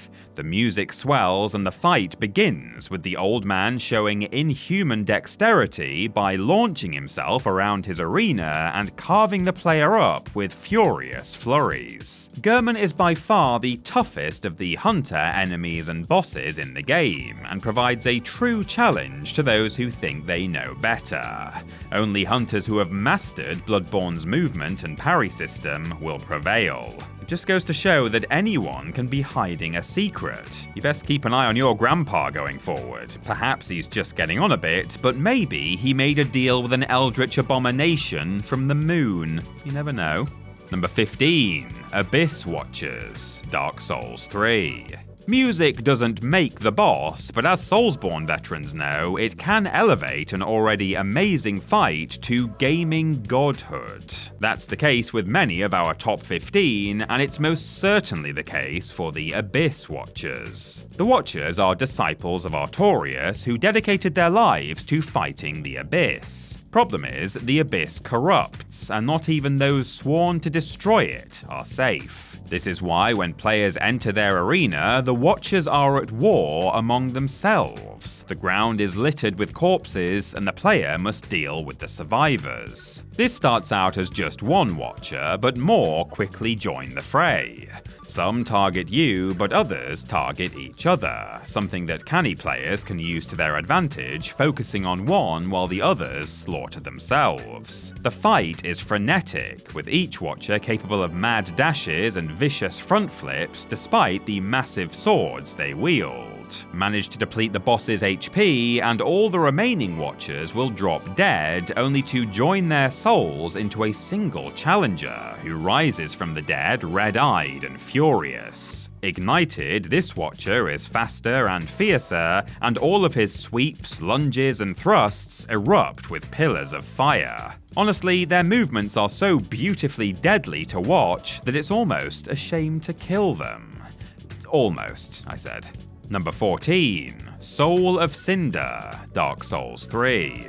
Dark Souls 3 can be seen as the end of an era, and a culmination of everything that FromSoft learned across all three games. This is reflected in both the gameplay and the world, which is a melting pot of people, places, and ideas from the past. It's only fitting, then, that its final boss also fits this theme.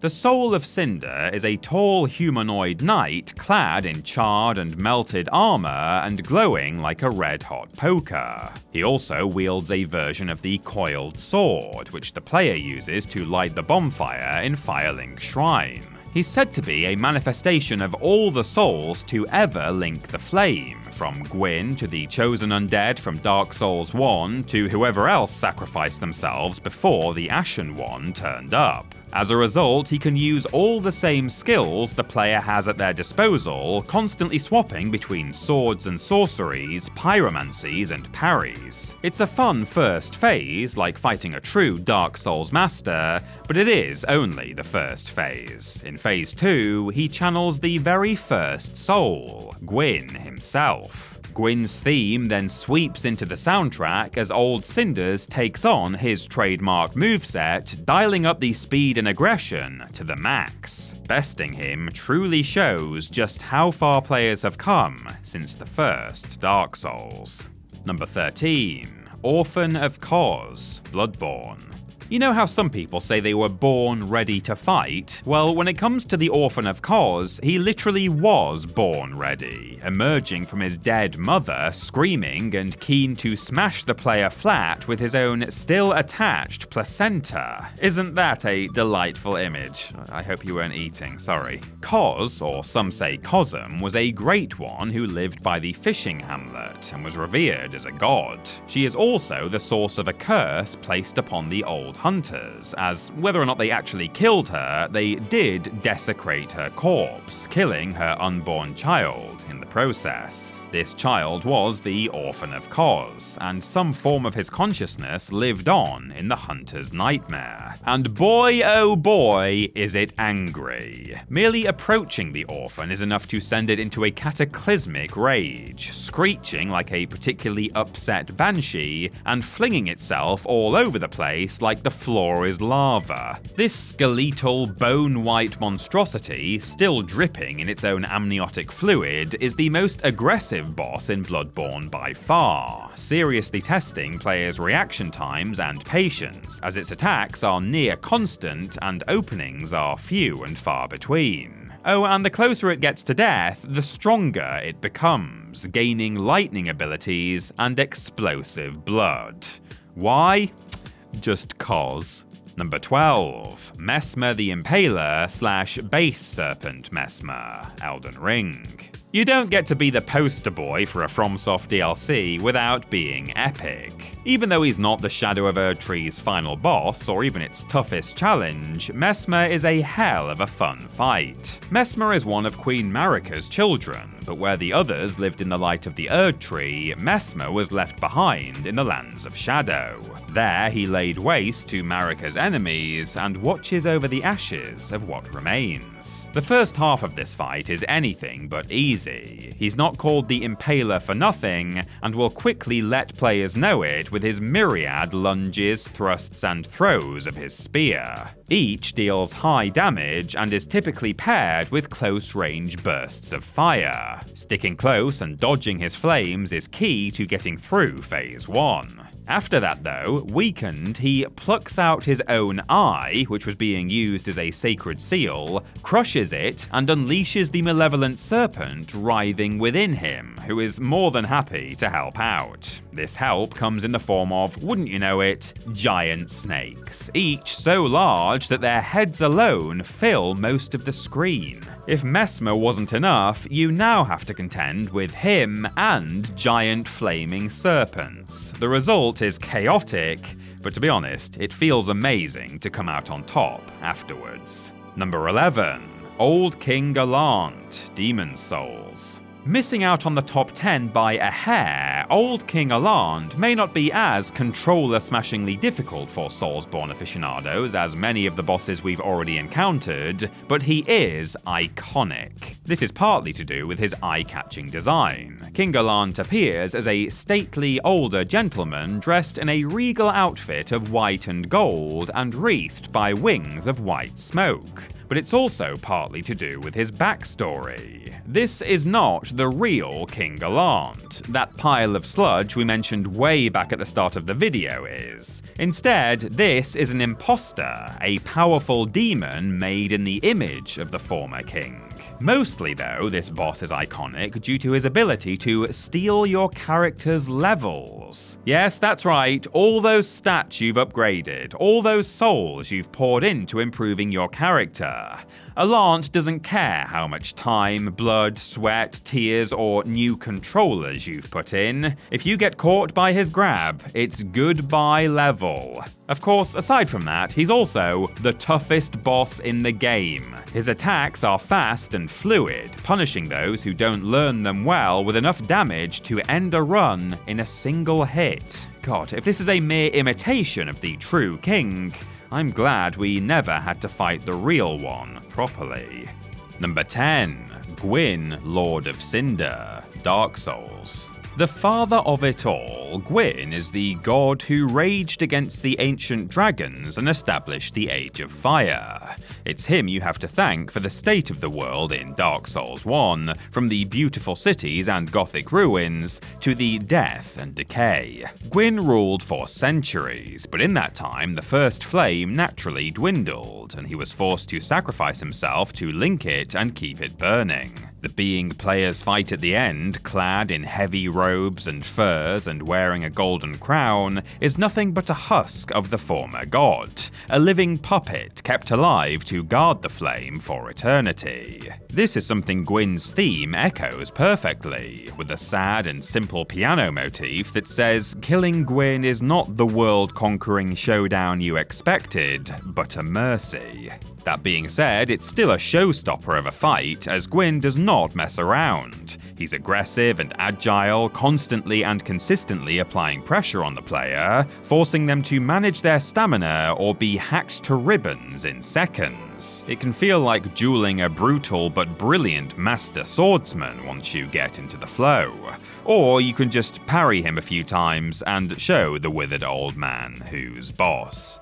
Your choice. Number 9. Dragon Slayer Ornstein and Executioner Smo, Dark Souls. Working your way up to the Grand Cathedral in central Anor Londo is a slog, one filled with perilous falls and deathly accurate archers, so one would hope entering the imposing structure's walls would reward the player with something.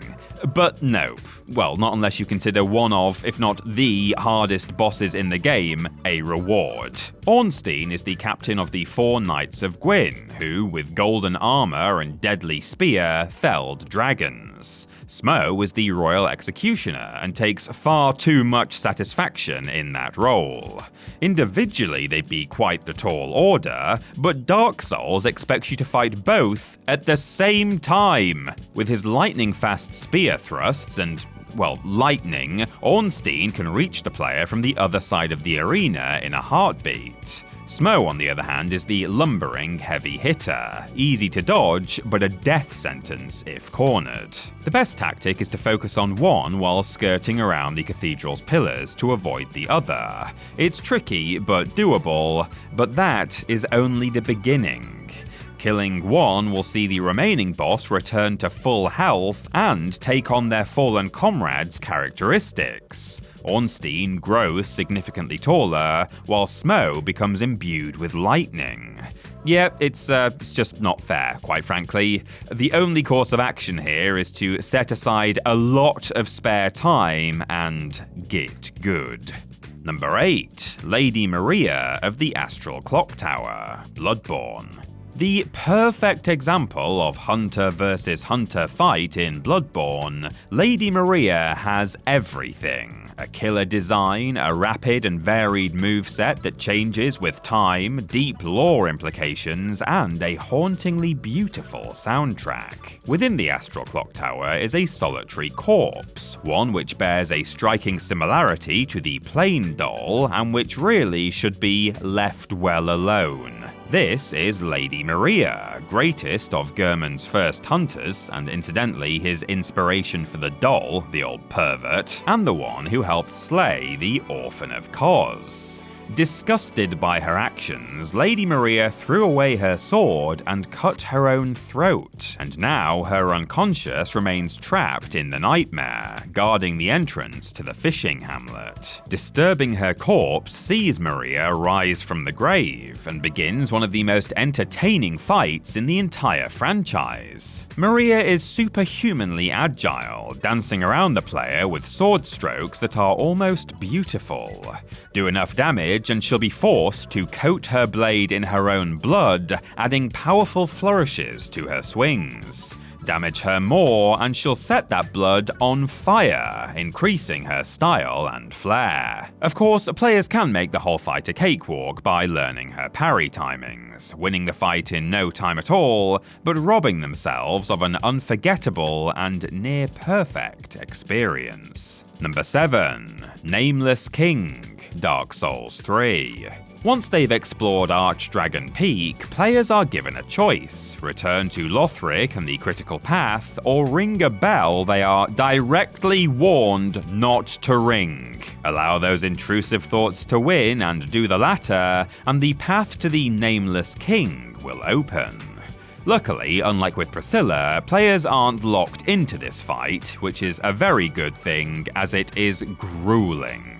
The Nameless King rides into battle atop a lightning-spewing storm drake, an entrance that's certain to strike fear into even the boldest of hearts, and the second he lands, the battle begins. Phase 1 is tricky, mainly due to the god-awful camera. The Storm Drake moves too quickly for the lock-on to keep up, so lock off, keep on your toes, and try your best to dodge the lightning and fell the beast. Do so, and the true fight begins. On his own, the king is even more of a threat. 1 or 2 hits are enough to send most to an early grave. And with his killer combos, long wind-ups, and delayed animations, he's essentially an Elden Ring boss long before that game was a twinkle in Miyazaki's eye. As such, his movements may be a little too unpredictable for the average Souls player, and if they don't determine how to counter them sharpish, well, their death count could very easily hit triple digits.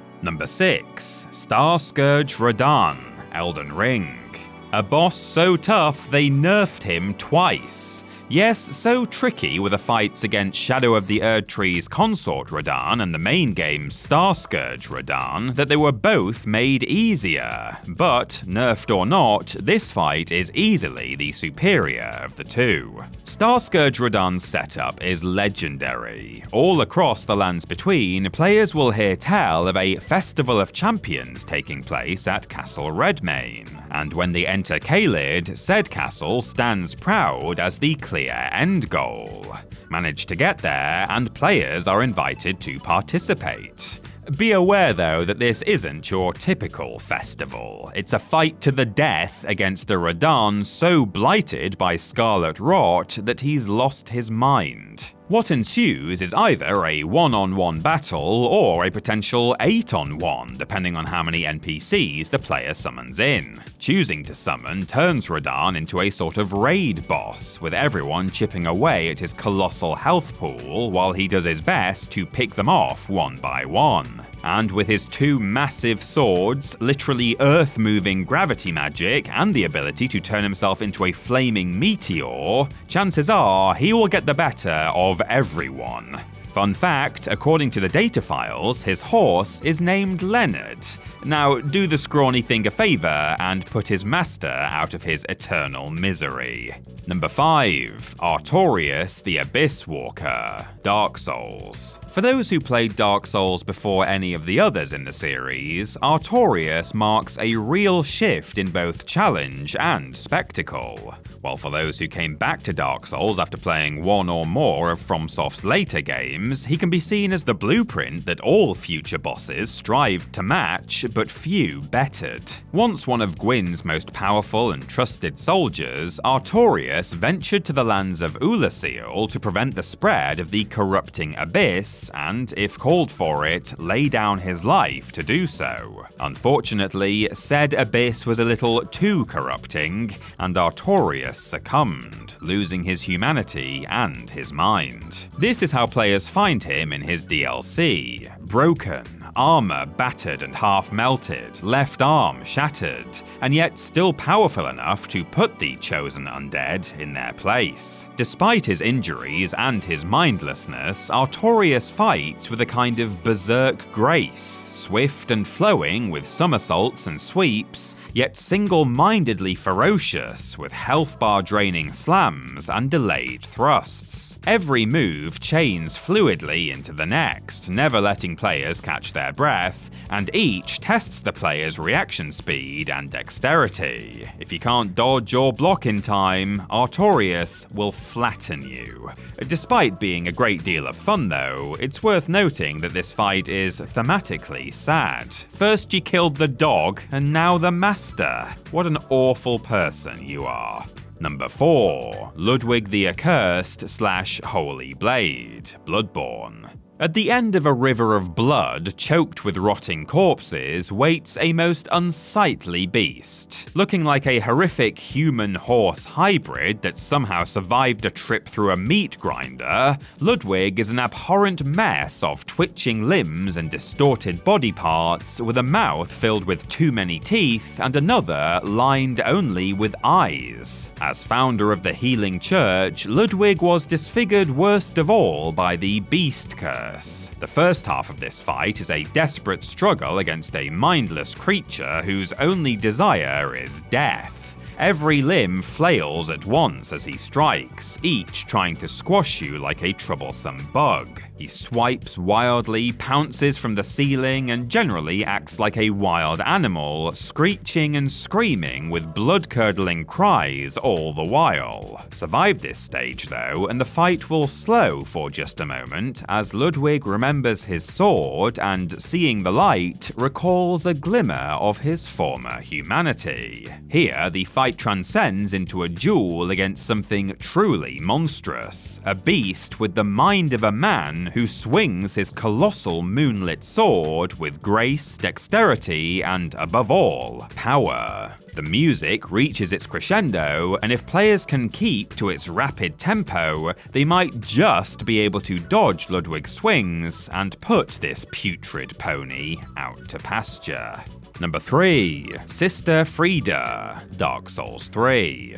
As outstanding as Lady Maria is, she's very much the prototype for the sweat-inducing, reflex-testing showstopper that is Sister Frieda, the only boss in the entire franchise with 3 phases. As guardian of the painted world of Ariandel, Sister Frieda does not truly wish to fight, unless of course players dare disturb Father Ariandel, Tender of the Flame.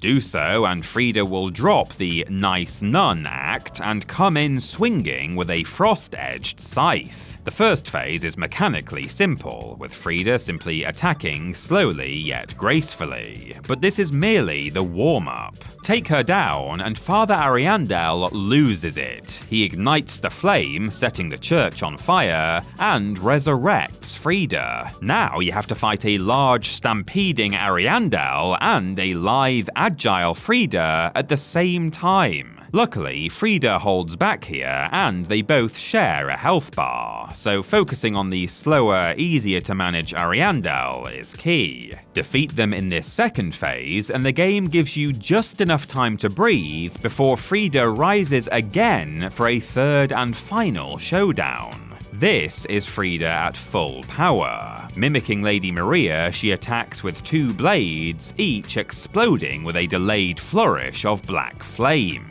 Her aggression reaches a fever pitch, her attacks are more unpredictable, and if you die, you go right back to the beginning. Be careful out there. Number 2. Malenia, Blade of Mikola, Elden Ring.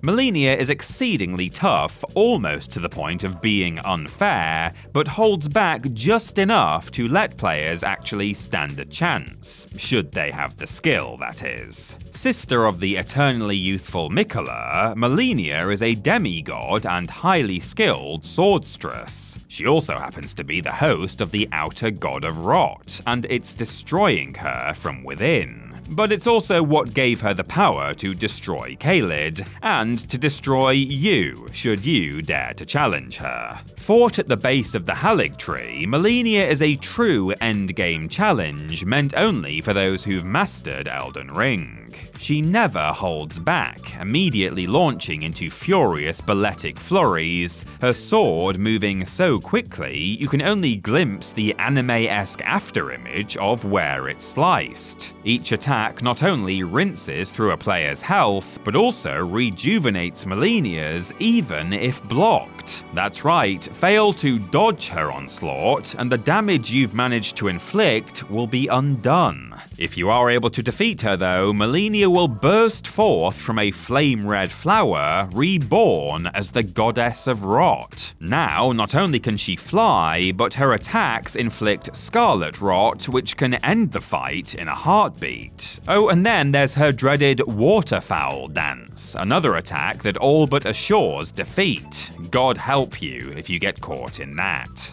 Number 1. Slave Knight Gale, Dark Souls 3. Gale is perfect, both as a challenge and thematically. He led us into the painted world with the hope we would save his beloved painter, then struck out on a quest on his own to create a special pigment for her, from the fabled Dark Soul.